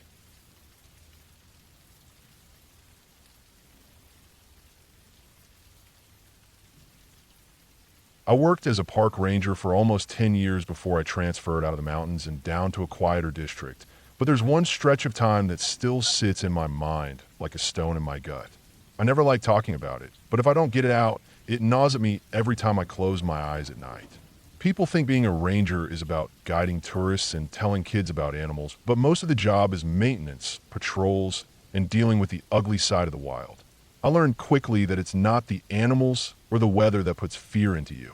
It's people. The woods don't scare me, but what people are willing to do inside of them, that's what does. I was assigned to a large forest preserve that had both day-use areas and deep backcountry. On paper, it looked like a nice place to work. Thick pine ridges, rocky valleys, rivers that cut through canyons and miles of trail. Most of the backcountry sites were hiking only. I liked it because it gave me excuses to spend days alone in places most people would never see. I'd pack light, carry enough food for a few days, and cover sections of trail to check campsites, look for damage, and handle reports that came in. The incident happened in late summer, during one of the driest years I'd seen. Fire danger was high, so part of my job was to hike into remote areas and check for illegal campfires. A few weeks before, we had gotten vague reports of a strange camp somewhere in the northern section, but the callers never gave good details. Some said they saw people who looked like they'd been living out there for a long time. Others said they just saw smoke, but couldn't pinpoint where it came from. My supervisor told me to keep an eye out, but no one had nailed down anything specific. I set out one morning with my pack, planning a 3-day loop that would cover a chunk of the north boundary. The first day was uneventful. I hiked out to a ridge, checked a few campsites, and saw nothing out of the ordinary. The second day was when I started noticing signs that someone had been in places they shouldn't. At one campsite that was supposed to be empty, I found a pile of charred wood that hadn't been fully put out. Next to it were bones, small ones, maybe from rabbits or squirrels, cracked open like someone had tried to get the marrow. Not unusual for a survivalist, but not something most hikers would be doing. I marked the site and kept going. The deeper I went, the less the trails looked used. The undergrowth was thicker, branches crossed over the path, and at points I had to push through as if no one had walked there in months. Late in the afternoon, I dropped down into a valley where a narrow creek wound its way between steep walls. It was darker down there, cooler, with moss growing thick on the rocks. As I followed the creek, I found a spot where the water looked disturbed. Someone had set stones to make a little pool, almost like a trap. Inside were fish bones picked clean. That wasn't normal. No one was supposed to fish in this creek. I started to feel uneasy, but I told myself it was probably just some hermit or survivalist, someone trying to live off the land where they weren't supposed to. It wasn't unheard of.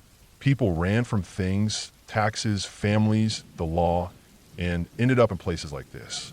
My job wasn't to confront them alone, just to note the signs and get back up later. But then I saw the first piece of trash. It was an old soup can, rusted and crushed, stuffed halfway into the dirt near the creek. Then, further up, a shredded shirt hanging from a branch. Past that, a pile of ashes surrounded by stones. I kept following the trail of signs, my unease growing heavier with every step. Finally, I came across the camp. It wasn't obvious at first. The site was tucked behind a stand of cedar, hidden well enough that you could walk right past without seeing it. The only reason I found it was because I noticed a faint path worn into the ground. I followed it around the trees and came into a small clearing. That's when I stopped cold. There were 3 tents, all mismatched and weather-beaten. Tarps had been strung between trees, forming makeshift roofs. Branches and brush had been piled to block the view from the creek. Around the clearing were things that didn't belong in the woods. Plastic jugs, ripped bedding, broken coolers, even a half-burned mattress. Trash was everywhere, mixed with animal bones and cans. The air smelled sour, like rot and smoke. The worst part was the silence. No birds, no insects, just dead quiet. I crouched down and studied the ground. There were tracks, boots, at least 2 different sizes. Some are fresh. I could see where they had been walking recently, circling the camp. That's when I noticed a tree. At the edge of the clearing, someone had stripped the bark from a cedar trunk and carved into the wood. Not initials, not symbols, just long, deep slashes going up and down, over and over again, as if someone had stood there with a knife for hours. The gouges were fresh, sap still oozing out. My instinct told me to leave, but my duty told me I had to at least document it. I pulled out my notebook, jotted down the location, and snapped a few photos with the camera I carried. As I moved closer to one of the tents, I caught a whiff of something sharp, sour, human, unwashed. I lifted the flap with my boot and looked inside. There were piles of clothes, filthy and damp. Food wrappers scattered everywhere. A pile of bones in one corner, bigger ones this time, maybe deer. The smell was worse inside, thick and rancid. I backed out quickly, my skin crawling. I didn't want to open the other tents, but I knew I had to. The second one was the same. Trash, bones, scraps of food. But the third tent made my stomach turn. Inside were plastic bags stuffed with things I couldn't quite identify at first. When I looked closer, I saw shoes. Dozens of them. Hiking boots, sneakers, sandals. All different sizes, men's and women's. Some looked old, falling apart. Others looked newer. That's when I knew this wasn't just some harmless hermit. I zipped the tent shut, stood up, and scanned the clearing again. My heart was pounding so hard I could hear it in my ears. I had to leave. I had to get back to the ranger station and call this in. I turned to go, but that's when I heard it. A branch snapped in the woods. Not far, heavy like a boot. Then another. Someone was coming back. I dropped low and moved fast, slipping behind the cedars and down toward the creek. I crouched there, hidden in the brush, listening. The footsteps grew louder, then stopped near the clearing. I could hear breathing, slow, heavy, then the sound of something being dragged, maybe a stick or a pack. I didn't dare move. I stayed crouched, every muscle screaming as I listened. The person, or people, moved around the camp for several minutes. I could hear the zip of a tent, the shuffle of gear. Then silence again. I waited as long as I could, my legs going numb, before I finally risked slipping away. I kept to the creek, moving slowly, making sure I stayed low. Every sound seemed deafening. The splash of my boots in the water, the brush scraping my pack. I was certain they could hear me. It took me hours to climb out of that valley, and by the time I reached the ridge, the sun was dropping low. I didn't stop to eat or rest. I just kept moving, pushing myself until I reached the fire road well past dark. Only then did I let myself breathe. The next morning, I brought a law enforcement officer back with me. We hiked to the spot, but when we got there, the camp was gone. The tents, the trash, the bones, everything had been cleared out. The ground was torn up where things had been dragged away. All that was left was the carved tree, its gouges shining raw in the morning sun. We searched for 2 days, but found nothing. Whoever had been living there knew the land well enough to vanish without a trace. I never forgot the smell of that camp, or the sight of those shoes stuffed into bags. Every time I thought about it, my stomach knotted. I kept wondering what had happened to the people who wore them. Lost hikers went missing every year, most explained by accidents, falls, or weather. But not all. I finished out my season there, but I never went back to that part of the forest alone again. A year later, I transferred out. Officially, I told people it was for a better schedule and pay. The truth was I couldn't stand walking those woods anymore, not with the thought of who or what kind of people might still be out there, watching, waiting, hiding just beyond sight. That was the only time in my career where I truly felt hunted.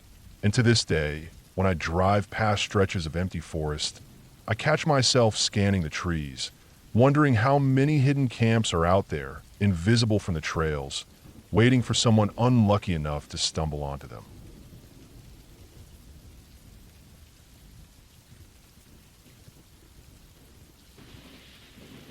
I have worked as a park ranger for a good part of my adult life. I've been stationed at different parks across the country, but the posting I remember most clearly, and the one I still think about late at night, was at a large state park tucked into a stretch of rough country that most people don't even know exists. It wasn't a glamorous park, not like the ones that make postcards and travel magazines. It was rugged, quiet, and filled with miles of thick woods, broken ridgelines, swamps, and forgotten trails. It drew a certain kind of visitor, hunters, hardcore backpackers, and people who wanted to disappear from the busy world for a while. I had been there for about 3 years when the worst experience of my career happened. The station was simple: a small bunkhouse for rangers, a maintenance shed, and an office near the main gravel road where visitors checked in. My duties rotated between trail checks, fire monitoring, helping lost hikers, and making sure campers followed the rules. The park was big enough that we worked alone most of the time, and it wasn't unusual for me to spend an entire shift without seeing another ranger. I had grown comfortable with the silence of the place. You learn to know every creak of the trees in the wind, the sound of different animals at night, and the rhythm of distant water moving through gullies. I carried a radio and a sidearm, but I rarely used either. Most of my job was hiking, observing, and writing reports. It was late fall when the situation unfolded. The leaves had dropped in most places, leaving the forest bare and gray. The air had that sharp coldness in it that cuts through your jacket in the early morning. The days were short, and by late afternoon the shadows stretched out across the forest floor. I had been assigned a 3-day patrol of the park's northern section, an area with few marked trails and almost no visitors once summer was gone. My job was to check on old fire pits, collect trail cameras we had set up, and make sure no one was camping in restricted areas. I carried a pack with food, water, and camping gear. I liked these patrols because they gave me time to be alone with my thoughts. But the northern section always had a different feel. It was less maintained, more wild, and harder to navigate.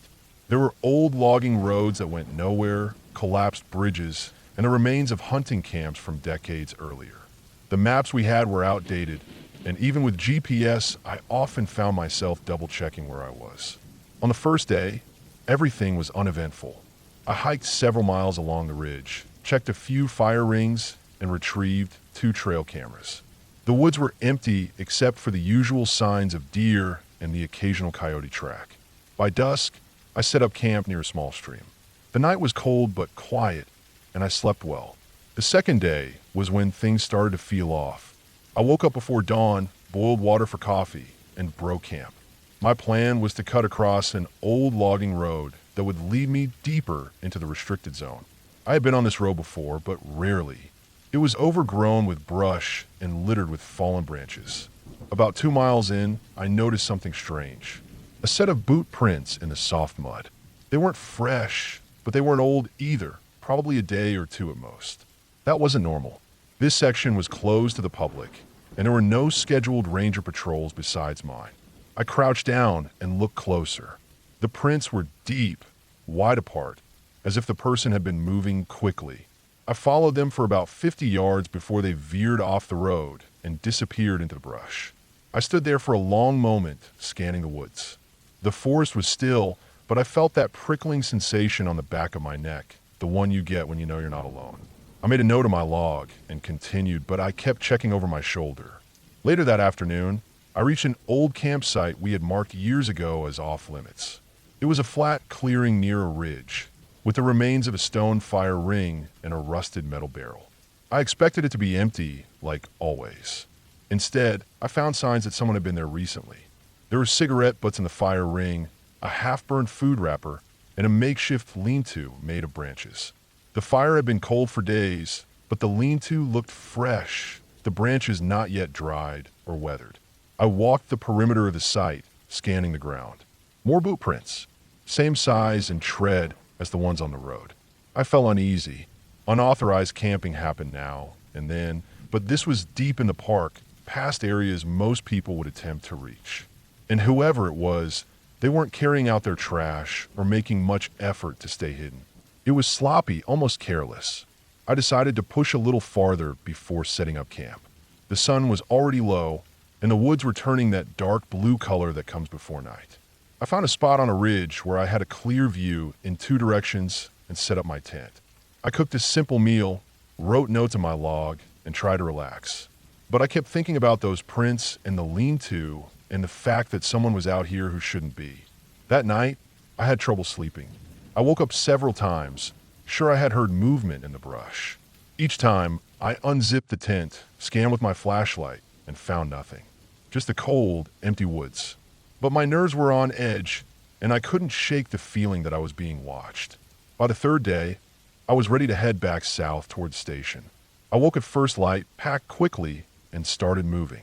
The air was colder than before, my breath clouding in front of me. I followed a narrow game trail that would eventually connect back to a service road. About an hour into the hike, I found something that made my stomach drop. Another campsite, but this one wasn't old. The fire ring was still warm, ashes gray and soft. A small pile of broken branches had been gathered for fuel. And next to the fire pit was a tattered backpack, half zipped, with food wrappers spilling out. I crouched and looked closer. Inside the pack were canned goods, a dirty water bottle, and the hunting knife. There were also clothes rolled up in a plastic bag, damp with dew. Whoever owned this pack had been here within the last 12 hours. The ground around the site was messy, footprints going in every direction. I counted at least 2 distinct sets of prints now, both about the same size.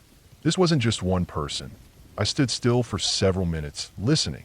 The forest was quiet, but my gut told me they were still nearby. I considered calling in on the radio, but reception was unreliable in this section, and I wasn't sure my signal would get through. I decided to mark the location, take notes, and continue moving. The sooner I reached the service road, the better. But as I hiked, the sense of unease grew stronger. The woods felt heavier, the silence pressing in. Every snap of a twig made me stop and listen. At one point, I turned sharply, convinced I had heard footsteps behind me, but saw nothing. By mid-afternoon, I reached a steep ravine. The trail dropped sharply, and I had to pick my way down carefully. Halfway down, I saw movement on the opposite ridge. Just a flicker, something dark against the lighter trees. I froze, staring. For a moment, nothing. Then I saw it again. A person standing still, watching. They were too far to make out details, but the shape was unmistakable.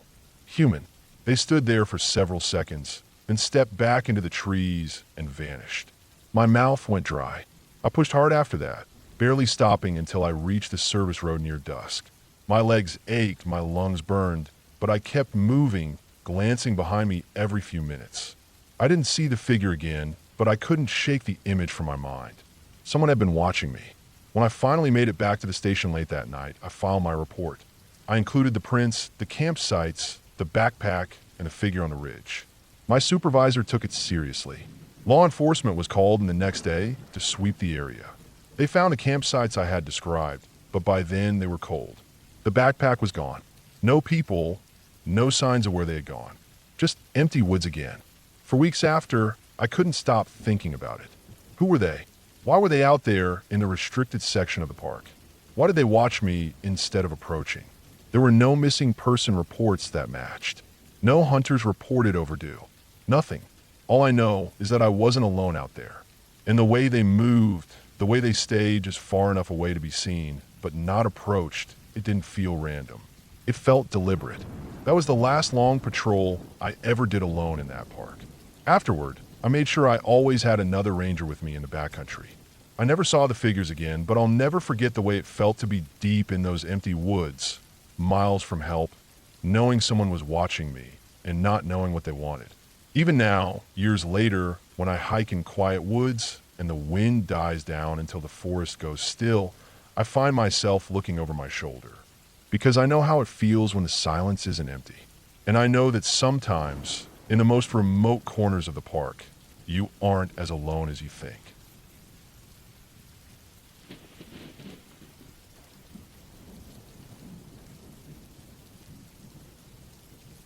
I've worked as a park ranger for a good number of years now, and I've walked more miles of backcountry trails than I can ever count. Most of the time, it's a job filled with routine things. Trail checks, campsite inspections, talking to hikers about leave no trace, making sure fire rings are cold, picking up the usual trash that people shouldn't have left behind.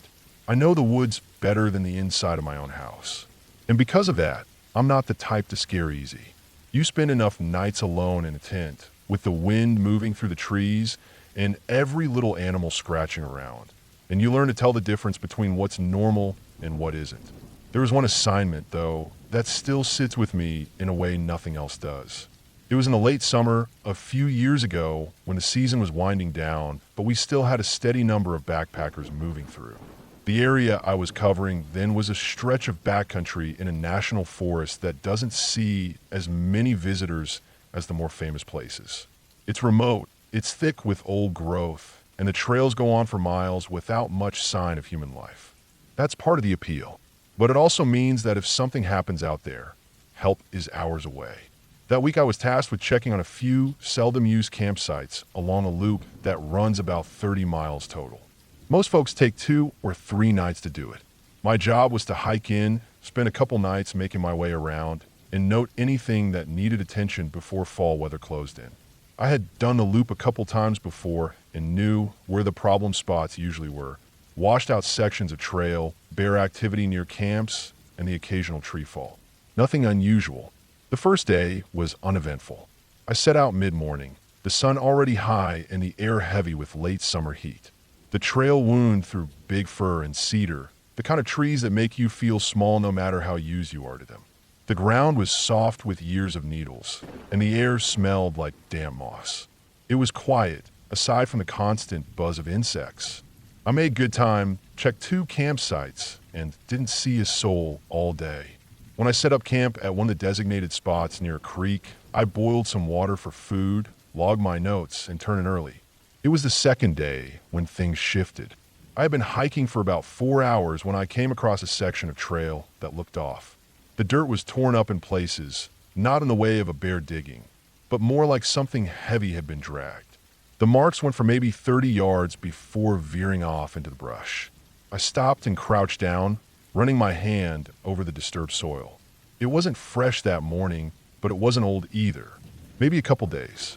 I followed it a few feet into the brush and saw broken branches like someone forcing their way through. Normally, I'd chalk that up to a deer or elk, but this was different. The ground had deep impressions like boot tracks, but inconsistent. I told myself it was probably just some hiker cutting through, though it didn't really make sense. Still, I made a note of it and kept on. By late afternoon, I reached the next backcountry site, one of the least used ones on the loop. It sits in a small clearing with enough flat ground for maybe 3 tents. There's a crude fire ring made of stones and a bare pole for food. I knew right away something wasn't right. The fire ring was full of ash and half-burned wood, recent enough that it hadn't been scattered by wind or rain. There were food wrappers stuffed into the rocks, and a couple empty cans half buried nearby. That wasn't unusual by itself. Plenty of people ignore the rules and leave a mess, but what caught me was the sleeping bag. It was laid out near the edge of the clearing, half unzipped with nothing else around it. No tent, no pack, no sign of anyone actually staying there. Just a bag, weathered but not ruined, as if someone had left it and walked off. I stood there a long time, taking it in. Sometimes hikers abandon gear when it gets too heavy, but it was strange to see just one sleeping bag like that, in a spot that still looked like it had been used recently. I searched around the site, looking for more. That's when I found the tree. Behind the camp, maybe 10 yards back, a young cedar had fresh cuts in the bark about chest height. At first I thought it was just someone fooling around with a knife, but the marks were wide and rough, more like they'd been hacked with something bigger. There were 5 or 6 gashes in a row, deep enough to take out chunks of wood. I didn't like it.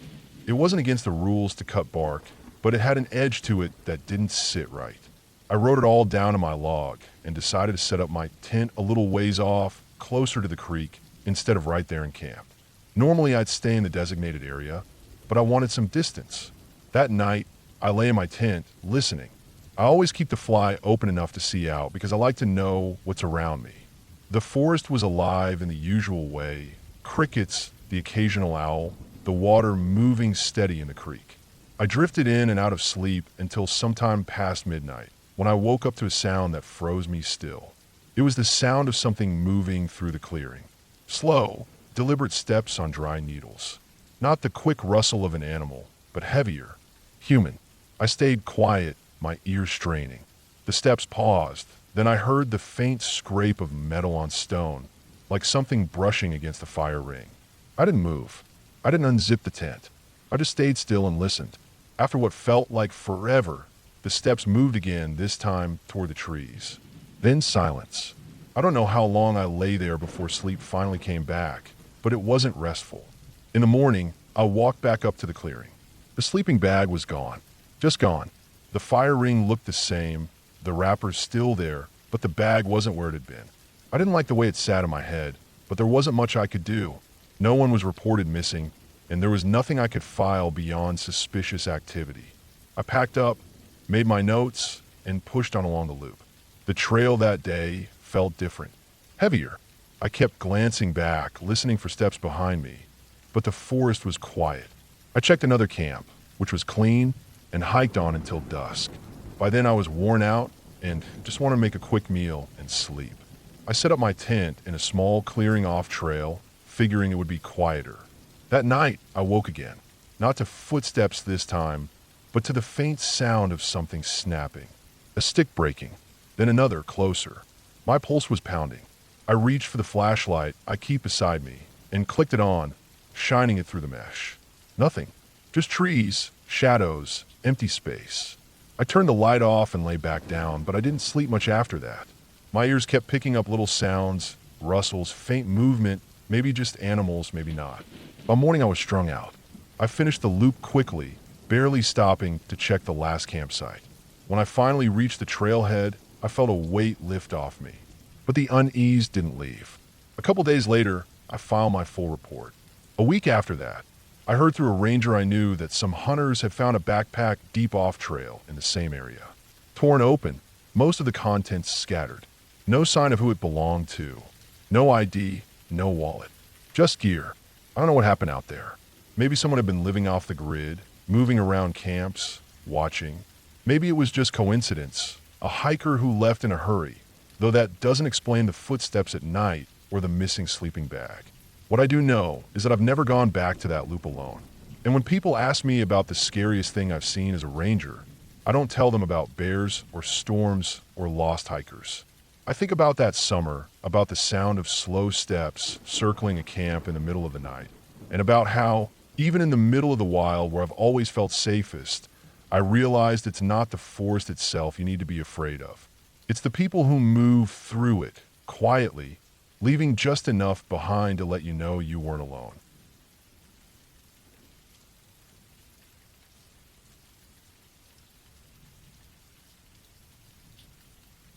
I started working as a park ranger in my mid-20s, and for most of my career, I thought I had seen just about everything a forest could throw at me. I had dealt with lost hikers who panicked and wandered miles off trail, campers who left food out and drew in bears, and hunters who swore they knew the area until they needed to be escorted out because they couldn't find their way back. But there was one stretch of forest that still unsettles me to this day, and I don't think I'll ever forget it no matter how much time passes. It was in the late summer, during one of those warm seasons where the air never seemed to cool off even at night. The park where I was stationed was remote, not the kind of place that drew casual tourists. We got serious hikers, climbers, and people who wanted to disappear into the woods for days at a time. Most of them respected the rules, but every year we had issues with folks who pushed too far or thought they could handle more than they actually could. My assignment that week was patrol and maintenance on the western boundary. That area was tricky. It had some of the densest tree cover in the park, and the trails were rough, more like faint game paths than proper hiking routes. A storm had rolled through the week before and knocked down a lot of branches and smaller trees. So my job was to clear what I could, mark anything dangerous, and make sure no one was camping illegally in the deeper parts.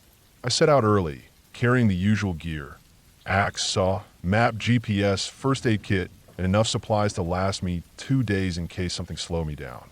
Most patrols out there took longer than planned. The air was heavy, and the forest floor was damp with old rain. The smell of wet soil and moss carried everywhere. For the first several miles, nothing seemed out of the ordinary. I hacked through fallen limbs, tied bright flagging tape where the trail had nearly disappeared, and stopped every so often to listen for movement. Normally, I'd hear birds, insects, the rush of distant water, but that day the woods were strangely muted. There were sounds, but they felt scattered and uneasy, like even the animals didn't want to stay still. By late afternoon, I reached a section that wasn't on most visitor maps. The old service trail there had been closed years earlier because it eroded badly and was too steep to be safe. Still, I knew from experience that people sometimes wandered down there, usually looking for solitude or a hidden spot to camp. I decided to check it. The slope was tough, slick with mud, and littered with rocks that shifted under my boots. I had to dig my heels in just to keep from sliding. At the bottom, the air was cooler and damp, with thick ferns growing waist-high. I pushed through them, scanning for signs of a campfire or gear. That was when I noticed something odd. Boot prints in the mud, fresher than I expected. They weren't ranger boots, either, and they headed deeper into a part of the valley where no trail existed. I followed them. It wasn't unusual for people to sneak into closed areas, but these tracks bothered me. They weren't wandering or hesitant. They were direct, like whoever left them knew exactly where they were going. They cut through the underbrush in a straight line, ignoring the terrain, even crossing a small stream without hesitation. After an hour, I found the first sign of camp. It wasn't much, just a small fire ring, old ash scattered around, and a patch of flattened grass where a tent had been. The ashes weren't cold. Someone had been there within a day or two. Normally, I leave a notice and move on, but I felt like I should keep following. The deeper I went, the more wrong it felt. The forest grew darker, the canopy closing so tightly that barely any light broke through.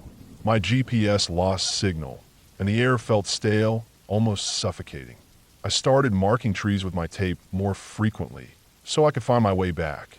Another mile in, I came across something that made my stomach tighten. A rope, thick and frayed, was hanging from a tree limb about 15 feet up. At the bottom of it was a makeshift snare, big enough to catch a person if they weren't paying attention.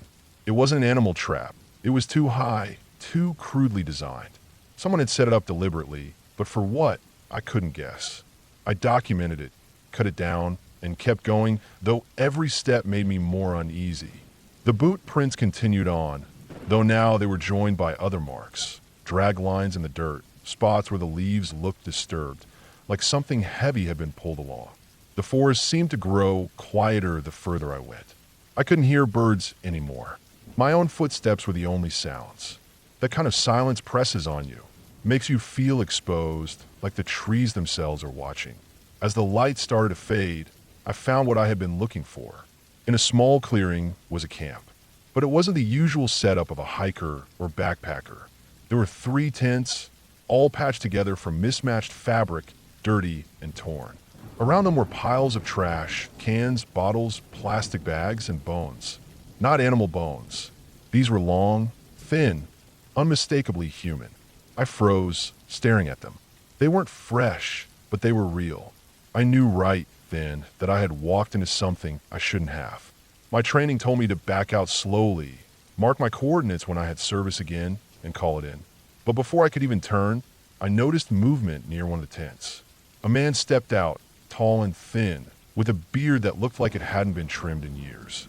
His clothes were rags, his skin darkened by sun and dirt. He didn't speak. He didn't even seem surprised to see me.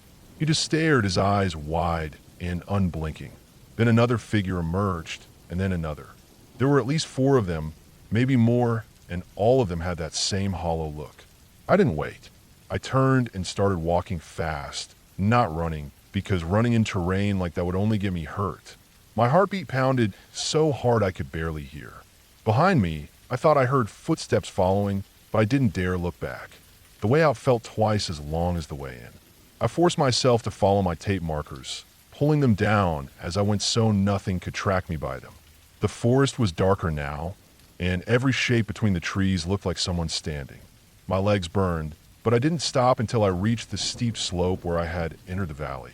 Climbing out was hell. My boots slid on the mud, and more than once I nearly lost my grip. I clawed at roots, hauling myself up inch by inch, my back exposed the whole time. I kept expecting a hand to grab my ankle. When I finally reached the top, I didn't stop to rest. I pushed on through the night, guided by my compass and the faint glow of my headlamp. Hours later, I stumbled back onto a service road, exhausted, soaked with sweat, but alive. When I reported what I'd found, a team was sent in. They didn't find the camp. Not the tents, not the bones, nothing. Just an empty clearing. The tape I had marked was gone too, every last piece. They told me I must have gotten turned around, mistaken animal remains for something else, maybe wandered further than I realized. But know what I saw. I know those weren't animal bones. And I know I wasn't alone down there. After that patrol, I never volunteered for the western boundary again. I stayed on the main trails, the visitor-heavy areas. I told myself it was just caution, that the park had plenty of other sections that needed attention. But the truth is, I was afraid. Every once in a while, though, I think about those tracks in the mud, straight and purposeful, leading into the deepest parts of the forest where no trail existed. I think about the snare, the trash, the bones. I think about the silent figures watching me, not speaking, not moving to stop me, just staring. And I wonder if they're still out there, deeper than anyone dares to go, living off whatever they can take, waiting for someone else to stumble into their camp. I know one thing for certain. I was never supposed to find that place, and I will never go back.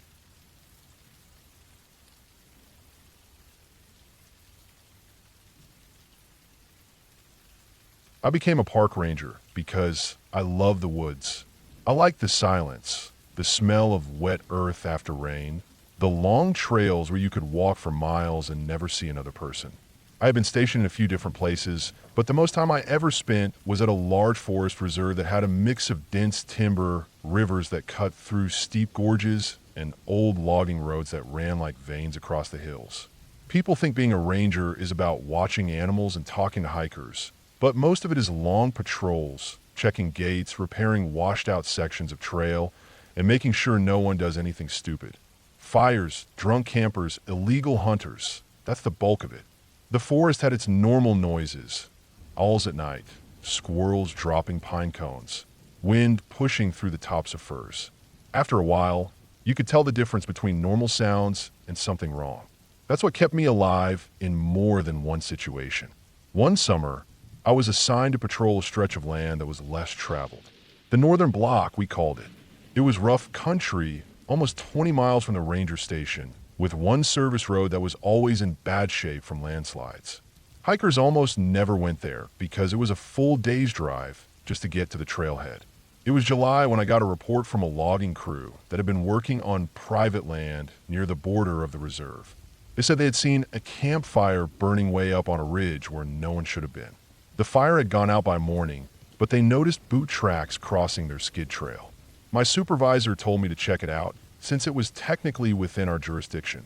I packed for 3 nights because I knew it wasn't going to be a quick trip. I had a small frame pack, a lightweight tent, extra food, and my usual gear, map, compass, GPS, and a radio that only sometimes worked that far north. The service road was washed out halfway in, so I had to park the truck and start walking with everything on my back. It was hot, the kind of heat that made the air shimmer above the gravel. Sweat ran down my spine before I had even reached the tree line. By the time I reached the ridge where the crew had seen the fire, it was late afternoon. I didn't find a fire ring, but I did find tracks. They weren't fresh, maybe a couple days old, but they were clear enough. Heavy boots, maybe size 11. The stride was long, like whoever made them was tall. I followed them along the ridge until they dropped into a drainage that cut toward the heart of the reserve. That drainage was steep, narrow, with moss covering the rocks and water dripping from hidden springs. It was the kind of place that swallowed sound. Even the birds stayed out of it. I moved slowly, scanning for any sign of camping. No wrappers, no cigarette butts, nothing. Just those boot prints that appeared now and then in the soft soil. I set up camp on a flat spot above the drainage and boiled water for noodles. As the sun went down, the forest got darker than usual.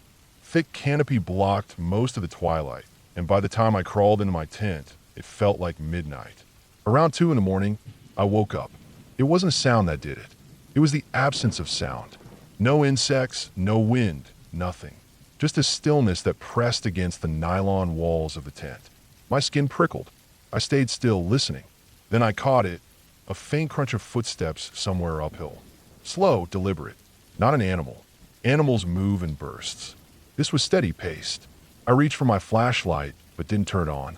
The steps grew louder, then stopped. I held my breath. For a long time, there was nothing. Then, from farther away, another crunch like someone had shifted their weight on a patch of dry needles. I stayed awake the rest of the night, gripping the flashlight, waiting for the sound to return. It didn't. When daylight came, the forest seemed normal again. Birds were calling, squirrels were chasing each other in the branches. It almost made me doubt what I had heard. I packed up and moved deeper into the drainage, following the prints whenever I could. By midday, I found something strange. A pile of stripped branches leaned into the shape of a rough shelter. Not quite a teepee, not quite a lean-to. It looked like someone had been trying to build cover, but gave up halfway through. Around it, the ground was trampled flat. I searched the area. No sleeping bag, no trash, no gear. Whoever had built it had taken everything with them. Still, it wasn't the kind of thing a casual hiker made. It felt like someone was trying to stay out here long term. That night, I camped near a creek. I made sure to set up where I could see in every direction. After dark, the forest went still again, but this time I didn't hear footsteps. Instead, I heard rocks clacking together somewhere downstream. 2 sharp strikes, then silence. A few minutes later, 2 more. I didn't sleep much. At dawn, I checked the creek bed. Fresh prints in the mud, same size as before. Whoever it was had been less than 100 yards from me. By the 3rd day, I was running low on food, so I turned back toward the truck. On the climb out of the drainage, I found something that stopped me cold. A dead deer, laid out in the middle of the trail. Its throat was cut clean, not torn like a cougar would do. The body was intact, not eaten, just killed and left. Flies buzzed thick around the wound. The tracks around the carcass told the story. The same boots. The man had dragged the deer to the trail and left it there, like he wanted someone to find it. I reported everything once I got back to the station. My supervisor filed it, but without catching the guy, there wasn't much else to do. We don't have the manpower to chase one person through 20 square miles of forest. Still, I couldn't shake it. That deer, the footsteps at night, the rock clacks, it all felt deliberate, like a message. 2 weeks later, a call came in from a family that had been camping near the northern boundary. They had gone on a day hike and returned to find their tent slashed open, food scattered, and gear missing. They thought it was vandals. I knew better. I volunteered to check it out. I drove the same washed-out road, hiked in, and found their camp exactly as they described. Knife cuts through the tent fabric, food bags torn. But what bothered me most was the kid's backpack. It had been taken and then returned, placed neatly in the center of the campsite, empty. I stayed overnight again. Same pattern. Silence after midnight. Then faint movement in the distance. This time, I didn't wait. I grabbed my flashlight and swept the trees. For a split second, I caught the reflection of eyes. Not animal eyes. Human. They blinked and vanished into the brush. I charged after them, crashing through undergrowth, light bouncing between trunks. The footsteps ahead were fast, controlled. Not panicked. He knew where he was going. I lost him after 100 yards, the forest swallowing the sound. When I got back to camp, the backpack was gone again. That was the turning point. It wasn't just some hermit living off the land. Whoever it was, he was watching campers, sneaking into their sites, toying with them. That crossed the line from trespassing to danger. The search lasted the rest of the summer. We found more signs. Shelters half-built and abandoned, boot prints circling empty trailheads, small fires that burned just long enough to leave black scars in the soil. But we never found the man himself. Then September came, and with it, the storm. Heavy rain hammered the forest for 3 days straight. Slides closed the service roads. The rivers swelled and tore at their banks. When it finally broke, the air smelled of wet cedar and rot. A week later, A hunter stumbled on a tarp deep in the drainage. Underneath, it were rusted cans, torn clothing, and a small stack of notebooks. I was part of the team sent to collect it. The pages were ruined by moisture, the ink bleeding into blue smears, but some words were still legible. Not names, not places, just short phrases. Stay hidden, they don't see me, keep moving at night. That was enough for law enforcement to take over. They swept the area with dogs, but the scent trail went cold. The camp had been abandoned for weeks. We never caught him. I stayed on another year, but the northern block never felt the same.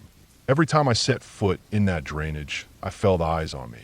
I started to notice how easy it would be for someone to shadow a ranger, to watch from the ridges, to wait until night.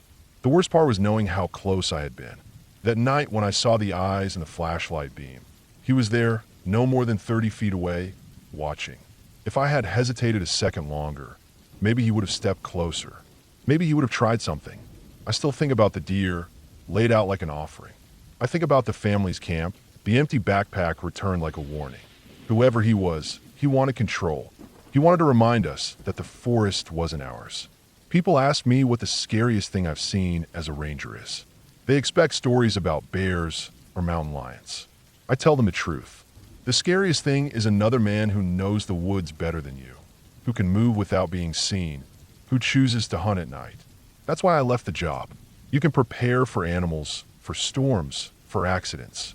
But you can't prepare for a man who has given himself over to the forest and decided you're the intruder.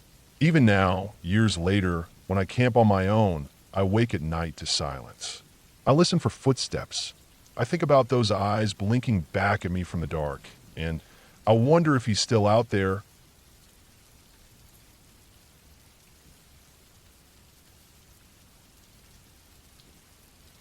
I've worked as a park ranger for over a decade, and in that time I've seen almost everything you can imagine. Car wrecks, wildfires, search and rescues that dragged on for days, missing hikers found dead in ravines, meth camps tucked into the woods, hunters poaching at night, even families who underestimated the cold and nearly froze before we got to them. You develop a certain toughness after years on the job, but there's one memory that has stayed sharper than the rest. It was the kind of thing that doesn't just scare you in the moment. It creeps into your bones and sticks there, replaying itself whenever you're alone in the forest. It wasn't about spirits or legends or anything people tell campfire stories about. It was about people and how unpredictable and dangerous they can be when you catch them in the wrong place at the wrong time. This happened about 6 years ago when I was stationed at a remote park in the Northern Rockies. The terrain there is rough, dense forest broken by jagged ridgelines, steep valleys with rivers that run high and fast, and trail systems that stretch for dozens of miles without seeing a road. The park isn't as famous as some others, but it's big and it's wild, and most of the time the people who come out there know what they're getting into. Still, we got our share of folks who thought it was just another campground where you could park your RV, throw some hot dogs on the fire, and call it a wilderness experience. I was assigned to backcountry patrol that season, which meant I spent long stretches hiking trails, checking campsites, clearing blowdowns, and keeping an eye out for anything unusual. I liked it more than the front-end work with visitors. Out in the backcountry, you were mostly on your own. Days could pass without seeing anyone. I'd hike 20 miles, sleep in ranger cabins or sometimes in a tent, and make notes about trail conditions or signs of wildlife. The solitude suited me, but solitude also meant that when something went wrong, you had no backup nearby. It was late September, just when the weather was starting to turn. The days were shorter, the nights colder, and most of the summer crowds had already thinned out. Elk bugles carried across the valleys at night, and bears were feeding aggressively before the first snow hit. I was scheduled for a 5-day patrol that looped through some of the most remote parts of the park, starting from a trailhead that was already a 2-hour drive from the nearest small town. I had my standard gear, a pack with food and water, stove, radio, GPS, sidearm, and a sleeping bag rated for the cold. Nothing unusual. The first 2 days were uneventful. I checked a few campsites that had been left messy by hunters, documented some erosion on a section of trail, and noted fresh bear scat near a berry thicket. On the 3rd day, I pushed deeper into the backcountry. The trail wound through dark timber, crossed a high pass, then dropped into a narrow valley where the river carved steep walls on both sides. There was a backcountry cabin down there, a small log structure used by rangers for decades. It had no electricity, just a wood stove, bunks, and a door you could bar against wildlife. I planned to stay there for the night. I reached the cabin in the late afternoon, legs sore from the miles but glad to have a roof over me. The place looked the same as always, weathered logs, tin roof, heavy door. I unlocked it with the old key we all carried, stepped inside, and set down my gear. The air smelled of smoke and dust, like it always did. There were carved initials in the beams from rangers long retired, some dating back 50 years. I lit a small fire in the stove and heated some food. As I ate, I noticed something odd. The logbook on the shelf, where we rangers were supposed to sign in and record any issues, had an entry from just a few days earlier. That wasn't strange by itself. Others used the cabin, but the entry didn't look like one of ours. The handwriting was sloppy, and instead of notes about trail conditions or wildlife sightings, it was just a name and a single word scrawled underneath. Staying. No dates, no ranger ID number. That immediately set off alarms in my head. Only rangers were supposed to have keys to these cabins, and even then we were required to log everything properly. Visitors weren't allowed. I thought maybe a hunter or hiker had broken in, but there were no signs of forced entry. The door and windows were intact. The lock wasn't damaged. I checked around the cabin, looking for tracks. The ground was littered with pine needles, but I could still make out faint impressions of boots in the soft spots, leading toward the river. They weren't fresh, but they were recent enough to notice. Someone had been here, and from the looks of it, they might still be around. That night, I lay in my bunk listening to every sound outside. Wind rattled the trees, the river roared in the distance, and every snap of a twig made me tighten my grip on the flashlight. I'd had uneasy nights before, but this was different. It wasn't animals I was worried about. It was whoever had written that word, staying. The way it was scrawled felt almost like a warning. The next morning, I left early to continue my patrol. I followed the valley trail for a few miles, checking for signs of illegal camps. Sure enough, I came across one not far from the river. It was hidden behind thick brush, invisible unless you knew where to look. A crude lean-to had been built with branches and a blue tarp. There was a fire ring surrounded by empty cans of food, some of them burned out in the ashes. What struck me most was the mess. Trash was scattered everywhere. Clothing hung from branches, and there was a foul smell of rot mixed with smoke. I picked through carefully, noting what I saw for the report. Most of the cans were cheap beans and soup bought from a dollar store. A sleeping bag was spread out under the lean-to, dirty and torn. But then I noticed something else. There were knives, several of them, stuck into the wood around the camp. Not just small pocket knives, but long hunting knives driven deep into logs as if someone had been practicing throwing them. And there were bones, small ones, probably from rabbits or squirrels, scattered near the fire. That wasn't unusual for a hunter, but the way they were piled together gave me a bad feeling. I didn't see anyone around, but the camp looked lived in. Whoever it was might have just stepped away. My gut told me to get out quickly.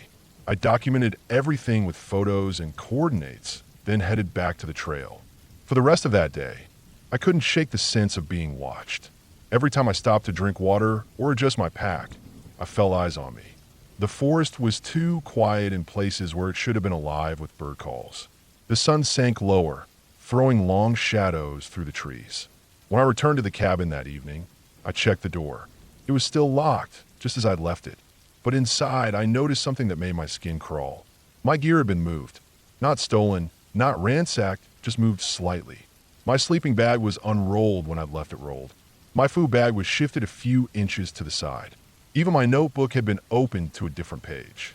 Whoever had been in there wanted me to know they'd been inside. I barely slept that night. Every noise outside felt amplified.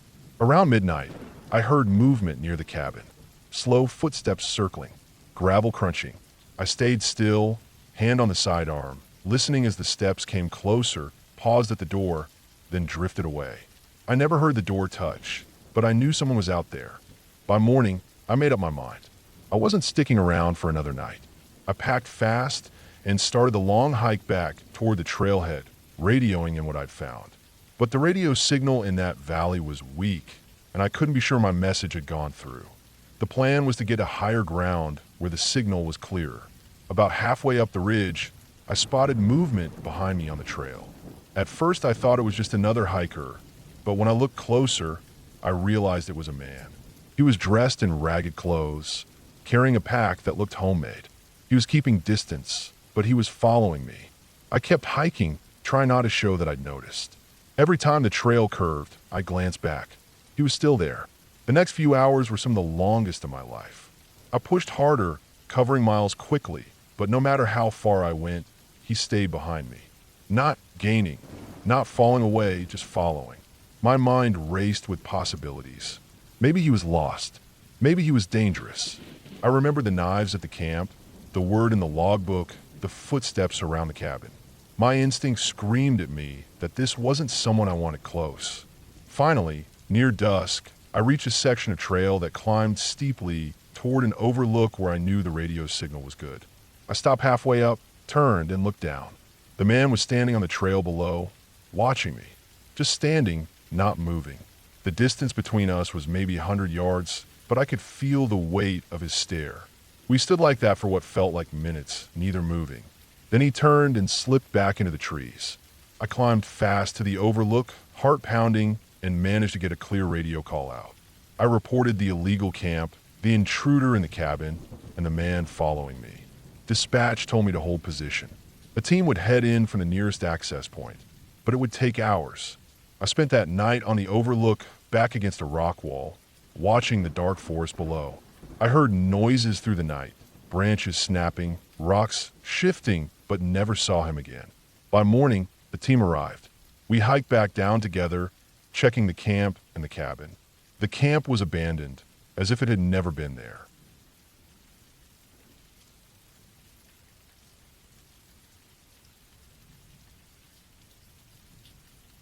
I've been a ranger for years, and I've seen my fair share of strange things in the woods, but nothing has ever stayed with me like what happened during one long summer patrol in the northern part of the park. Most of my shifts run together in memory. Long hikes, checking campsites, helping lost visitors, logging broken signs, chasing off the occasional black bear, sniffing too close to trailheads. But that stretch of days is carved into my mind like a scar. I can still picture every detail of it, right down to the smells, the sounds, and the way the air felt heavy in my lungs. It started in late July, which is always a busy time. Families swarm the park, trails stay crowded until nightfall, and backcountry permits get snatched up as soon as they're released. I've been pulling long days, bouncing between answering calls at the station and covering patrol miles in the northern backcountry. That area is quieter than most, with fewer casual visitors since the trailheads are harder to reach and the hikes are long, steep, and sometimes miserable in summer heat.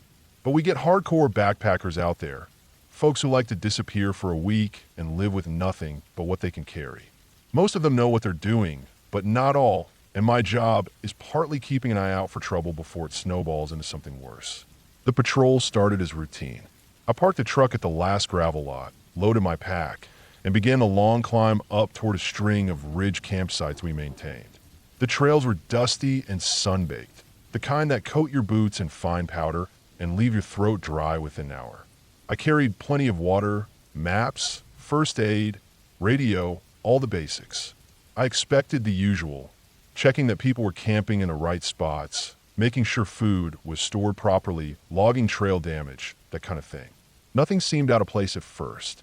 It wasn't until my second day out, when I was far past the crowded areas and deeper into the North Ridge, that I felt something shift.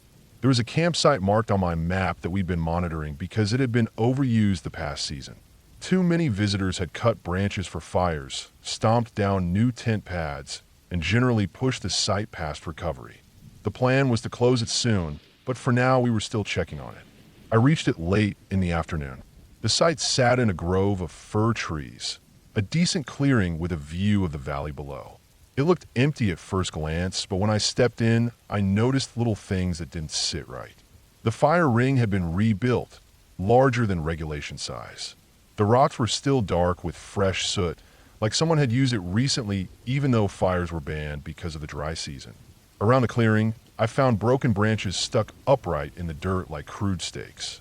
They weren't part of any structure, just jabbed into the ground randomly. At first I figured it was bored campers messing around, but the longer I looked, the more intentional it seemed. The branches had been stripped of bark, cut roughly with a knife, and placed in a circle around where a tent would go. It looked almost like someone was trying to make a fence, only too small and too irregular to be useful. I logged it in my notebook, snapped a few photos, and kicked the sticks out of the way. I'd have to report the fire violation too. Nothing dramatic, just another example of careless campers. I didn't think much more about it then. I moved on, following the ridge trail another couple miles until I made camp for myself at a ranger-designated site. I set up my tent, ate my rations, and fell asleep to the sounds of wind through the trees. The next day was hotter, and I spent most of it hiking a long loop that cut across two valleys. By the time I circled back near that same overused site, it was early evening. I figured I'd swing by again to see if anyone had moved in since the day before. When I reached it, my stomach dropped. The sticks were back. Not just back, but arranged differently. Instead of the scattered circle I had knocked over, they were now stuck into the ground in two neat rows, like a path leading from the trail into the middle of the clearing. There were more of them than before, dozens of sharpened branches lined up shoulder-width apart, pointing inward. The fire ring had fresh ashes again, still faintly warm when I touched them. But there was no one there. No tent, no pack, no signs of actual camping. Just those sticks, that fire, and a silence that felt too heavy for the open air. I told myself it was probably backpackers playing a prank, maybe even on me specifically if they knew a ranger was patrolling. Still, the hairs on the back of my neck stood up. I took photos again, pulled the sticks out, and scattered them far into the brush this time. I scraped the fire cold and doused the ashes with water from my bottle. Then I left quickly, telling myself not to overthink it. That night, I camped a few miles further on in a different valley. I woke up around 2 in the morning to the sound of movement outside my tent. Heavy, deliberate steps circling just beyond the nylon wall. Not the light scamper of raccoons, not the padded gait of a deer. These were slow, spaced, and careful.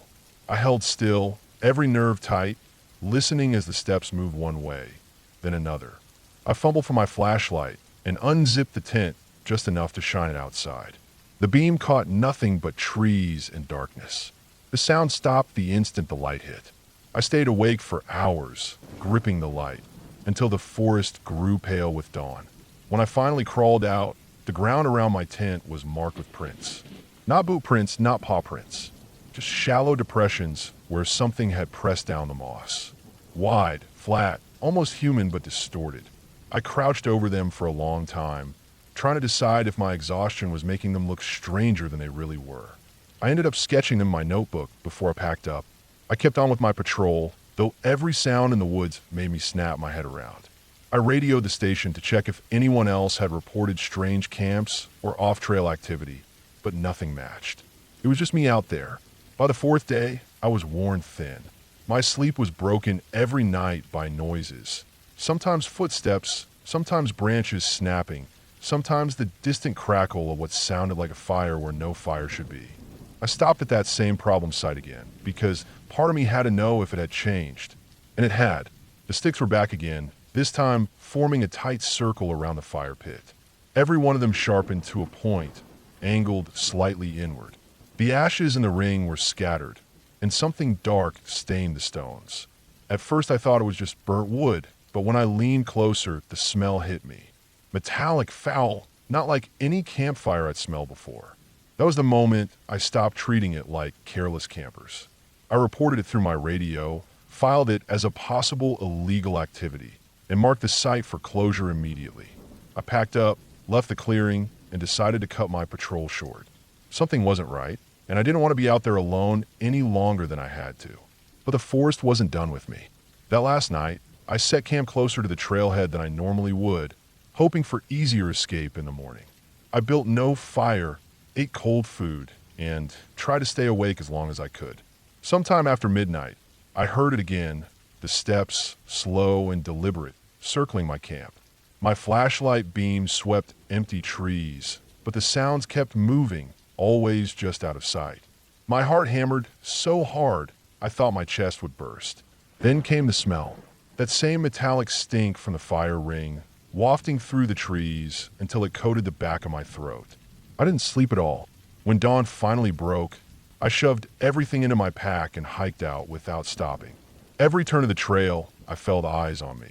At one point, I glanced back and swore I saw movement, a figure darting behind a trunk, but when I stared, it was gone. I hiked faster, nearly running with my pack bouncing on my shoulders, until I finally broke out of the tree line and reached the gravel lot. The relief I felt climbing into my truck was overwhelming. I drove straight back to the station, filed my full report, and turned over every photo, sketch, and note. Law enforcement rangers went out to investigate the site, but when they got there, the clearing was empty. No sticks, no ashes, no stains. Just a normal, overused campsite. They told me it was probably pranksters, maybe squatters moving through the woods. Nothing more. But know what I saw. I know what I smelled. I know the sound of footsteps that are too heavy, too patient to be animals. I haven't gone back to that ridge since. The site was officially closed not long after, and the trailhead gets little use now. Visitors stick to other areas, and no one seems to miss it. But I think about it every summer when the air gets hot and dry, and I wonder who, or what, kept rebuilding those sticks. I wonder what it wanted from me. And I wonder how close it came those nights it circled my tent while I lay inside too scared to breathe. That's the thing about this job. The woods don't care if you're a ranger, if you're trained, if you think you know them better than anyone. The woods have corners you'll never understand. Sometimes they let you walk away. Sometimes they remind you how small you really are. I was lucky to walk away, but I'll never feel the same peace in those trees again.